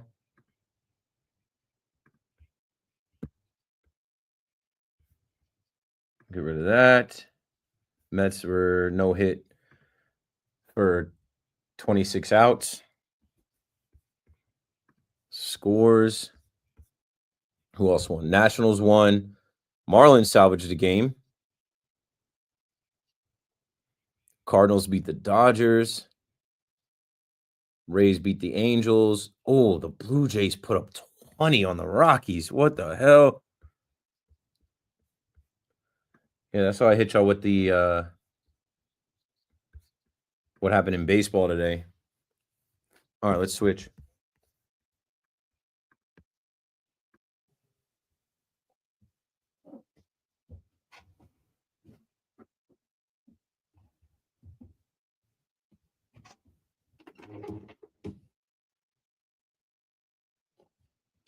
Yeah, I don't know anything, bros. I don't go back and forth with these people, man. Y'all got it. Online, they be like, you don't know ball. You don't know what you're talking about. This guy doesn't know anything about baseball. Yeah, you're right. You're right. Figuring it out, though. Keep McPherson on the fan. Thanks for holding. Thanks for waiting. Let's clear some of these Yankees and Mets calls before we do sprinkle in some conversation around Breece Hall and Garrett Wilson and Braylon Allen and Aaron Glenn. And then we get to the Giants conversation around Russell Wilson and Jameis Winston. And yeah, you know, the football talk. I think baseball is still a hot topic. I think there's still enough to talk about. You know, with the Mets today, I thought we were on the precipice of watching history. I'm listening to that game. I'm watching that game, and I'm like, wow. I think it was, you know, the Guardians, formerly Chief Wahoo's Cleveland Indians. It would have been their first no-hitter since 1981. And I'm sitting there, and I'm thinking, like, I actually woke up today to a couple of Met fans in my DMs. You're the worst host ever. Your show sucks. Nobody listens to your show. I'm like, yeah, all right. You are. I'm like, I woke up on that side of the bed. I started firing off. And shout out to our digital team, who've done a great job of, you know, digging through my show and Big Mac's show. And then when you wake up in the morning, you see something that you said get clipped up and put on the internet. I'm like, oh, this is why I'm getting attacked. Because yesterday I had a take where I was just like, what's going on with the Mets? You can't hide behind the Yankees. You wanted to be big boys. You wanted to be the Kings, right? You want to be big bro. You wanted this attention. You wanted this high expectations. And I had a feeling they were going to get swept. David Peterson giving up a couple homers, but I had no idea that they were going to get no hit. Now, they didn't get no hit, but as I'm watching that game, we're counting down the outs. I think they were showing Gavin Williams' dad. And it's just getting closer and closer where I'm like, okay, they're already broomed. But if they get no hit, right, the national audience is going to check into New York on the Queen side. The national audience was already in on the Yankees. Everybody, you know, pulls up to drink those Yankee tears. You heard me say that a ton. But I'm like, how come they're not putting a 3-2 Met loss to the Guardians on SportsCenter, but they're putting the Yankees because Devin Williams blowing it, because Judge is back, because they're the Yankees. But yeah, the Mets avoided ultimate forever humiliation. And of course, it was the generational Juan Soto, big money Soto. Hey, you better. As Williams is struggling, throwing 120 some pitches, and I'm like, this guy doesn't have it. Like, Juan Soto better be able to get this guy. He better be able to hit the ball against this guy, and he did. He did. But now, you know, the Mets got to go on the road, face the Brewers. That's going to be a battle. And then the Mets come back home, and they got to face the Braves, who are always tough on them. And yeah, there's no time to, think about the past. It is all focused on the future, and the Mets being where they are in the standings can't fall too far behind the Phillies before you face them later in the month, and can't fall too far in the wild card either. Because, the Reds are on your heels. 888-808-1019 as the Reds lost to the Cubs today, 6-1. I saw the Blue Jays won 20-1 against the Rockies. And then, that was something I wanted to bring to the table, too, because so many people were talking about Juan Soto and his June. And I'm like, okay, in June, Juan Soto beat up on the Colorado Rockies, the Nationals, the Rays, the Braves, the Pirates. Like, now you're going to see, you better get your money's worth. You're going to see if Juan Soto is what he's supposed to be against these tougher teams, if the chemistry between him and the rest of the team, Lindor, Alonso, and those guys is there. I'm sure they're going to try and shake the lineup up again. See if your pitching is able to survive it. We'll look into the weekend as well. We'll look into some of these probables coming up here. I know it's Wednesday, so we got the break Thursday. And when the Mets face the Brewers, it'll be Kodai Senga versus Brandon Woodruff.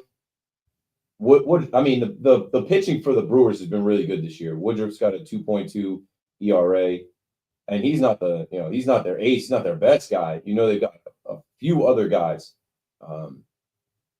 It's TBD for the second game, but Logan Henderson will be out there for the Brewers on Saturday. That's probably a game you gotta get. And then on Sunday, Sean Manaea versus Quinn Priester. So if the Mets are able to hit these arms, right, you don't have to see the Miz. And I mean, you got to the Miz, right? If you go back to that series when the Brewers came to Citi Field, the rain helped because you played that double header against the Brewers where you lost the first game, but the Mets took the second one and then they won the third one. I think the Brewers, they're arguably the best team in baseball right now. They're playing a good brand of baseball right now. It's going to be a huge test for the Mets in Wisconsin. Sal is out in Las Vegas on the Fan. What's up, Sal?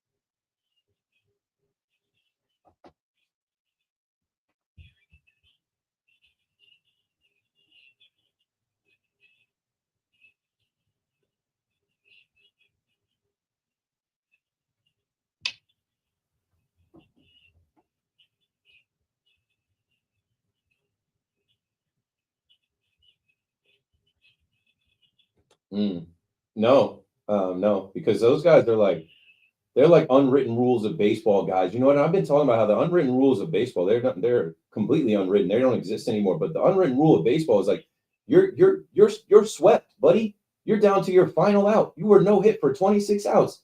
Okay, great you hit that home run, but like don't hot dog it, don't pimp it. I was watching it live. I was watching it live. I guess he knew he had it.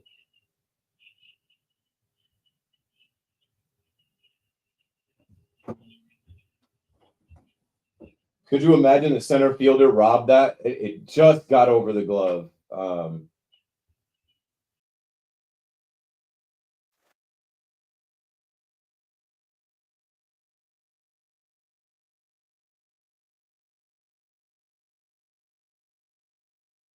That was pretty close. Thanks for the call, Sal. But no, I hear you. It's got to be frustrating. It's got to be annoying. He's not a team guy. He's not a baseball guy. He's a me guy completely. And I guess you can be when you're that rich off of bringing the bat. Took his time around the bases and admired it. And yeah, that's his 26 home run of the year. And that's his Mets moment. I jokingly said that's his JD Martinez moment, but that's his Mets moment. Right? Remember JD Martinez hit that home run in Citi Field where the Mets were being no hit, and he got that one off. He didn't make a scene of it like Juan Soto, but no, Juan Soto, what you hope, Mets fans, is that now Soto takes that and he turns it on. Okay, he sees one go out.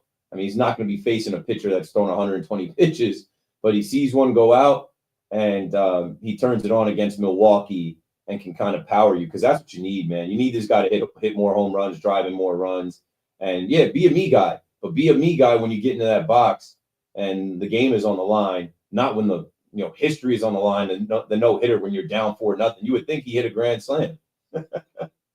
John is in Bayonne on the Fan. What's up, John?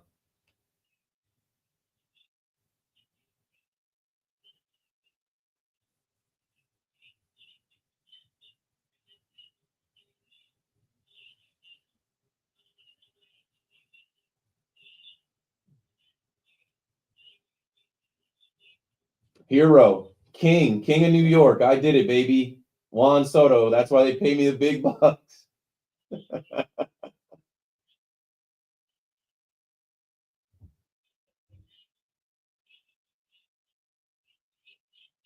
Right.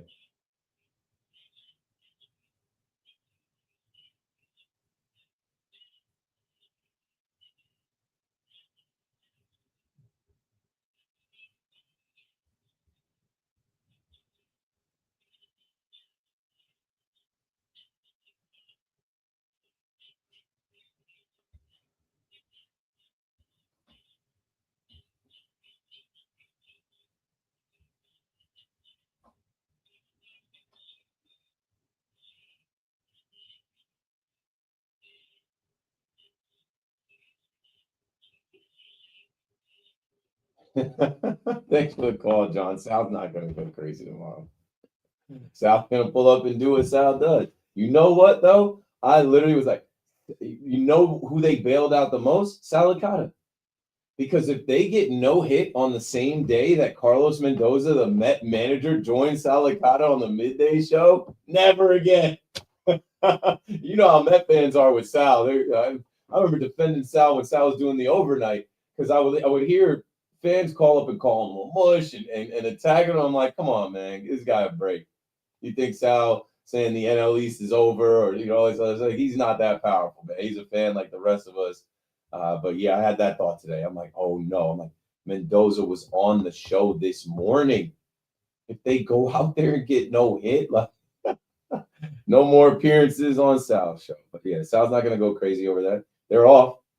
All right. So when Sal comes on, he's just gonna talk. He's gonna talk about the no hitter and how the lineup couldn't put anything together. Vientos was close.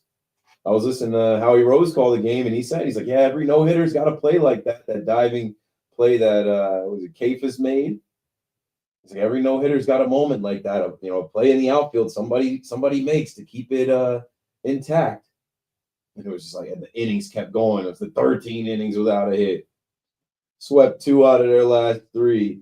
Lost their last 3 series, 7 out of the last 8. They got to shake out of it. And I think getting on the plane, going to a place like Wisconsin, that might be just what the doctor ordered. But yeah, you said something about Mendoza too and Boone.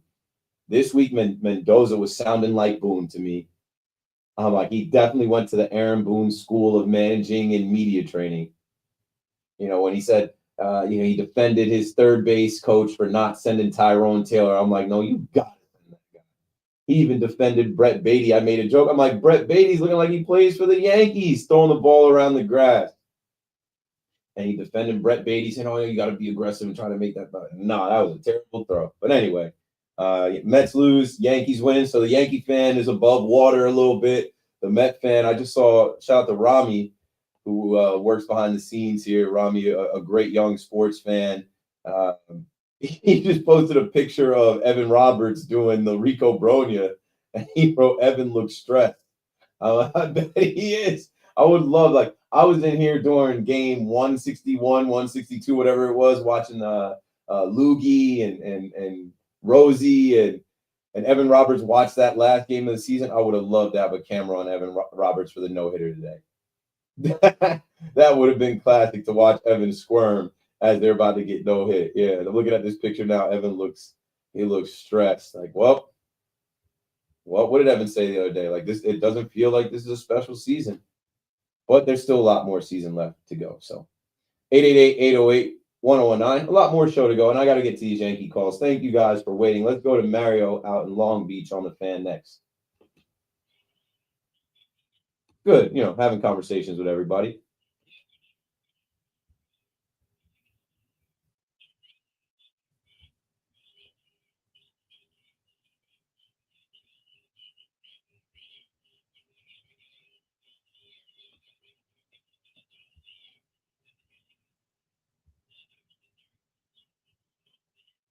Soto?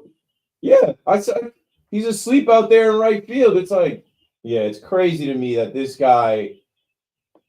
And then Mendoza took up for him. They asked him, "Hey, what did you think about Soto in right field with the triple?" And Mendoza took up for him. I'm like, this. Yes. I'll go get the audio. I'll find it somewhere if that's possible.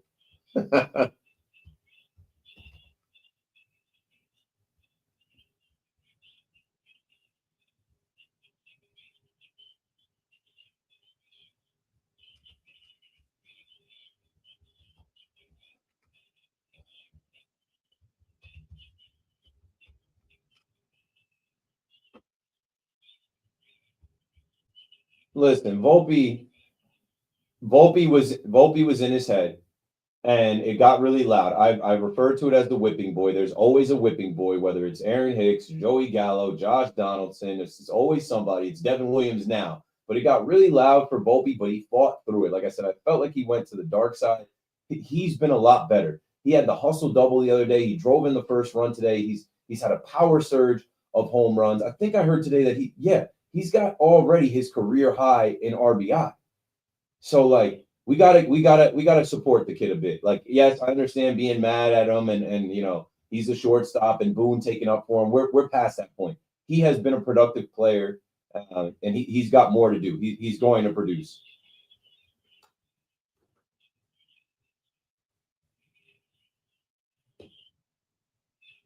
No, he plays the game right. No, he plays the game right. You can't say that about him.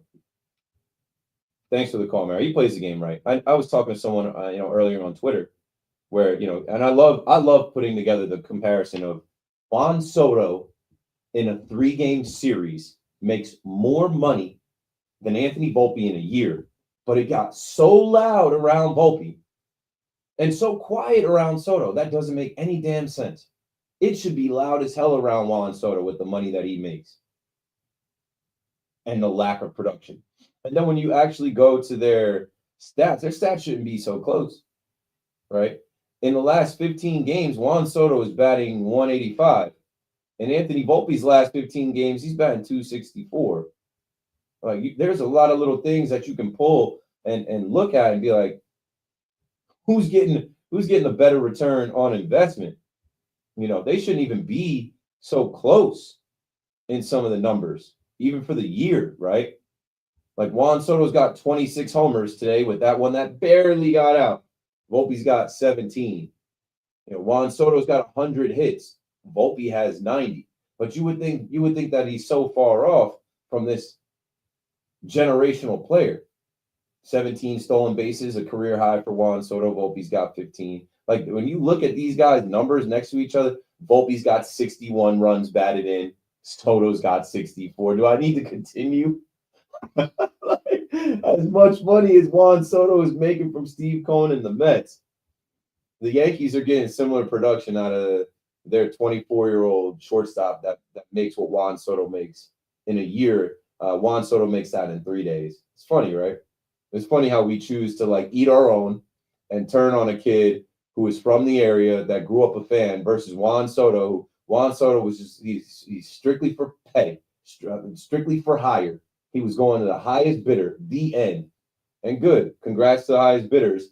Now, what you got to figure out is how to get that return on investment out of him consistently and how that's affecting the players around him. I think that's the conversation next. One of these reporters got to take a deep dive into the Mets clubhouse. I remember a couple years ago when they wanted to blame Pete Alonso for being a cancer in the clubhouse or whatever. It's him being. How about Juan Soto? How about we check on what Juan Soto is doing to help lead the team or break them out of the funk that they're in? Let's take a break here. It's already 10 o'clock. We're running out of time, man. I got to get to these calls faster. I will try to dig up Carlos Mendoza when asked about Juan Soto in right field and how he played that ball and not getting the throw. Mendoza, I'm like, quick answers sound like Aaron Boone. This is Keith McPherson on the Fan. We got 2 hours left. Don't go anywhere because we're coming right back. In the system, can you see if they have Mendoza talking about Soto and that triple?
All right, chat interaction.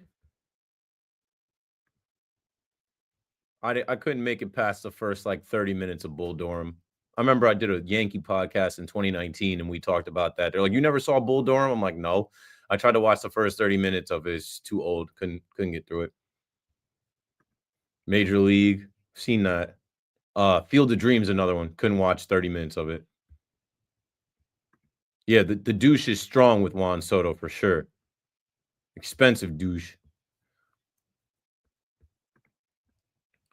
Mets could have bought Bellinger and Fried instead of Soto, and they'd save money and be better off. Facts. But it was all about beating the Yankees. It was all about taking something from the Yankees. It was all about now we have the richest owner in the sport that will not be outbid by the Yankees. So I know it is a hilarious situation. I hope it's the worst contract in the history of baseball.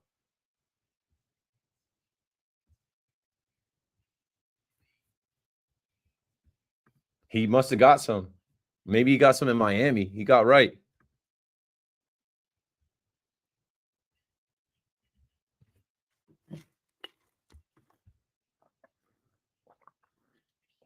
Yeah, Scatterboo is going to be nice. Keep him on the shelf for now. Oh, yeah, that was hilarious. I'm going to speak on that, too. That's a good way to get into the Giants.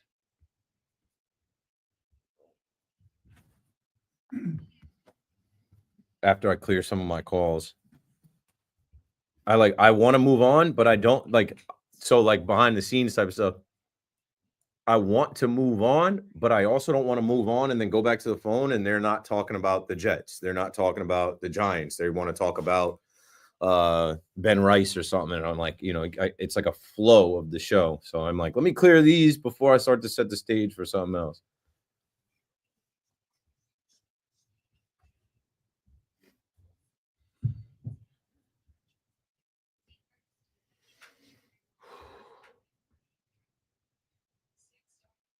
Terry McLaurin goes nowhere. I'll talk about that, and I'll talk about Micah. These guys have no leverage. They're under contract. They're owned by the team that drafted them and that deal. And when people think about to trade for Micah Parsons or Terry McLaurin, what team at this point of the season is that needy where they're going to give up draft capital and pay top dollar? No, there are no teams that are that needy in camp. It rarely ever happens. Got a good thought about Devin Williams and Weaver aren't as effective at the end of the game since the deadline. At least should I call? You can call in. I would separate Luke Weaver from Devin Williams, though. Two things that I've said about Luke Weaver. Luke Weaver is not a big body dude. Like, even seeing Bednar today, I'm like, this dude is kind of like strong dude. Like, this is a man's man. Luke Weaver is like very slim. I'm surprised he couldn't even throw that hard. But for Luke Weaver to be effective, he needs rest. You can't overuse Luke Weaver. He's not going to have his velocity. He's not going to be able to locate the same. Even coming off the hammy, you can't. He's batting practice when he's not rested. When he's rested, though, he can hum it in there.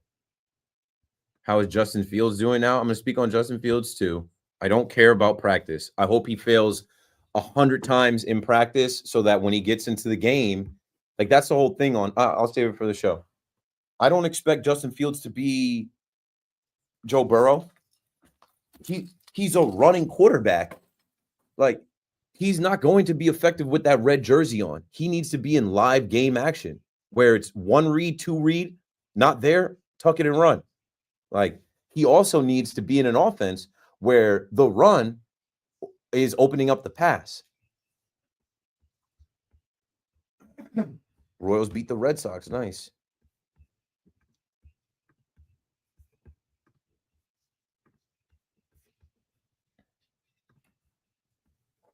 Sponsored by Primo Brands, the official water sponsor of MLB. Major League Baseball trademarks used with permission. Chargers putting to bed a 5-game losing streak. David Bednar came up with a big 5-out stave. Needed 42 pitches to get it done as the Yankees held off the Rangers 3-2. Bednar also had to convince Aaron Boone to let him finish things after a mound discussion. 2 on, 2 outs, and his pitch count rising.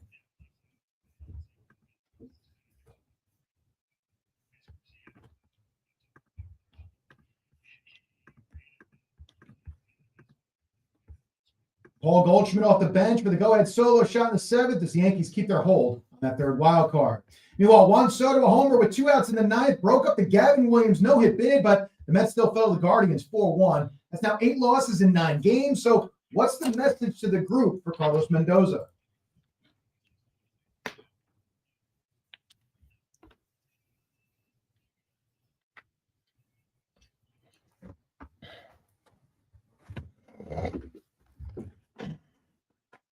David Peterson giving up 4 runs over 6. The Phillies did lose, so the Mets still 2.5 back.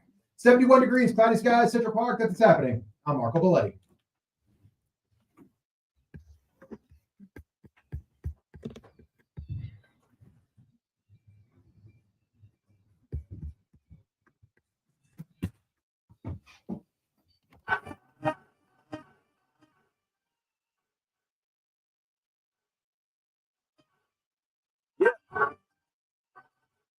Inside the 10 o'clock hour on the Fan in New York.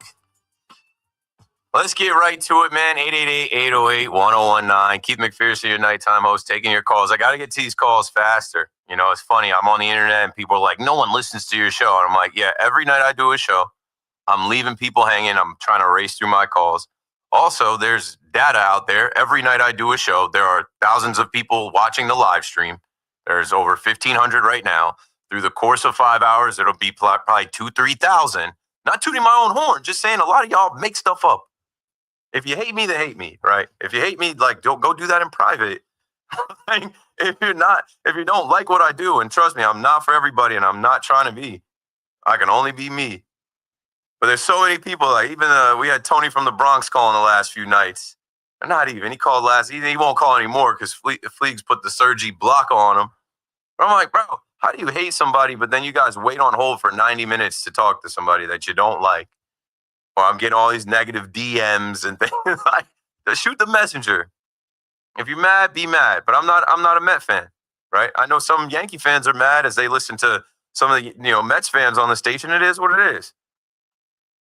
I don't have to act like all is well in Mets land. I think that's the wrong way to go about it. Like I said, I was the one coming in on Monday like, wait. Don't let the Mets skate by because don't let the Yankees struggles distract you from the fact that the Mets are in a bad one as well. So getting back to the Mets and also getting back to the calls. Before we went to break, I said, Carlos Mendoza is showing you right now, and he should, because it is a good way to be. But he also has shown you that he will call some guys out. He'll hold some guys accountable. But he's showing you that he was under Aaron Boone for a little bit. Like the Tyrone Taylor question the other night when they didn't send him, Brett Beatty throwing the ball past Lindor, how he answered that. And then Nico just went and found the audio from what I was talking about before with Juan Soto with him in right field.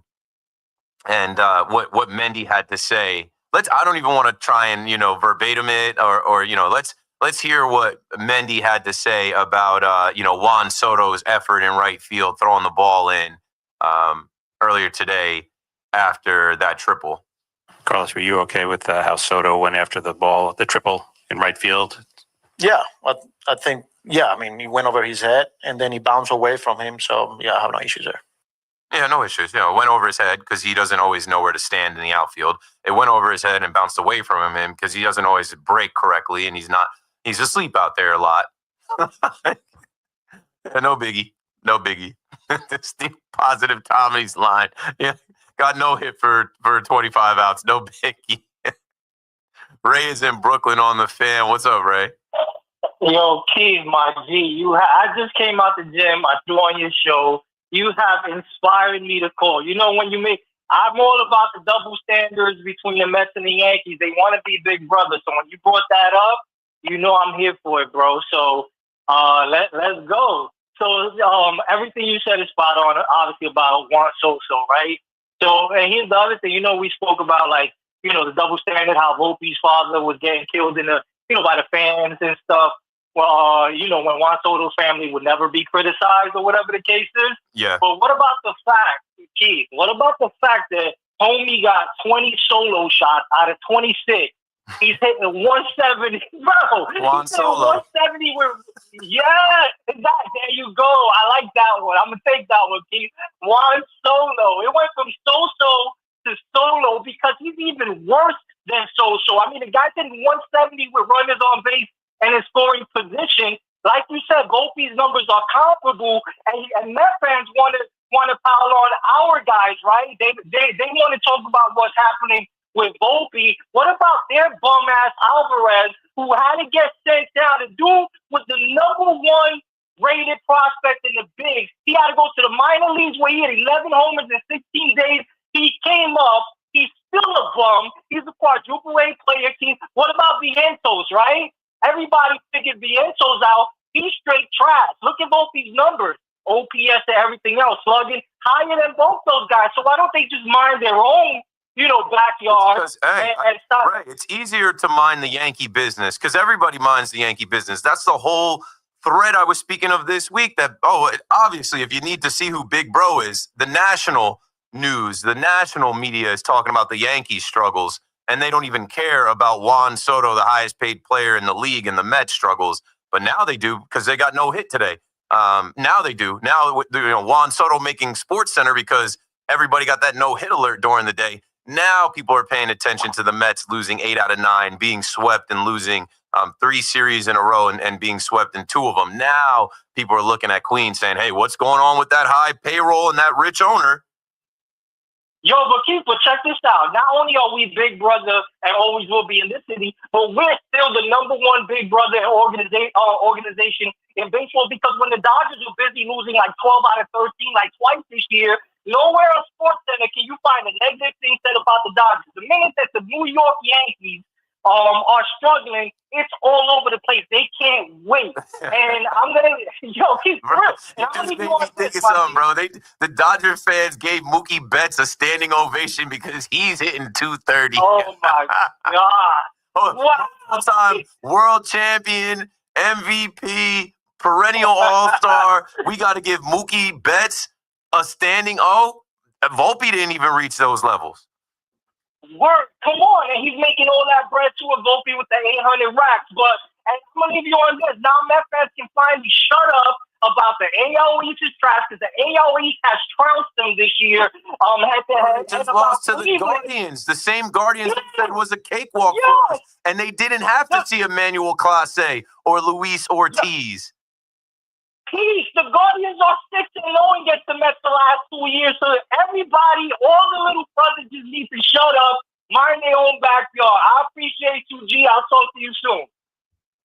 Appreciate the call, Ray. 888-808-1019. Yeah, last I checked, the Yankees beat the Guardians in Yankee Stadium in June. And then they also in May, or was it April? It was earlier. It was April. They took a game out of 3 from the Guardians. So they have the season series on the Guardians. They didn't get swept by the Guardians. The Guardians, they're tied. Actually, they have 3 wins against the Guardians, and the Guardians have 3 wins. But that's not the case with the Mets and the Guardians. So we, as much as, the Met fan will tell you, oh, they're in the weak American League. Let's look at divisions. Let's play that game for right now. Who's in a tougher division? As the Kansas City Royals do defeat the Boston Red Sox. The Red Sox were absolutely rolling. I'm glad that Bobby Witt and them were able to handle business. But yeah, I would argue that the American League East with Toronto, Boston, and the Yankees all being in the postseason, if the postseason started today, is better than the National League East with the Phillies and the Mets being in if the postseason started today. Respect to the Fish. The Yankees did just get swept by the Fish, and the Marlins are one of the better teams in baseball in the last 2 months. But yeah, it also goes back to the Yankees being big bro nationally, right? I saw a video of Uncle Luke, my boy Cesar Pichardo, grew up in Little Haiti. He's down there in Miami, Marlins fan. I was in the fan cave with. He was a Marlins fan in the cave, and I'm obviously a Yankee fan in the cave. He showed me a video of Uncle Luke talking about how the Yankees came to town and they sold out Marlins Park, and how there's enthusiasm for the Marlins, and how if they move the Marlins to the AL East, how much more, I'm like, I don't know. But it did make me think. I'm like, oh, there will be realignment. I told my boy Caesar that. I'm like, there will be realignment. There will be realignment at some point where, the Mets and the Yankees and the Red Sox and, these teams are coming down there to Miami. They need to move the ballpark. That's the thing. The ballpark is in a spot where there's not a lot of parking and it's so far out away from all of the other popping things. They're not going to draw regularly unless the Yankees come to town. 888-808-1019. Dave is in Maplewood, New Jersey on the Fan next. Hey, Keith. Thanks for taking my call. I'm a big fan. We've talked before. Like you, I'm a diehard Yankee fan, 50-plus years. I'm going to complain a little, but I'm going to watch every game until the final out this season anyway. Yeah. Whenever that is. Yep. Good win today, but it didn't need to be this close. There's two problems with the Yanks right now, and it's been a problem. I'm going to take you off because I'm getting an echo, but it's the same thing. It's fundamentals. And it's lack of urgency. Now, fundamentals, they played good D the last couple of games, decent base running, but fundamental strategy. Yesterday, when Volpe walks, me and my boys are saying, okay, he steals second, we're second and third. They don't give him a chance to steal, hit into a double play, ends the inning. And they lose that game. Right today, you got Dominguez on first, and we're like, okay, Volpe either gives him a chance to steal, they got a catcher who can't throw anybody out, or you'd have them lay down a bunt. They didn't do that. They didn't advance the runner, didn't score the run. The game was closer than it needed to be. So the fundamentals are always lacking, which is, it handicaps the team and makes it harder than it needs to be, especially in October when the games are going to be tight. Now, the other thing is the lack of urgency, and you see it. The guys are just, some games it's just lackadaisical. You talk about Miami, all these teams, when the Yanks come to town, it's the biggest game they're going to play. They're up for it. The Yankees just don't get like that. And as well as anybody who follows sports, the real champions, Derek Jeter, LeBron, Kobe, MJ, Tiger, they all talk about, these guys took every practice, every rep, every game as if it's life or death. They don't take games off. They don't have the Cashman attitude like, well, just get to the playoffs and then it's anybody's games. They don't do that. And if you listen to real champions, like Gino Uriema just talked about this. You can't just turn it on in the playoffs. It doesn't work. It's got to be habit. It's got to be daily. Play, it's got to be hourly. And Kirk Signetti, coach of Indiana football, you listen to this guy. James Madison University. He'll make you want to run through a wall because he talks about every rep, every scrimmage, every practice, every game, regardless of the score. You play like it's the championship is on the line because then when you get to that point, you've been there before. The Yankees just don't play like that. Yeah. And it shows when they're in big games because they're tight, and unfortunately, of course I'm going to be hopeful. I'm going to root. I'm going to hope it works out. But I'm skeptical just because of the way, both the approach. And you should. They win by a run with, Bednar should not make anybody say we're back. Should not make anybody say, okay, now the tide has turned. Right. They have to continue to show us. And too many times they've been going through the motions. Too many times they've been caught sleeping. Too many times they make you scratch your head and say, what the hell goes on? Why are they not dialed in? Why is there not a sense of urgency? How does that happen? Aaron Boone says can't happen. And then it happens 5-6 times. Well, and I think Boone, plays into it because he, how many games has he left on the table this year? I think the Yankees have this mathematical approach. Seven with Devin Williams. Right. They're going to lose 60 no matter what, so it's no big deal. But how many games, like you saw it yesterday, but how many games throughout the season I'd like to see where you and I are watching the games and you knew they'd leave a reliever in too long. You see a reliever doesn't have it. Miami Friday. All the time. It's happened countless times where any of us can watch it and you could see this guy doesn't have it tonight. Pull him. Yeah. Right? So that has to be over. They've run out of time for that, Dave. Thanks for the call. Great stuff. Aaron Boone has to manage every day like he did today. He just showed us he could manage like his life is on the line because I feel like it was. It was getting really loud last night between my show, Big Mac's show, after the game talking about they got to fire Aaron Boone. Evan Roberts got on the afternoon drive show and said that, they need to shake up this team and fire Aaron Boone. You think people don't hear that? Of course they hear that. I don't think anyone ever tells Evan they don't listen to his show. I'm not calling for his job. I wasn't, and I still am not. But I am calling for absolute urgency and managing like that, like having a quick hook, going out there, stopping the game. He impacted the game. Even though he left Bednar out there, he went out and said, okay, you're at 40 pitches, bro. Like, you're missing the strike zone. You got jobbed the batter before because these umpires are trash. It's standard. How you feeling? And the guy told him, like, I got this. Okay, I'm going to let you get it. I'm going to let you go for it. I read Devin Williams' games that he costed us off last night. And I think it's a good exercise for the Yankee fan that has been on the Yankee roller coaster and has watched all these games. We should have swept Tampa Bay. Devin Williams goes in there with a 4-run lead. He blew an 8-4 lead in the 9th against Tampa Bay. He blew a 2-1 lead in the 9th against Toronto. I was at that game. That was the We Want Weaver game where I drove here and I pleaded to you guys. I'm like, we can't be chanting We Want Weaver before the guy gets an out. You're cutting your nose to spite your face. He blew a 3-0 lead in the 8th versus the San Diego Padres. He blew a 9-9 game in the 8th versus Toronto. You guys remember that? That was up in the Rogers Center. He blew a 2-1 lead in the 9th versus the Tampa Bay Rays. That just happened with Lowe hitting that second deck bomb right by the foul pole. He blew a 5-4 lead in the 9th versus Texas. Oh, that was Jock Peterson, the worst hitter in baseball, taking him deep. And then add him versus Rowdy Tellez. Rowdy Tellez has a wrist injury during the at-bat. 10-pitch at-bat, he loses. That's 7 games that Devin Williams has costed the Yankees. 7!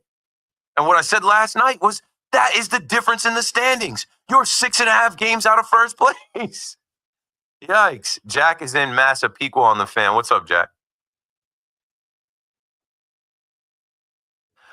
Hey, how's it going? There he is. What's up, Jack? How are you? Sorry.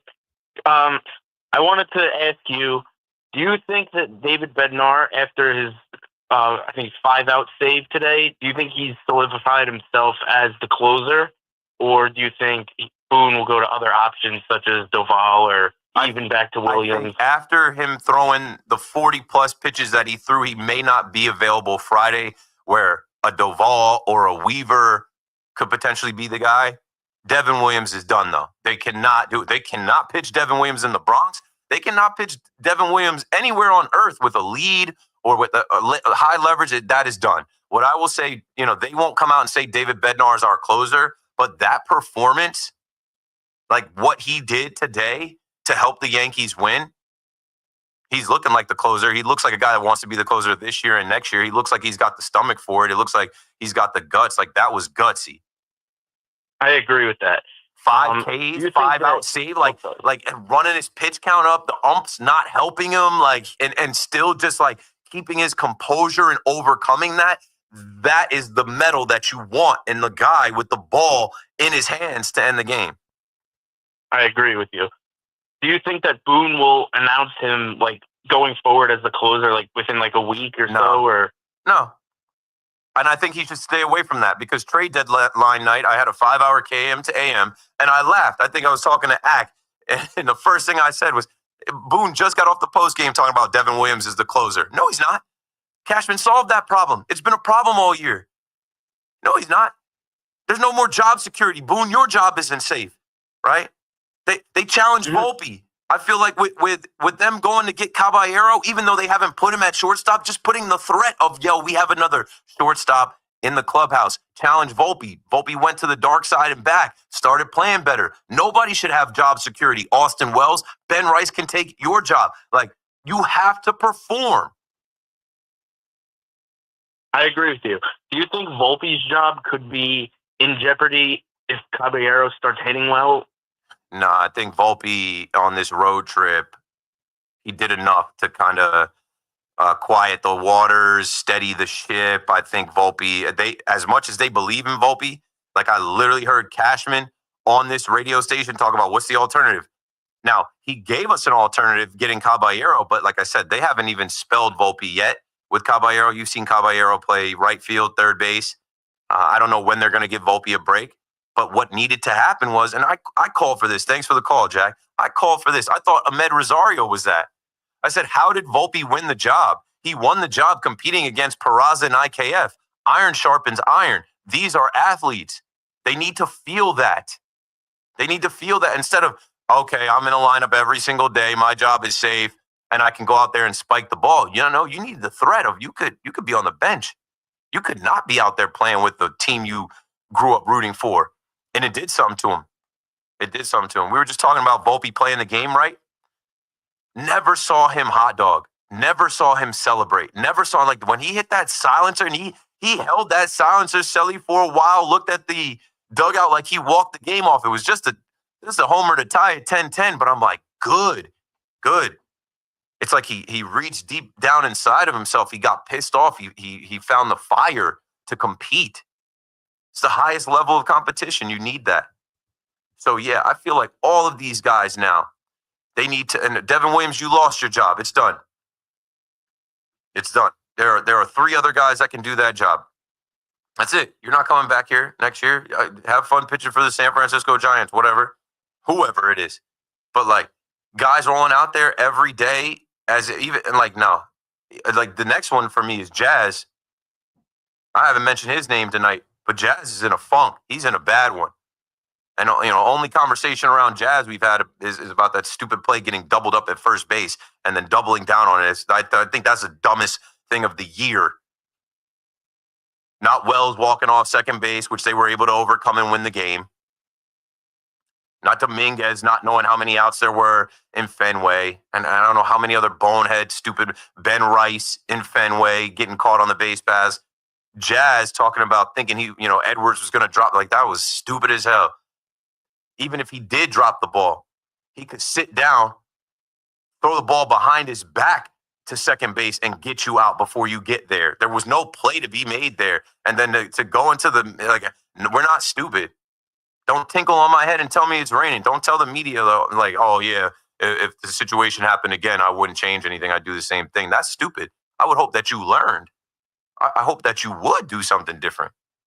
I would hope that you wouldn't just cost us an out, giving them outs. Even Luis Rojas sending Trent Grisham over the weekend. That Marlins series, that was rock bottom for the Yankees. Getting swept by the Marlins for the first time ever. 888-808-1019. Glad it's behind us. Neil is in Greenwich, Connecticut on the Fan. What's up, Neil? Hey, can you hear me? Can you hear me, Keith? Yep. Yeah, hey. Actually, I wanted to make a point about Volpe, but if you'll allow me to make a point about Jazz, too. The first point on Volpe is I called you because you made a comment about Volpe and Soto, and coincidentally, I'm a diehard Yankee fan. I've called you in the past, but I looked up Volpe's stats, and I think one thing that he needs to get a little credit for, and I compared him to Judge, and this sounds crazy, but Volpe's 24 years old. Volpe had less than 100 at-bats in his lifetime in AAA. Judge, when he was 24, had about 100 at-bats and struck out 50% of the time in the major leagues. He had 700 at-bats in AAA. So my point is, I'm not comparing Volpe and saying he's going to be the next Aaron Judge. All I'm saying is Volpe at the age of 24 is putting up solid production. Obviously the defense has got to improve. It's a confidence thing, but I think I'm glad you said it. He's getting way too much heat. It's on, it's too much. It's too much pile on. So I'm glad you pointed out. That's why I wanted to point that out as far as numbers. We need to kind of cherry pick some things like that, Neil, to remind people he's in his third year. He's young, and I know people forget, but he did not have all the seasoning that some other guys have gotten. His development was affected by the COVID season and by necessity. The Yankees needed a shortstop. IKF was their stopgap. That didn't go so well. They had Peraza in the 2022 ALCS. By the time they got to spring training the following year, it was an open competition between the 3 of them. Yeah. And the other quick point I want to make about Jazz is, look, he's not a winning player. My God, he's so talented, but he's just upstairs he's a hot dog. Between the ears, he's man. A head case. He's not a winning player. We need. Bellingers don't grow on trees, but you don't need to be a Bellinger. You can be a Brocious. You just need to be a heady, smart. Jazz spends way too much time arguing with umpires. Way too much time hot dogging it. Worrying about style and whatever it is. We celebrating his whole home run trot. Hasn't been able to do too many of them recently. Gave us one. Yeah. Give me more guys who just put their head down.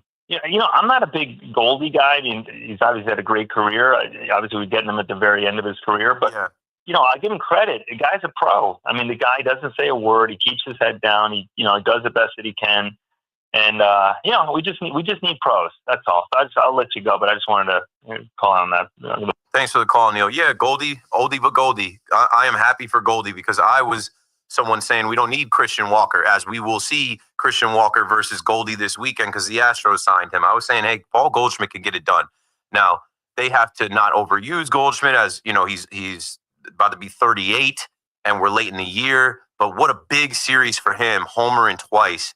And if they want to platoon him with Ben Rice and only use him against lefties or whatever, I mean, we obviously need his glove at first base too. But if Volpe is just going to start throwing the ball in the air at these guys, we'll be fine.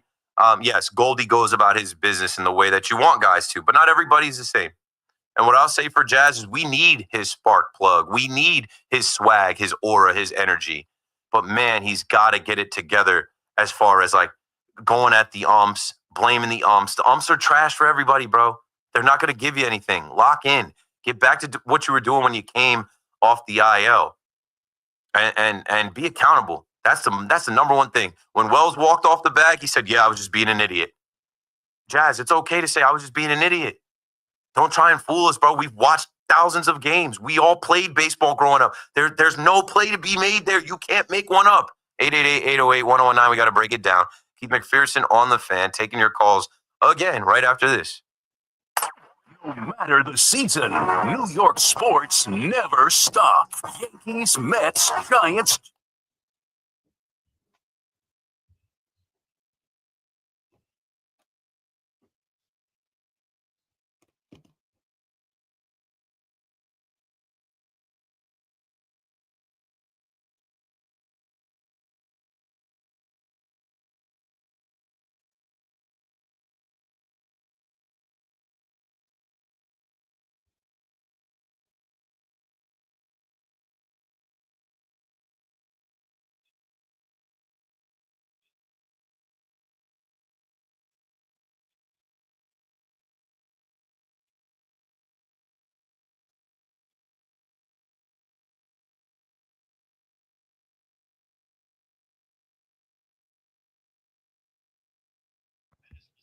No, ain't nothing swaggy about running into outs and slumping.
Oh.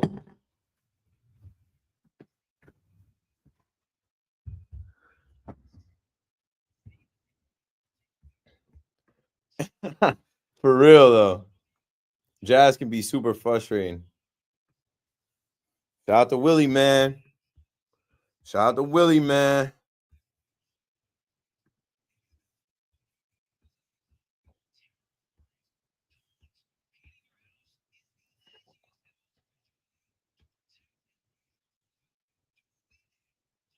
That's another thing. Jazz got to go back to 70%, bro.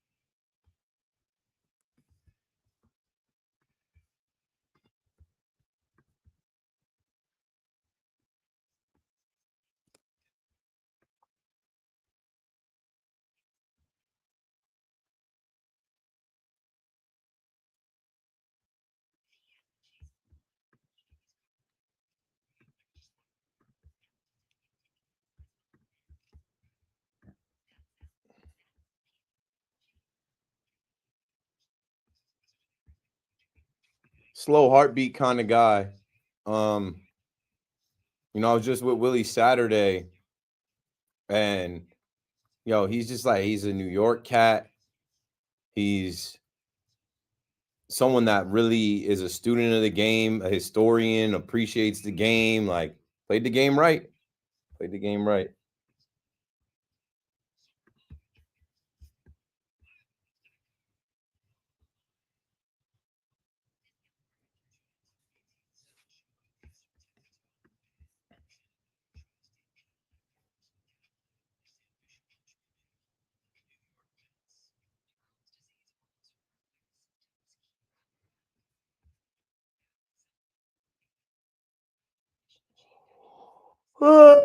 Oh, I'm getting tired, man. I gotta go home and go to sleep. Tomorrow is the David Cohn Celebrity Golf Outing for 2025. I don't know if you can see that.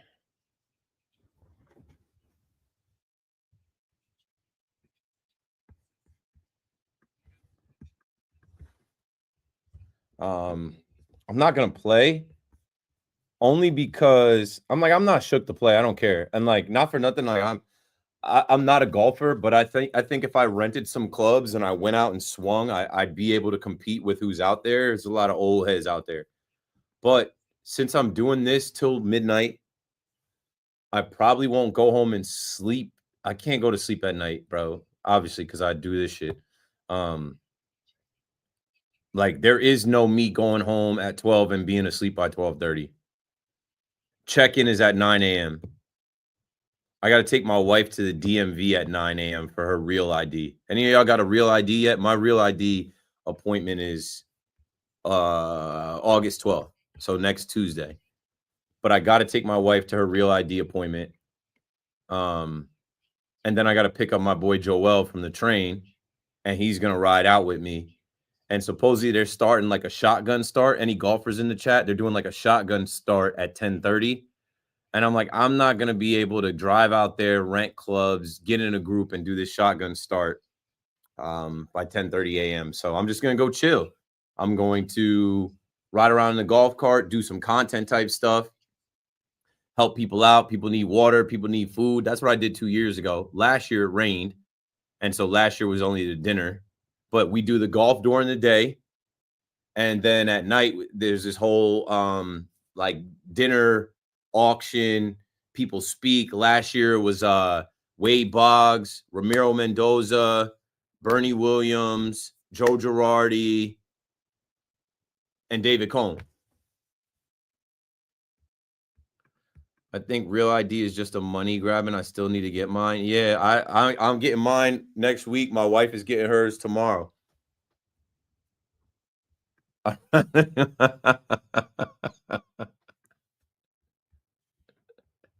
Either one you're not getting out of quickly.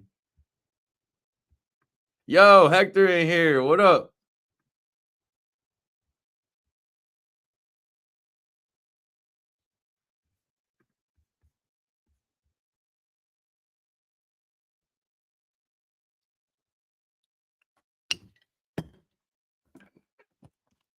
All right, here we go.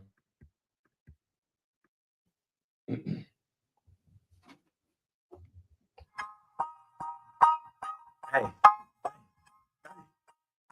Okay. Phil Rocky. It's me. Keep McPherson on fan, KM to AM. Reminder, this is a children's program, so don't swear as we get closer to the nighttime hours. Keep it clean. Let's get back to the phones, and we're also going to get back to the chat. The chat is rocking tonight. The chat has some good input. I'll share a little bit of a story that I was chatting about on the live stream. But let's go to Daniel in Westport right now. Daniel, you're on. What's up, man? Hey, what's up, man? I would just like to talk about, like the Yankees, how they were about to blow the game, in the ninth inning when they walked Seager and Sidney got the base hit. I thought Bednar was going to blow it. So did I. I saw Doval was warming up. I'm like, go get Doval. Honestly, the Seager walk, I'm pulling it up right now. There were some borderline pitches, man. It should have been a strikeout. But you know what? This was a night or a day where Bednar had to earn his road graze. Bednar wanted to become the Yankees closer, and Aaron Boone was going to go get him. Aaron Boone thought he was going to blow it too. Aaron Boone's like, this is my job on the line.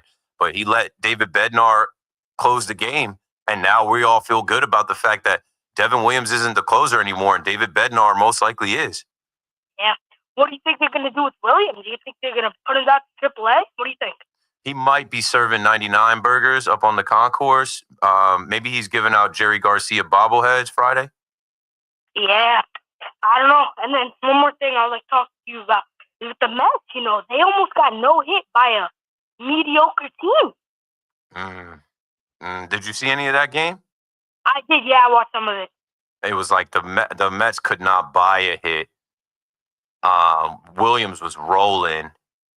Fans were getting annoyed. And I'll say the Guardians, I mean, they were in the ALCS last year, but yeah, they're 59 and 55. They're a little bit better than 500. We thought they were selling at the deadline. They lost some players. Yeah. To let the Cleveland Guardians come into your building, sweep you, and no hit you like that? Crazy, man. And I think also, like in the playoffs, hopefully, you know, they can still don't fight, but almost getting no hit by a mediocre team, that's saying a lot, you know? Yeah, especially when you have Juan Soto, you have Pete Alonso, you have Francisco Lindor. How? Yeah. How? Great team. Like the Mets, they're not a bad team. No, the Mets. I thought the Mets were going to the World Series this year. I don't know. I was told that the Mets, you know, they got this payroll. They got this mascot race. They're the kings of New York. I don't know. I was told that the Mets were gonna, you know, run the city. Yeah, and also going back to the Yankees, what do you think they're gonna do with Caballero? Just keep moving him around. He'll be a pinch runner. He'll come into games late. He can play multiple positions. He's a super utility speed guy. He's a little bit of an agitator. I don't think he's really going to get to play much shortstop. Maybe he'll give Volpe a break once this month. I think. What do you think, like, if there's, like, one thing the Yankees would need to do to, you know, make it to the World Series, what do you think that would be? Get Aaron Judge back healthy and back to MVP form and hitting homers and dominating and playing right field. And with Stanton, you know, Stanton can go back to DH. Yup. Because he's been hitting really well. And maybe today, if you lost that game, I think you should have. You think they'll put him in the lineup tomorrow? Bro, if they would have lost that game and didn't score more than 3 runs and Stanton was on the bench, there'd be some conversations on the fan tonight about, like, what are we doing sitting Stanton down? I know Judge has got to get back, but, like, Stanton's been hitting home runs. Like, you got to keep him hot. So I don't know, man. They gotta get Judge back throwing, right? They got to get Judge back in right field so that Stanton can be the DH. And what do you think the situation with Duvall is? Like, how Setup guy. He's going to be like a 7th or 8th inning guy, depending on whether we use Luke Weaver. He's still high leverage. He doesn't have to be the closer. Maybe he can close. Maybe he's closing Friday night. If the Yankees and Astros are in a close one and they still want to give some rest to Bednar, they had Duvall up today. Maybe he's ready to go Friday night. It's not a bad problem to have 2 closers after Devin Williams can't get it done. And with the Astros series coming up, that's a big series, you know. Maybe get back in like a bigger wild card picture.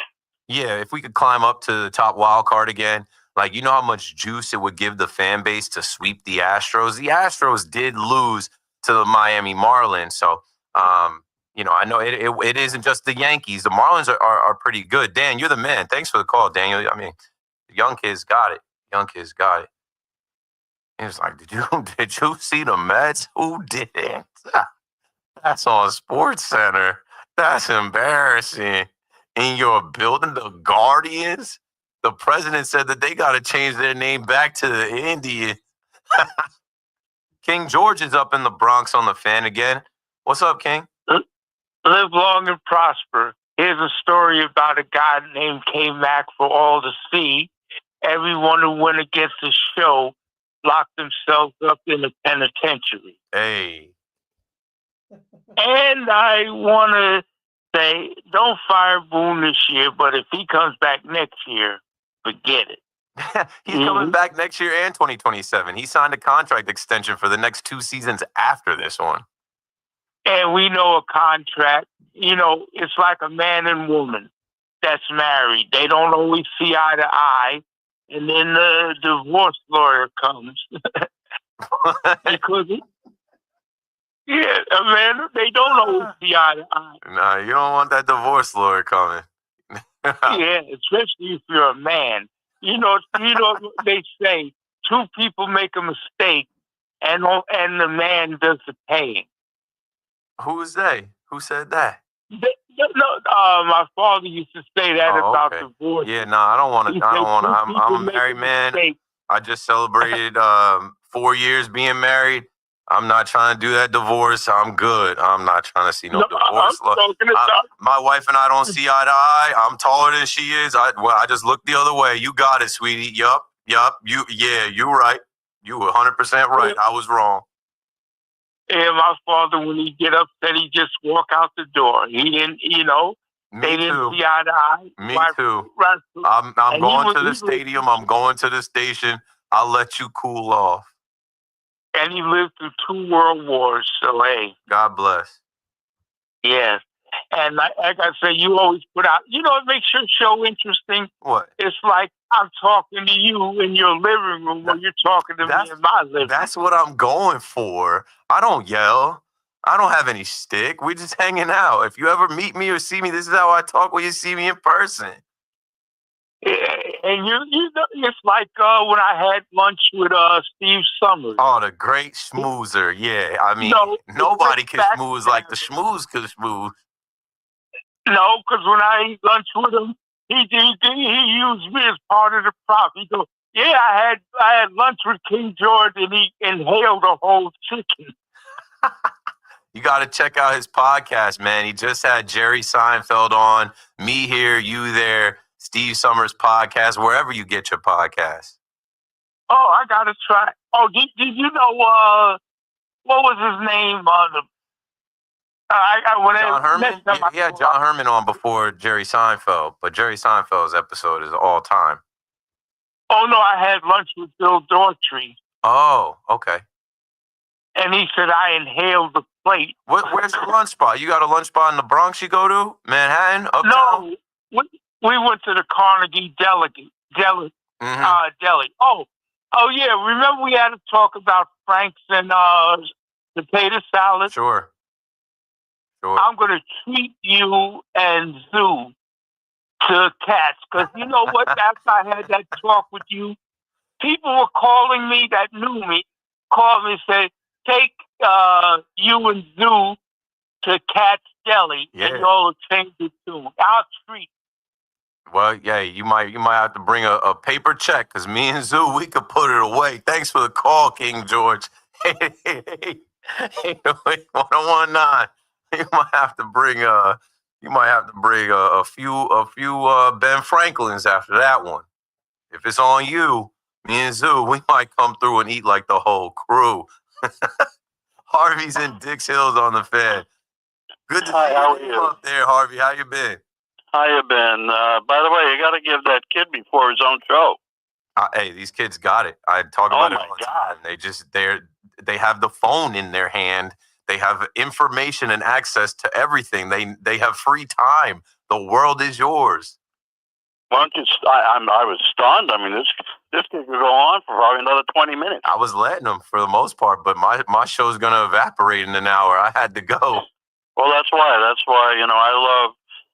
This is my second football call, and you're the guy I love. By the way, I just finished my office hours. I'm in the office, so you're the guy I want to talk football with. I think that's what attracted them.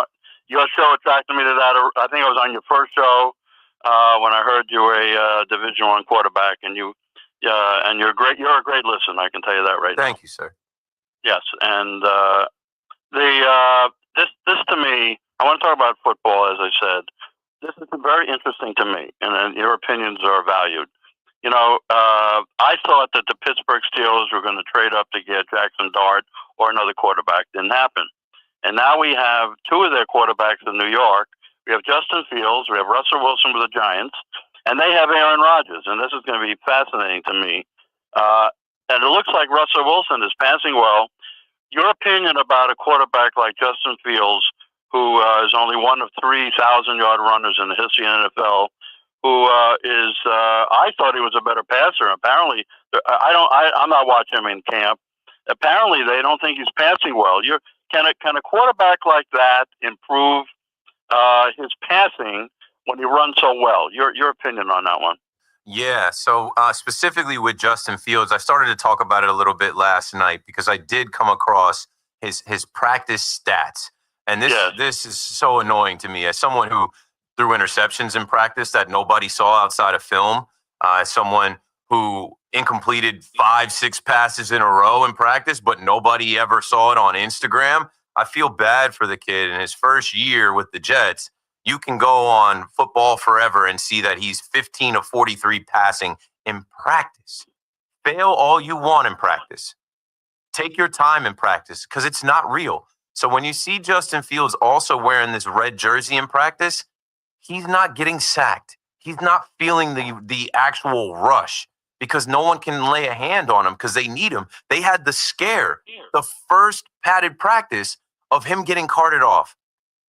Justin Fields is a guy that I think needs to feel the rush and also needs to run the ball and needs to react. He is a very athletic running quarterback that is not a pocket passer. So many people say he can't throw the ball. He can physically make every throw on the field, but where he has struggled is reading the defenses and timing up. So, like, I think, as you see him and he's got that camera, that GoPro on his helmet as well, they are working through. This is all new. This is a new head coach, a new offensive coordinator, a first-time offensive coordinator, a new quarterback coming together. And this is what August is for. What I liked is that Justin Fields says he wants to play in the preseason. He says he wants to see the whole field. And you can improve as a quarterback. You can improve his passing. Of course you can improve his passing. Yes. And you know what's going to improve his passing? Running the football. Establish the run. And then play action pass. Make a threat of, okay, we don't know if we're stopping you from running the ball, Breece Hall running the ball, Braylon Allen running the ball, then Garrett Wilson is wide open because he's in man coverage and nobody can cover him. Man, that's an easy throw to make when Garrett Wilson is wide open. Right. And on your show, I mean, everybody in this world knew I wanted Jackson Dart in the draft, and they got the quarterback. I was very excited that night. One of my patients called me in the office to say that he was drafted. However, and it's very exciting to have a potential starting franchise quarterback for the Giants and having Russell Wilson. But the problem is that, in your opinion about this, having played Division I football, is that the Giants have had the worst offensive line in football probably over the last 10 years, and they had the most combinations of linemen last year after Thomas went down, and now Thomas is down.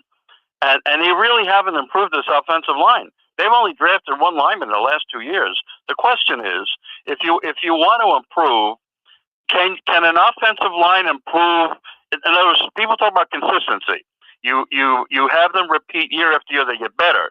So they don't always get better. For example, Neal is trying to become a guard, and I don't care if he's bad at guard and tackle. So do you think that it would have been if the Giants had drafted more linemen, or do you think it can get better from year to year, an offensive line?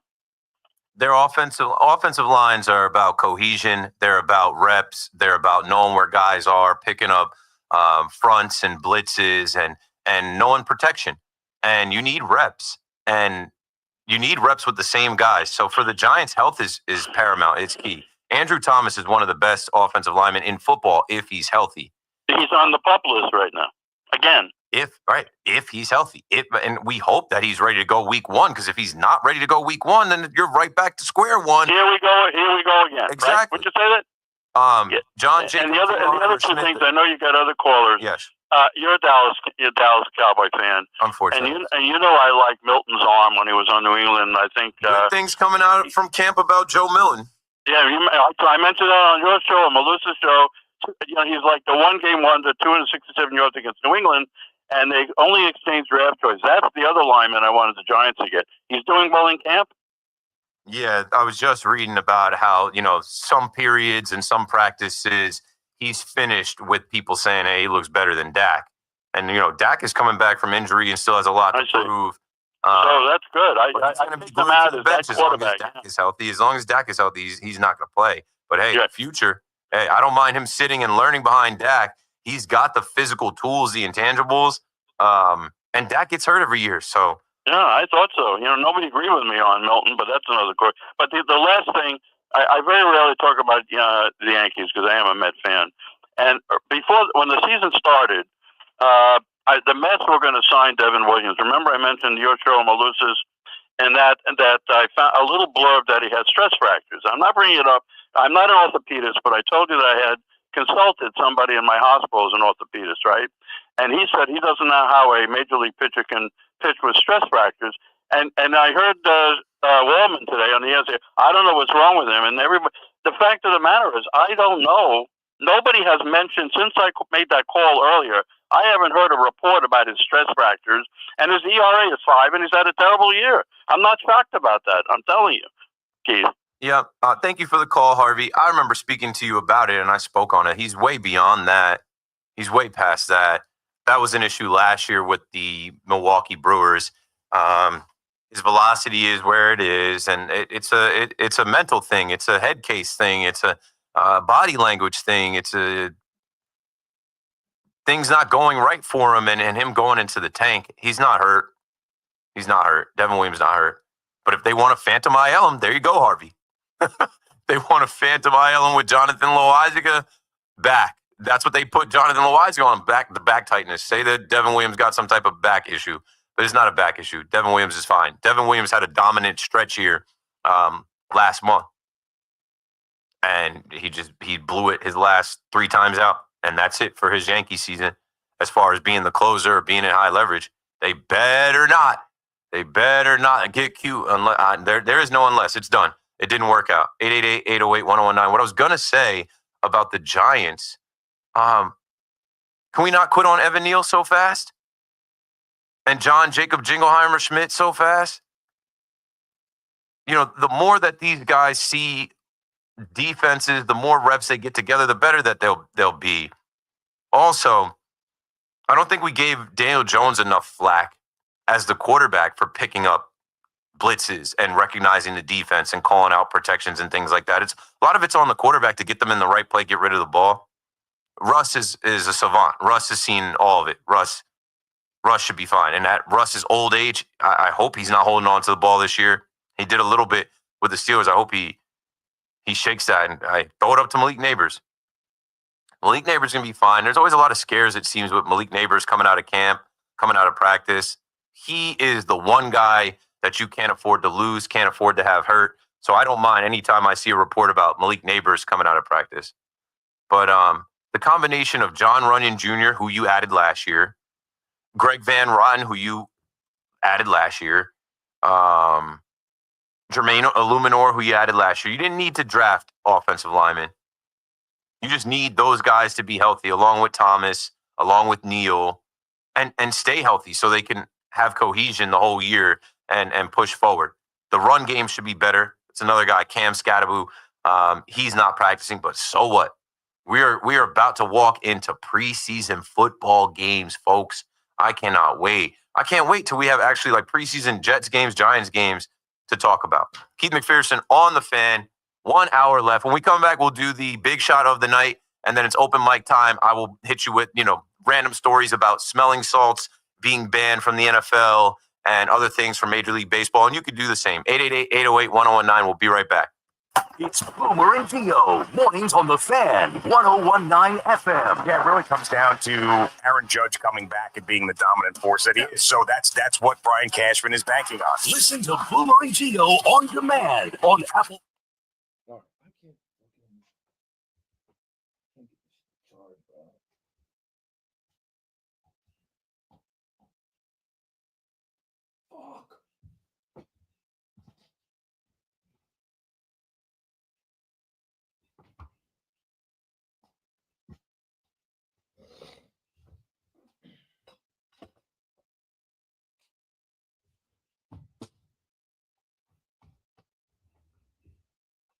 Fucking A.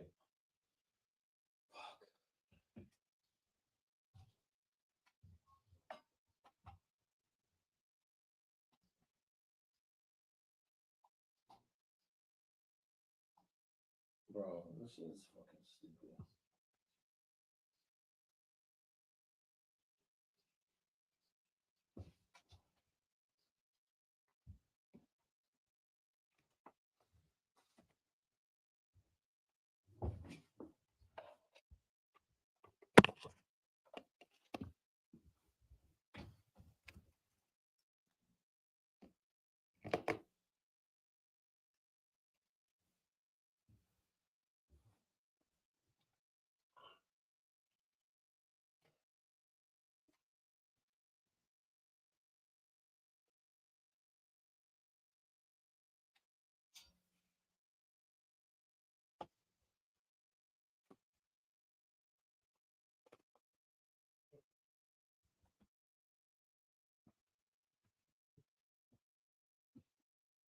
I can't get this shit to the phone.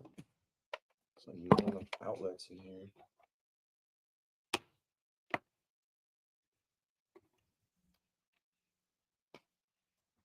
There we go. No, it definitely plugged in.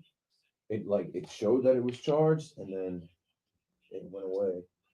So I don't know if it's now it's working. You're gonna say is the laptop getting older too, because sometimes it's like the first sign where it doesn't. Yeah, it's like it won't charge because it's shot. Happens with phones. They do this shit on purpose. Yep, make you go get one. I got this one almost a year ago, September. So it should be fine. Let me switch the mic for the chat. All right, last hour here. Big Shot. Yo, you know the Big Shot beat? You got that queued up? Kendrick Lamar, Big Shot, instrumental. It'll pop up on YouTube because these guys have done it 1,000 times.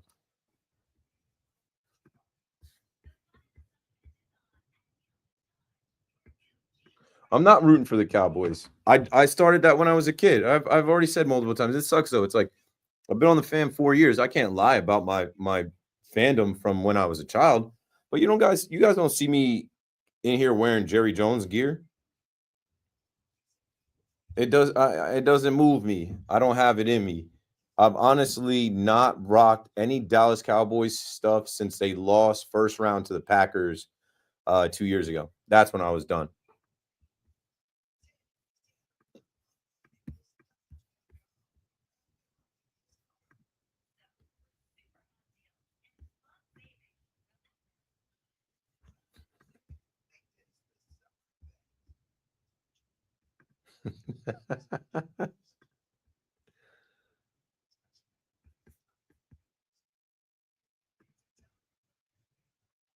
Yeah, him and I got another one.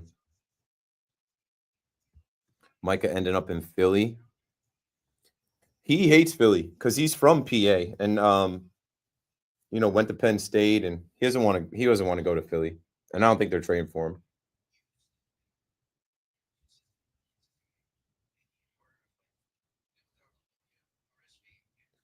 Oh yeah, rooting for the Cowboys is like buying a first class ticket on the Titanic. I'm not getting on any more Cowboys boats. I'm not buying any more tickets. I'm not invested at all.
Has been ready for the phone to ring at any point in the game, and with all the guys. So many incredible guests will be joining us. Follow and listen to Flying Wall everywhere.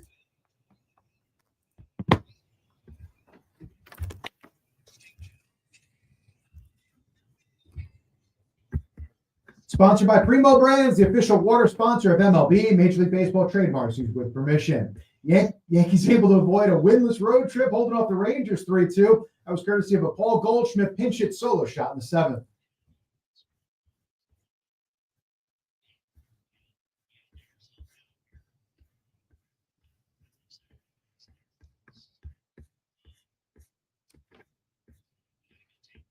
David Bednar, a gutty effort, got the final 5 outs, all on K's, got out of a 2-out, 2 on jam in the ninth. He used 42 pitches in all. Bombers snapping a 5-game skid. Mets avoid the embarrassment of being no hit thanks to a 2-out ninth inning solo shot from Juan Soto, but still suffered their 8th loss in 9 games, 4-1 to the Guardians.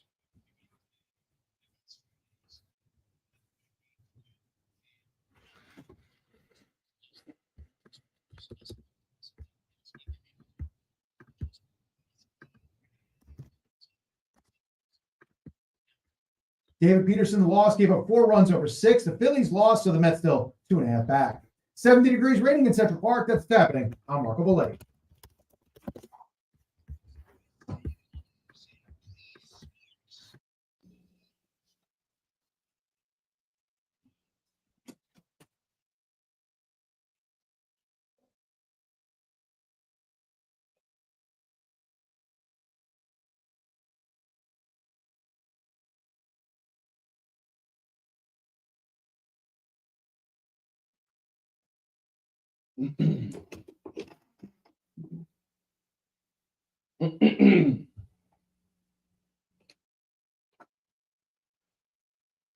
The big shot of the night is brought to you by WFAN and me, Keith McPherson. Bright lights in the big city. Welcome home. A bunch of big shots. They get out of Texas without being swept, without losing their wild card spot, without losing the tiebreaker to the Texas Rangers, and without Aaron Boone losing his job. And the guy with the ball last has to get big shot of the night. David, put him to Bednar. I like the sound of that. Put him to bed. Night-night. Z's and GG's. David Bednar, 42 pitches, 5 strikeouts, 5-out save. I mean, the guy wanted it. You got to love that. Aaron Boone going out there and being like, hey, we're about to take you out. We're going to bring Doval in. Nah, I'm good. Let me get this last guy. I know I should have struck out Seager. I know Simeon got a single off me. But I can get Garcia out. And he does. And that's the biggest game he's pitched in years, maybe in his career, keeping the Yankees afloat here a little bit and literally taking the job as the Yankees closer, maybe for the rest of this year and next year. So, David Bednar, you're the big shot of the night. Honorable mention, oldie but Goldie, Goldie Knox, bringing the power back. Goldie had lost his power. He wasn't hitting doubles, homers. And he hit 2 in Globe Life Park, or Globe Life Field, as they call it now, this new place where I was listening to Rucco and Coney talk about, hey, they don't hit homers in here anymore. It's one of the hardest places to homer in baseball. Not for Paul Goldschmidt mashing lefties. Shout out to David Cohn. If you're watching the live stream, I got the David Cohn Celebrity Golf Outing shirt on. I will be there tomorrow morning. I'll see you guys there. I am not playing, and this is something now as we get into open mic time. I'm not playing, and this is the 3rd year I'm not playing. I might take some swings, but I don't want to be the amateur messing up the game. When if you ever go play pickup basketball and it's grown men and there might be a 12-year-old that wants to run with the grown man, and it's you're not really of the level of competition. I don't want to be thrusted into the level of competition out there with guys that really play. I have my golf shoes. I don't have any clubs. I do have a Casamigos bag. Shout out to Lee from Casamigos who sent me a nice golf bag, but I haven't gone to get fit for clubs. I know I've been on WFAN talking about how I've swung on the simulator.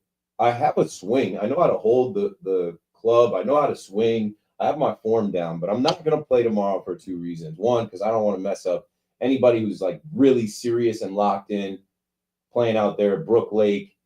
It's going to be a nice day. It's going to be a nice night too. I can't wait for the dinner. Shout out to Allison Lucas, the Ed Lucas Foundation. Honestly, love every year. It's my third year. Love every year seeing everybody from Sweeney Murdy to Brian Hoke, Ken Danico, Ramiro Mendoza was there last year, Joe Girardi, obviously Bernie Williams, David Cohn. I'm sure I'm forgetting some other great people that are out there from WFAN, Mark Malusis, JJ, John Jaskremski, CeeLo is usually out there. I think those guys might be out there again this year. But yeah, I'm not going to play because it's a shotgun start. Shout out to Forge, Bernie Williams manager. He's like, it's a shotgun start at 10:30. And I'm like, if it's a shotgun start at 10:30, I don't know. Are they shooting off a shotgun in the air and then they just start swinging and everybody's like trying to get a hole in one, a birdie, par? I'm like, I'm not going to jump into the fray. I got to go home tonight, try to calm down from doing a 5-hour show, which is going to take 2 hours. So by the time I go to sleep, it's 2 in the morning. I'll probably sit in the dark listening to you guys call Big Mac. And I'll listen to Big Mac show until I can sleep at 2 a.m. And then my son's going to get up with a poop diaper, and I'll actually try to beat my wife to the punch and change his poop diaper at 7 a.m. And then I got to take her. This is also open mic time. I got to take her to the DMV. She's getting her real ID. I'm getting my real ID next week. Has anybody successfully gone to get a real ID? We're under pressure here. She had to print out like credit card statement and like I think she has like our rent contract and like all this other stuff to make sure she can get a real ID. And I'm doing mine next week. But yeah, that's where we're at. Open mic time, whatever you guys want to talk about. Shotgun starts in golf. Starting my golf escapades. I might take some swings tomorrow, but I'm not going to compete. I'm not going to play, but I'll be out there. And since I got to drop my wife off at the DMV 9:30, and then I got to pick up my boy Joel, then we got to ride all the way out to Brook Lake. I'm like, I don't want to show up there and mess up anybody's 10:30 shotgun start. And I got to rent some clubs. I don't have my own club, so like I'm just going to be on the cart, probably doing some content, social media stuff. And then, really looking forward to, throwing the suit on and sitting at the tables for dinner and, all the ceremonies and the things that go on at David Cohn's celebrity golf outing.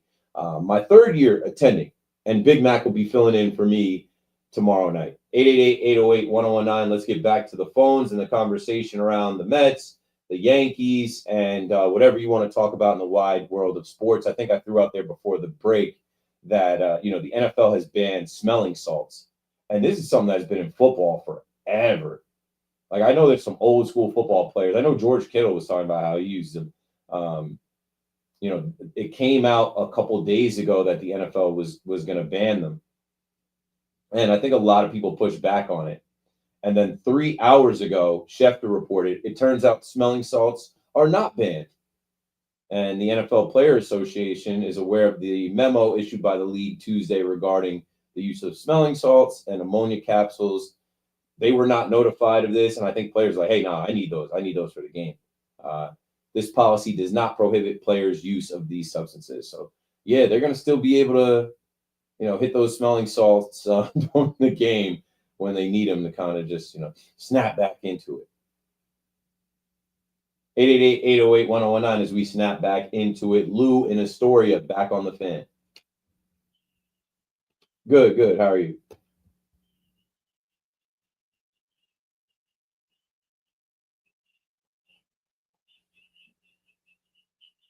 Come on.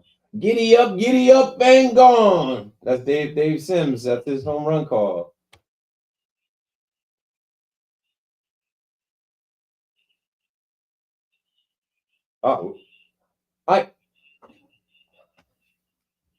I can do it coming back from the next break. Yep, you got it.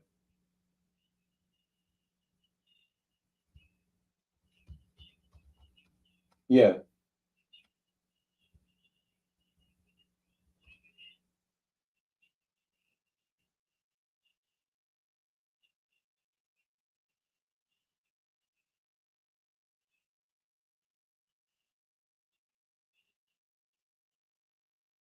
There's probably a bunch of Lou's in the story. Yeah. I don't know how you claim it.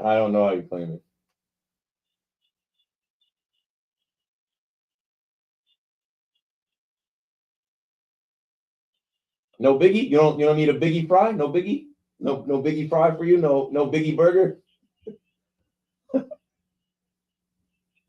Junior bacon cheeseburger. Frosty.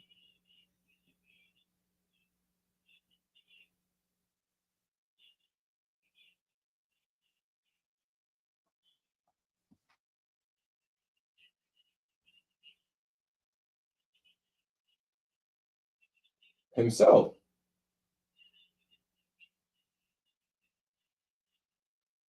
My favorite player.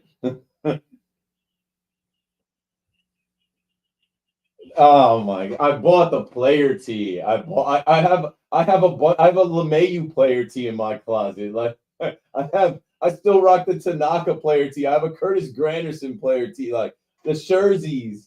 Yeah, go on.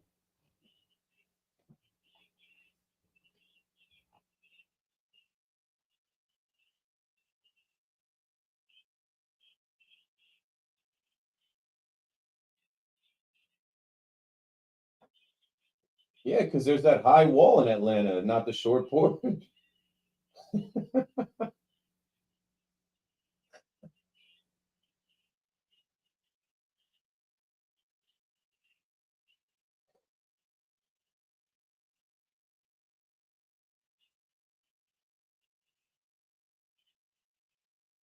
Ben Rice, Stanton, Trent Grisham.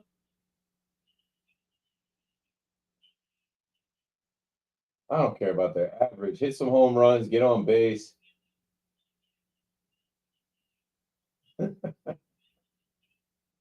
Nobody cares about average anymore. It's about OPS. Trent Grisham's got an 814 OPS.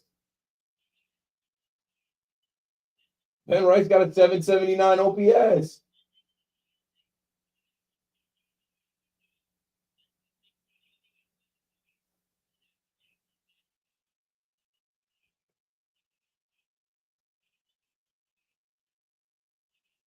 Thanks for the call. Yeah, I don't know how to get the Wendy's hit for the cycle. I'm sure, I don't know. I'm not going to text Susan at this hour. I'm going to assume that she flew back from Texas and got to the crib and is already tucked for the night. Susan, I'll see you in a minute. Jazz Chisholm is not my favorite player. I just was talking about how Jazz is pretty much on my last nerve with his slumping and his complaining and him trying to show up umpires and how he hits his celebration. He's got the whole like it's just like, bro, we need you to hit. We need you to hit. He's got to break out of it. He's been striking out a bunch. Worked a couple walks today. What else? Yeah, the tell me something cool part. I don't know. You guys, Dave Sims is a pro, man. And I've listened to Dave. He's not going to be John. Nobody's going to be John ever. If you want to hear John, John's got his own show. I've been catching up on John's show on TikTok. They follow me on TikTok, the John Sterling show. They clip up his show and put it on TikTok. He's still got his takes. He's still sharp. And John is the best. But like, I don't think that Dave is bad either. And he's got to have his own call. He can't say it is high, it is far, it is gone. Like he says, giddy up, gone. That's his thing, bro. And he's had his things. Hey now, and he's had his things from calling Mariners games. I think you guys give Dave too hard of a time because you want somebody to be John. But you know what? On John's way out, a lot of you hated on John. Oh, he can't see the ball. Oh, John is not. He's lost his fastball. Like nobody can ever win. None of us can ever win on these microphones. Somebody hates all of us. So whatever. After the next break, I will find something cool to tell you. And as far as the Yankees go, Belly and Judge, sure, Judge got to get back to being MVP Judge. Belly, you can for the most part count on. I think the team is in an okay spot right now. I think the win today is something that they can build off of, but they still got to do it. So we'll see what happens on Friday. Let's go to Orange and talk to Greg on the fan next. What's up, Greg? Thanks for calling. Thanks for holding. You got it.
No, he's not going to be. He's already having a down year for himself, and he's not going to be able to match what he did hitting in front of Judge last year. What I would say is this. This is the only thing that if I was a Met fan rooting for Juan Soto and the Mets, that would help me sleep at night.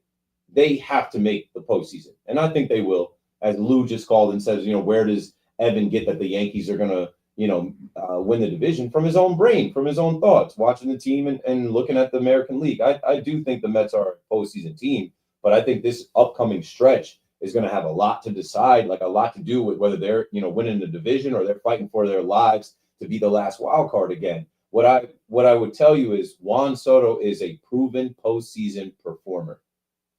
Juan Soto is a guy that you got to get to October, and October is the same as August 6th. Like he does not get affected by the moment and the pressure of October, and he shines in those moments. So get him to October and the regular season won't matter. And if you get what you got out of Lindor and Alonso in October and Vientos in October, then you could have a powerful lineup again.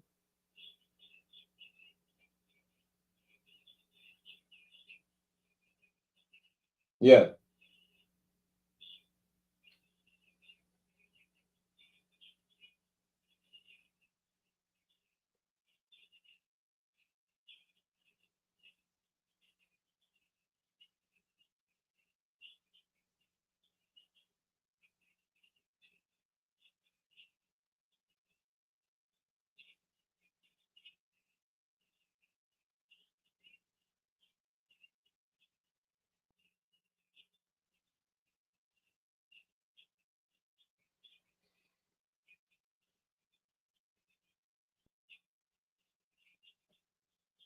Mm-hmm.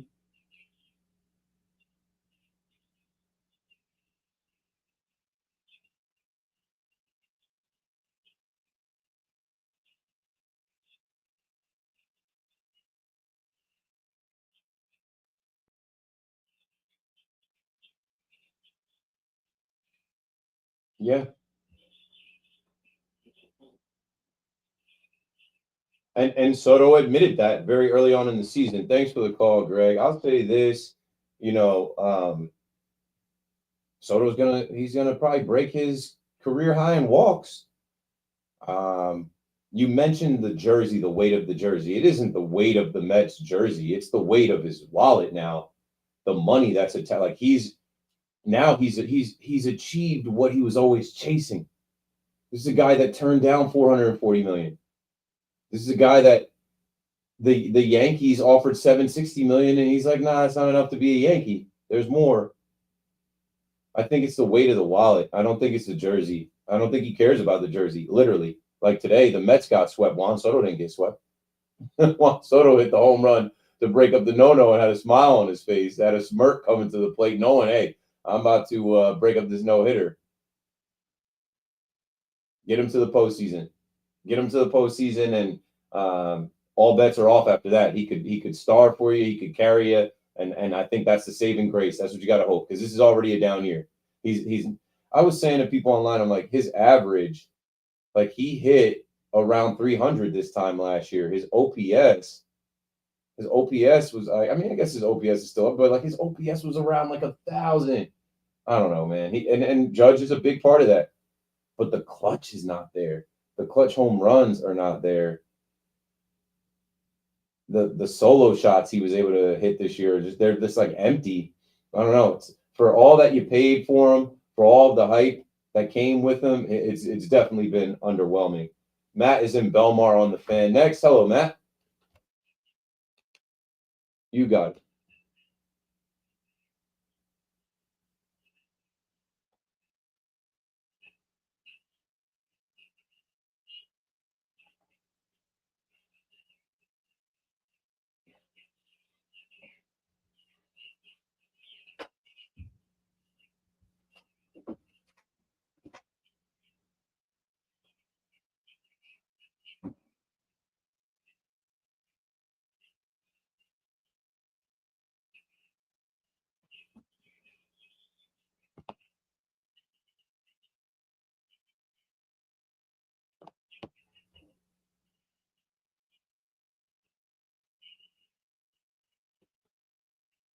I mean, yeah. I mean, game one is different than getting to the postseason. You'll figure that out when you get there. I do expect this lineup to wake up. I do expect them to hit. It is peculiar. It is. I think so too. I mean, Philly. They added at the deadline. I think Bader is going to be a great addition for them. He homered in his first hit. Schwarber's going crazy because he's going to get paid. Duran now they got his closing entrance. They have the starting pitching.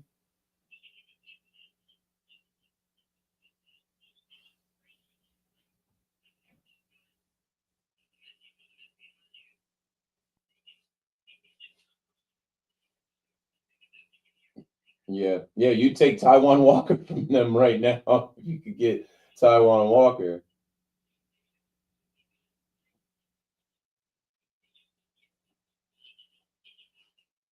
It would look better if the Mets were putting up double digit hits and runs like they were last year. And I think that adding Juan Soto to this lineup, the thought was, oh, they're gonna hit, they're gonna produce. This is one of the most potent lineups. He did have a complete game. Yeah. So they got to get back in the lab. The pitching lab's got to get more out of these guys. Montas, Senga, Holmes got to be able to get to the sixth inning.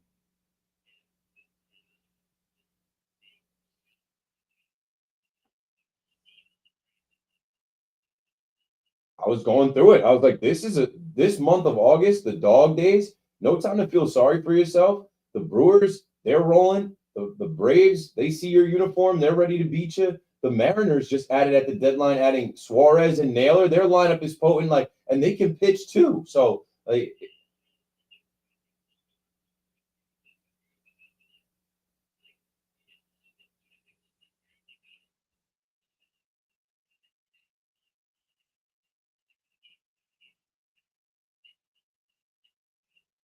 got to score, bro. They pitch well enough to win these games. You're not going to win scoring 1 run, 2 runs.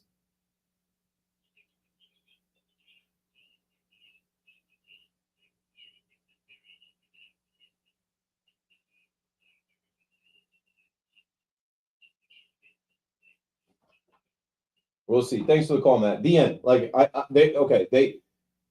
They don't have starting pitching that go deep into games. Got it. But they do have a stronger bullpen now. Okay. If you go and look at their losses, they're losing these games scoring under 4 runs. And then you know what? In the game that they actually did score 6 runs, they should have won that game. They should have walked that game off, but they were timid. They played it safe. They didn't send Tyrone Taylor. You're not beating anybody being no hit, obviously, and putting up 1 run in the ninth, 2 runs, 4 runs. It's not enough. You're about to face lineups in this National League. These guys hit. They string together hits. They hit home runs. So the Mets lineup has to wake up, and you have the hitters. You know that. You have multiple hitters that can get hot, and they need to get hot at the same time. 888-808-1019. I got to take a break. This is probably my last break. So when we come back, we'll do Tell Me Something Cool. Keith McPherson on the Fan, BRB.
Tell me something cool.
So I think the Tell Me Something Cool drop is in my folder.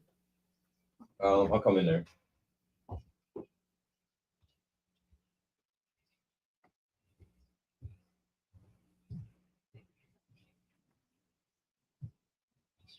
It's audio, John.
Oh!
Also, if we have in the system, Dave Sims call to end the game, just to try and build Dave up. Like people they just always got to be haters.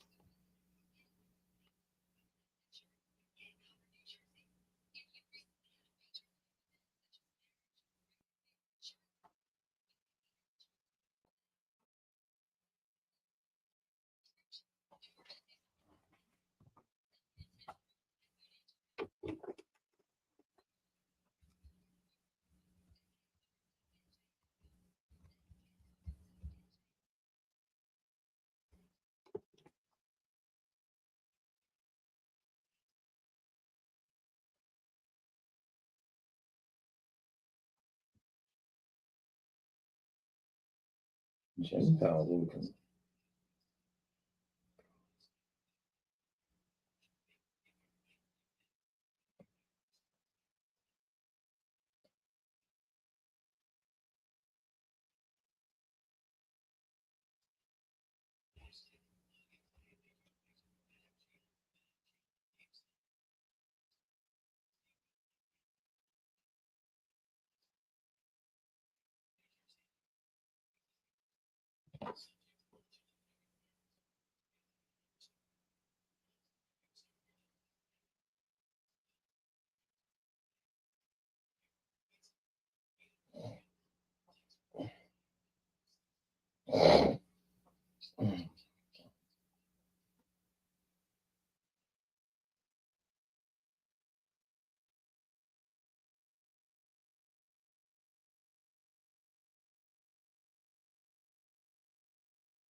What a play.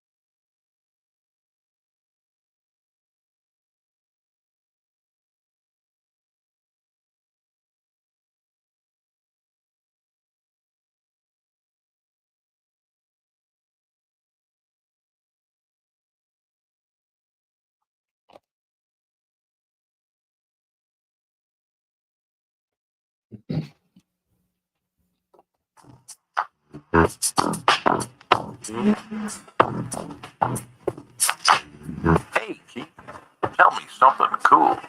Hey, John. Good to hear from you again. I honestly haven't done too many tell me something cools because there's nothing cool about losing. Nobody wants to hear it, but I got a good one for you tonight. Tell me something cool. Well, this is really cool. Jen Powell, hopefully I'm pronouncing her name right, Pawol. Jen Powell will become the first female umpire ever to work a regular season Major League Baseball game during this weekend's Marlins and Braves series down in Atlanta. Powell, a minor league umpire since 2016, is one of 17 current AAA call-up umpires eligible to substitute into Major League games. She will work the bases in both games of Saturday's doubleheader. And something even cooler about Jen Powell, she grew up right here in New York. Yeah, she's from Long Island. There you have it. Tell me something cool. Keith McPherson on the Fan, KM to AM. Yeah, honestly, shout out to Lou for having me bring that back. I only have 2 segments that I do, Big Shot and Tell Me Something Cool. And I don't really need any more segments or games or series. I don't know. I like to talk to you guys. I like to take calls. I like to just be real, authentic, talk about what we see, what we feel, what's coming up next. And I think that's just kind of how I've crafted my shows. But yes, in a way to honor John Sterling, I came up with that Tell Me Something Cool segment in this show, which honestly, I came up with the segment that used to be in the Yankees pregame show, Tell Me Something Cool. And brought it back around. But I'll make a note. I put notes together every day, all day. I see something on Instagram, Twitter. I'll hear something on WFAN, and my notes, one day I'll do some type of content showing I have 652 days of notes in the Notes app on Apple on iPhone and also on my MacBook. So that's 652 days of show prep, like getting ready to do a show and putting together different things that happen throughout the games and the days and the world of sports. So let's wrap things up, taking the rest of these calls. Something else that came up in my notes as I was looking for the Jen Powell thing. I was saying how I was listening to Howie Rose talk about, there's always a play. And it was there was always a play in these no-hitters. And obviously the Mets didn't get no-hit, but they were close. There was the C.J. Kayfus play diving forward to rob Mark Vientos of a hit. But there was also the play where Lindor hit that ball 107 miles an hour and it went off Gavin Williams' glove. And he was able to recover, pick up the ball, and throw Lindor out. Like, that's how you just know it's not your day. Ross is in Bergen County on the Fan. What's up, Ross? What's up, Keith? It's stupid, man. I was talking to you yesterday, and I thought, I didn't even think it could get worse. And I was texting my buddy. It's like Gary Cohen said last year, the 0-5. It feels like rock bottom.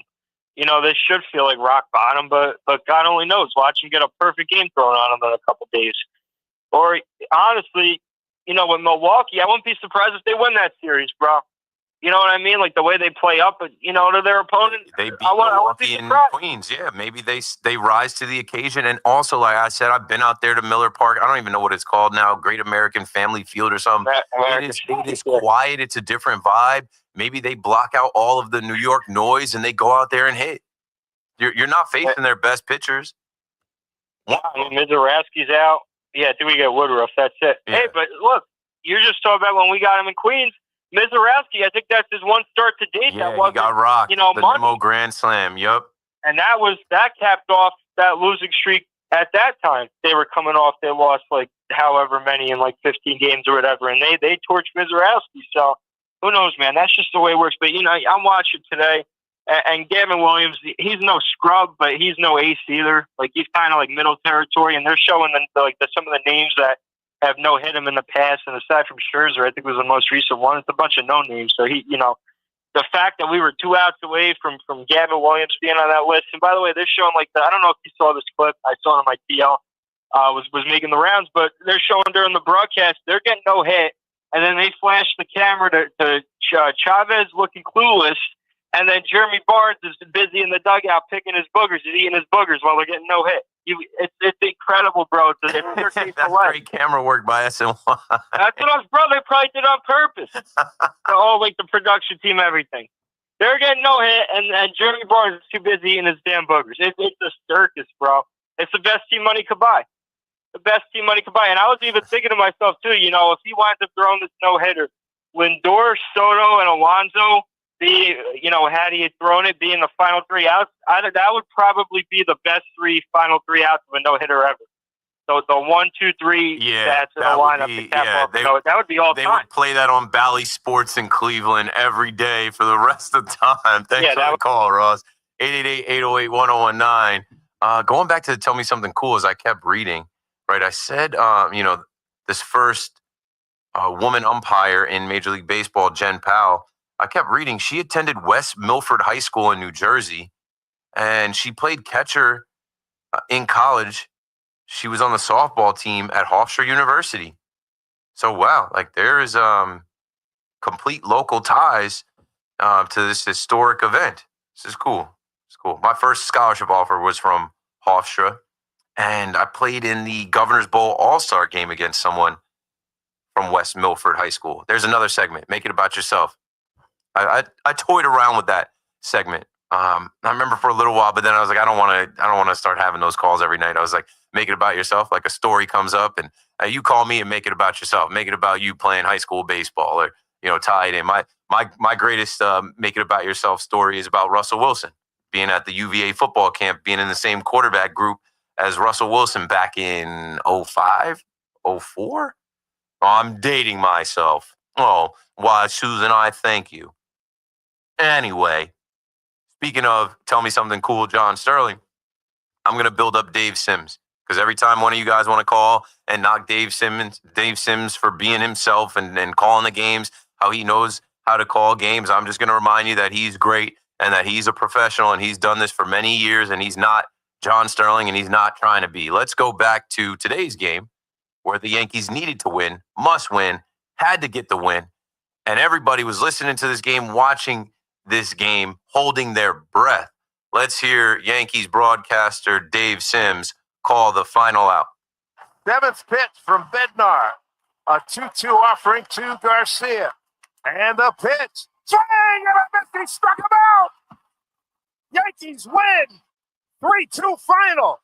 Goodbye to the 5-game losing streak. David Bednar with his first save as a Yankee. 3-2 final. Hey now. David is in Manhattan on the Fan. Hello, David. Hey, how you doing, Keith? Great show tonight. I'm good. Thanks for calling. How are you? Good. You know, just, sorry, let me bit of a connection. Is this better? Yeah. Yeah, you're good. Okay, cool. I was just going to say, like, with the Aaron Boone, I mean, look, Girardi, he came in and he took his squad of players and they overachieved. I mean, they would have, I think, won the pennant maybe easily if it wasn't for the cheating going on in Houston. They took that team. The fan base loved that team. Girardi lived and breathed baseball. As I'm, comparing to Boone as a bit different personalities. But the point is that he got fired because they felt like he wasn't connecting well with Gary Sanchez. Maybe there was a little bit friction with him and Brian Cashman. But the bottom line is, after he left, Sanchez he just got worse. And if you look at Boone, the one thing that the Yankee manager needs, and it's more glaring year after year, is really developing young players, is really working on the fundamentals.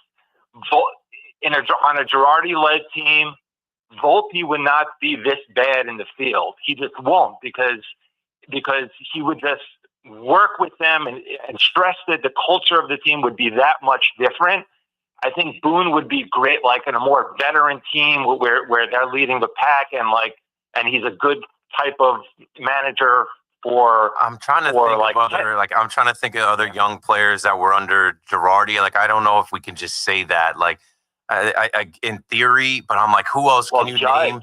Judge had an amazing development with Girardi. I mean, rookie season. Yeah. That was Judge got much better under Aaron Boone. Judge was hit. He should have been the MVP if it wasn't for Altuve. I know. I was at a lot of those games. I was at Judge's first game. Yeah, he hit the 52 home runs or whatever it was as a rookie. And but like he hit 62 under Boone.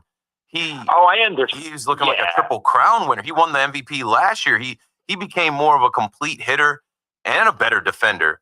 I'm saying, like, I thought his defense was always really solid, but like he came in under Girardi, the fundamentals, the culture were there, and his trajectory was just like he was like an absolute stud. He did everything right, and I don't think that Girardi did anything wrong with developing players. I think that the glaring issue is base running is awful. Yeah. Fielding is awful. It's just things that you want to rip your hair out. In the World Series, the glaring things that the Yankees could have won last year, it was just like these ridiculous plays that were, in my opinion, is a fixable issue. I think it's fair to say that Girardi ran a tighter ship. Thanks for the call, David. I'm running out of time. I have 5 minutes left, and I got 3 calls. I think it's okay to say that Girardi ran a tighter ship, but I also think it's fair to say that tighter ship some guys didn't like being on. I think these guys like being on Boone's country club type of ship, and now they need to find a happy medium. Now they need to actually look in the mirror, have some accountability, sense of urgency, some hard truths. Judge is a guy that I don't think it mattered who was the manager with Judge. Judge is going to be Judge, but I think Boone. They like how Boone handles the media and how he protects the players, and they value that more so than Girardi being tough on a Gary Sanchez. Gary Sanchez is irrelevant. I'm like, I don't have the time to think about the Greg Birds or we're running out of time. I don't have the time to think of like who Girardi had that was young under him that didn't materialize. It was so many years ago now. But I know it's open season on Aaron Boone, and understandably so. Leonard is in Rockland County next. What's up, Leonard? Hey, good evening, Keith. How are you? Thanks for taking the call. You got it. Yeah, so quickly, I just wanted to point out, everyone's like panicking with the Yankees and the Mets. I just think that every season, like we have these months, July, or whether it's August, and we go through these streaks, and everyone's given up, everyone's saying different stuff. I just believe that everyone still thinks, I hope so at least, that the Yankees will make the playoffs, whether it's as a wild card or second or third. Who cares? I just think it's going to come down to timely hitting in timely situations with runners in scoring position in big games in October. Starting pitching for the Yankees has always been fine. When it came to October, that hasn't been their bugaboo to say. But I just think that everyone should just just put their head in the right spot with that. What do you think? Yeah, of course. That's what's paying the Yankees for every postseason that they failed. Not scoring with runners on, not getting runners on, striking out, timely hitting. And what I'm hoping, and thanks for the call, Leonard, is that this is the year where you have all of these hitters where they're not all going to go cold. I've talked about it all season that hopefully this is the year that Aaron Judge, being a father, Aaron Judge losing in the World Series, failing at times last year, dropping the pop-up, and hearing about that every single day, that when this postseason comes around, he just locks in and is his regular self. Stanton we can count on. Grisham has been clutch all year. I would hope we could count on him. Belly we know we can count on.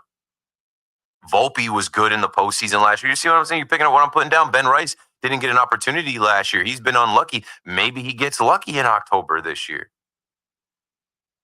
Paul Goldschmidt, if he's going to just be a guy, a right-handed bat, we don't have that many right-handed bats. Like, if he's going to be a right-handed bat that can mash lefties, so be it.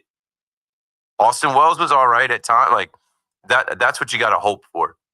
But also, you got to hope that they snap into it and they win. They got to win a lot more than they've been losing. Their win percentage has to go up a lot here in August and September to remain in the wild card position or challenge for the division. The Red Sox and Toronto are in front of them, and like, you got to see them again, and they're not slowing down. So there's a lot more ahead of the Yankees before we get to the timely hitting in the postseason. Last call goes to Phil in Spring Valley. Phil, you're on the Fan. Hey, Keith, how's things going? Great. Another 5-hour KM to AM in the books. Oh, yeah. Oh, yeah. You know what? Look, on the Yankees, I feel like there's a sense of, I know they use the word urgency, but I feel like the word that needs to be used now is a feeling of wanting to win. You know, this team has so many players actually with heart, and that's something that usually should carry a team. I mean, you have guys like Jazz Chisholm who wants to win, and you see in every at-bat how much he cares about everything. This team has to have an urgency together to want to win, to care, to do the right fundamentals. I feel like when you don't do fundamentals, it's just a lack of caring, of wanting to win. It's where you think that things will just get back together.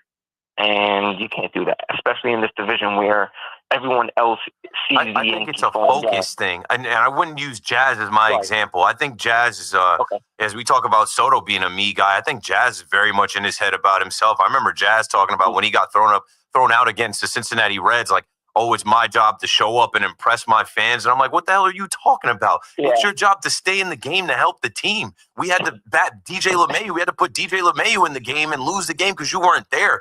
They need to have focus. They need to lock in. Don't give them outs. Don't run into outs. Don't commit errors. Have better at bats. Stop swinging at the first pitch. Take a look at a pitch. Run up the count. Like, as a team, attack these pitchers. That is the way to win.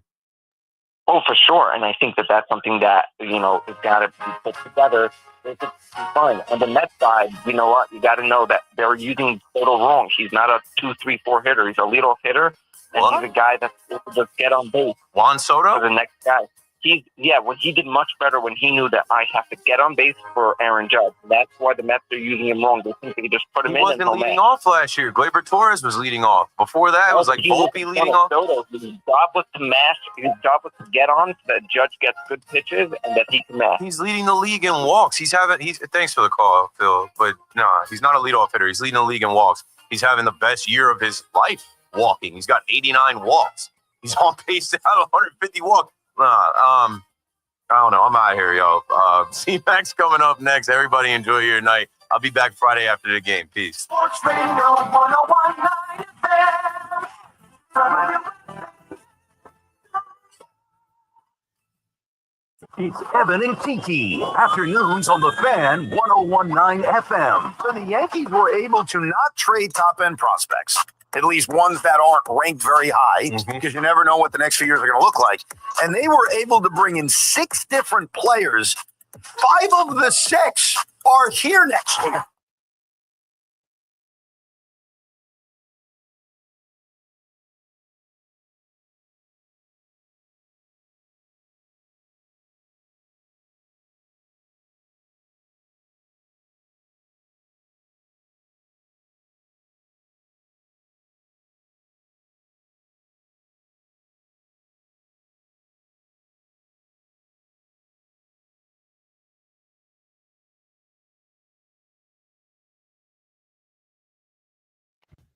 He's not driving in. He's not hitting home runs. He's only hitting solo shots. So I guess it won't hurt if he's hitting. So actually, it's not a bad idea. How about 20 out of 26? And the other 6 are 2-run shots. No 3-run home runs, no grand slams. There's 26 home runs, 20 or It's kind of crazy. Yeah. I mean, his numbers aren't terrible. He's just, even in this series, he's 3 for 10 with the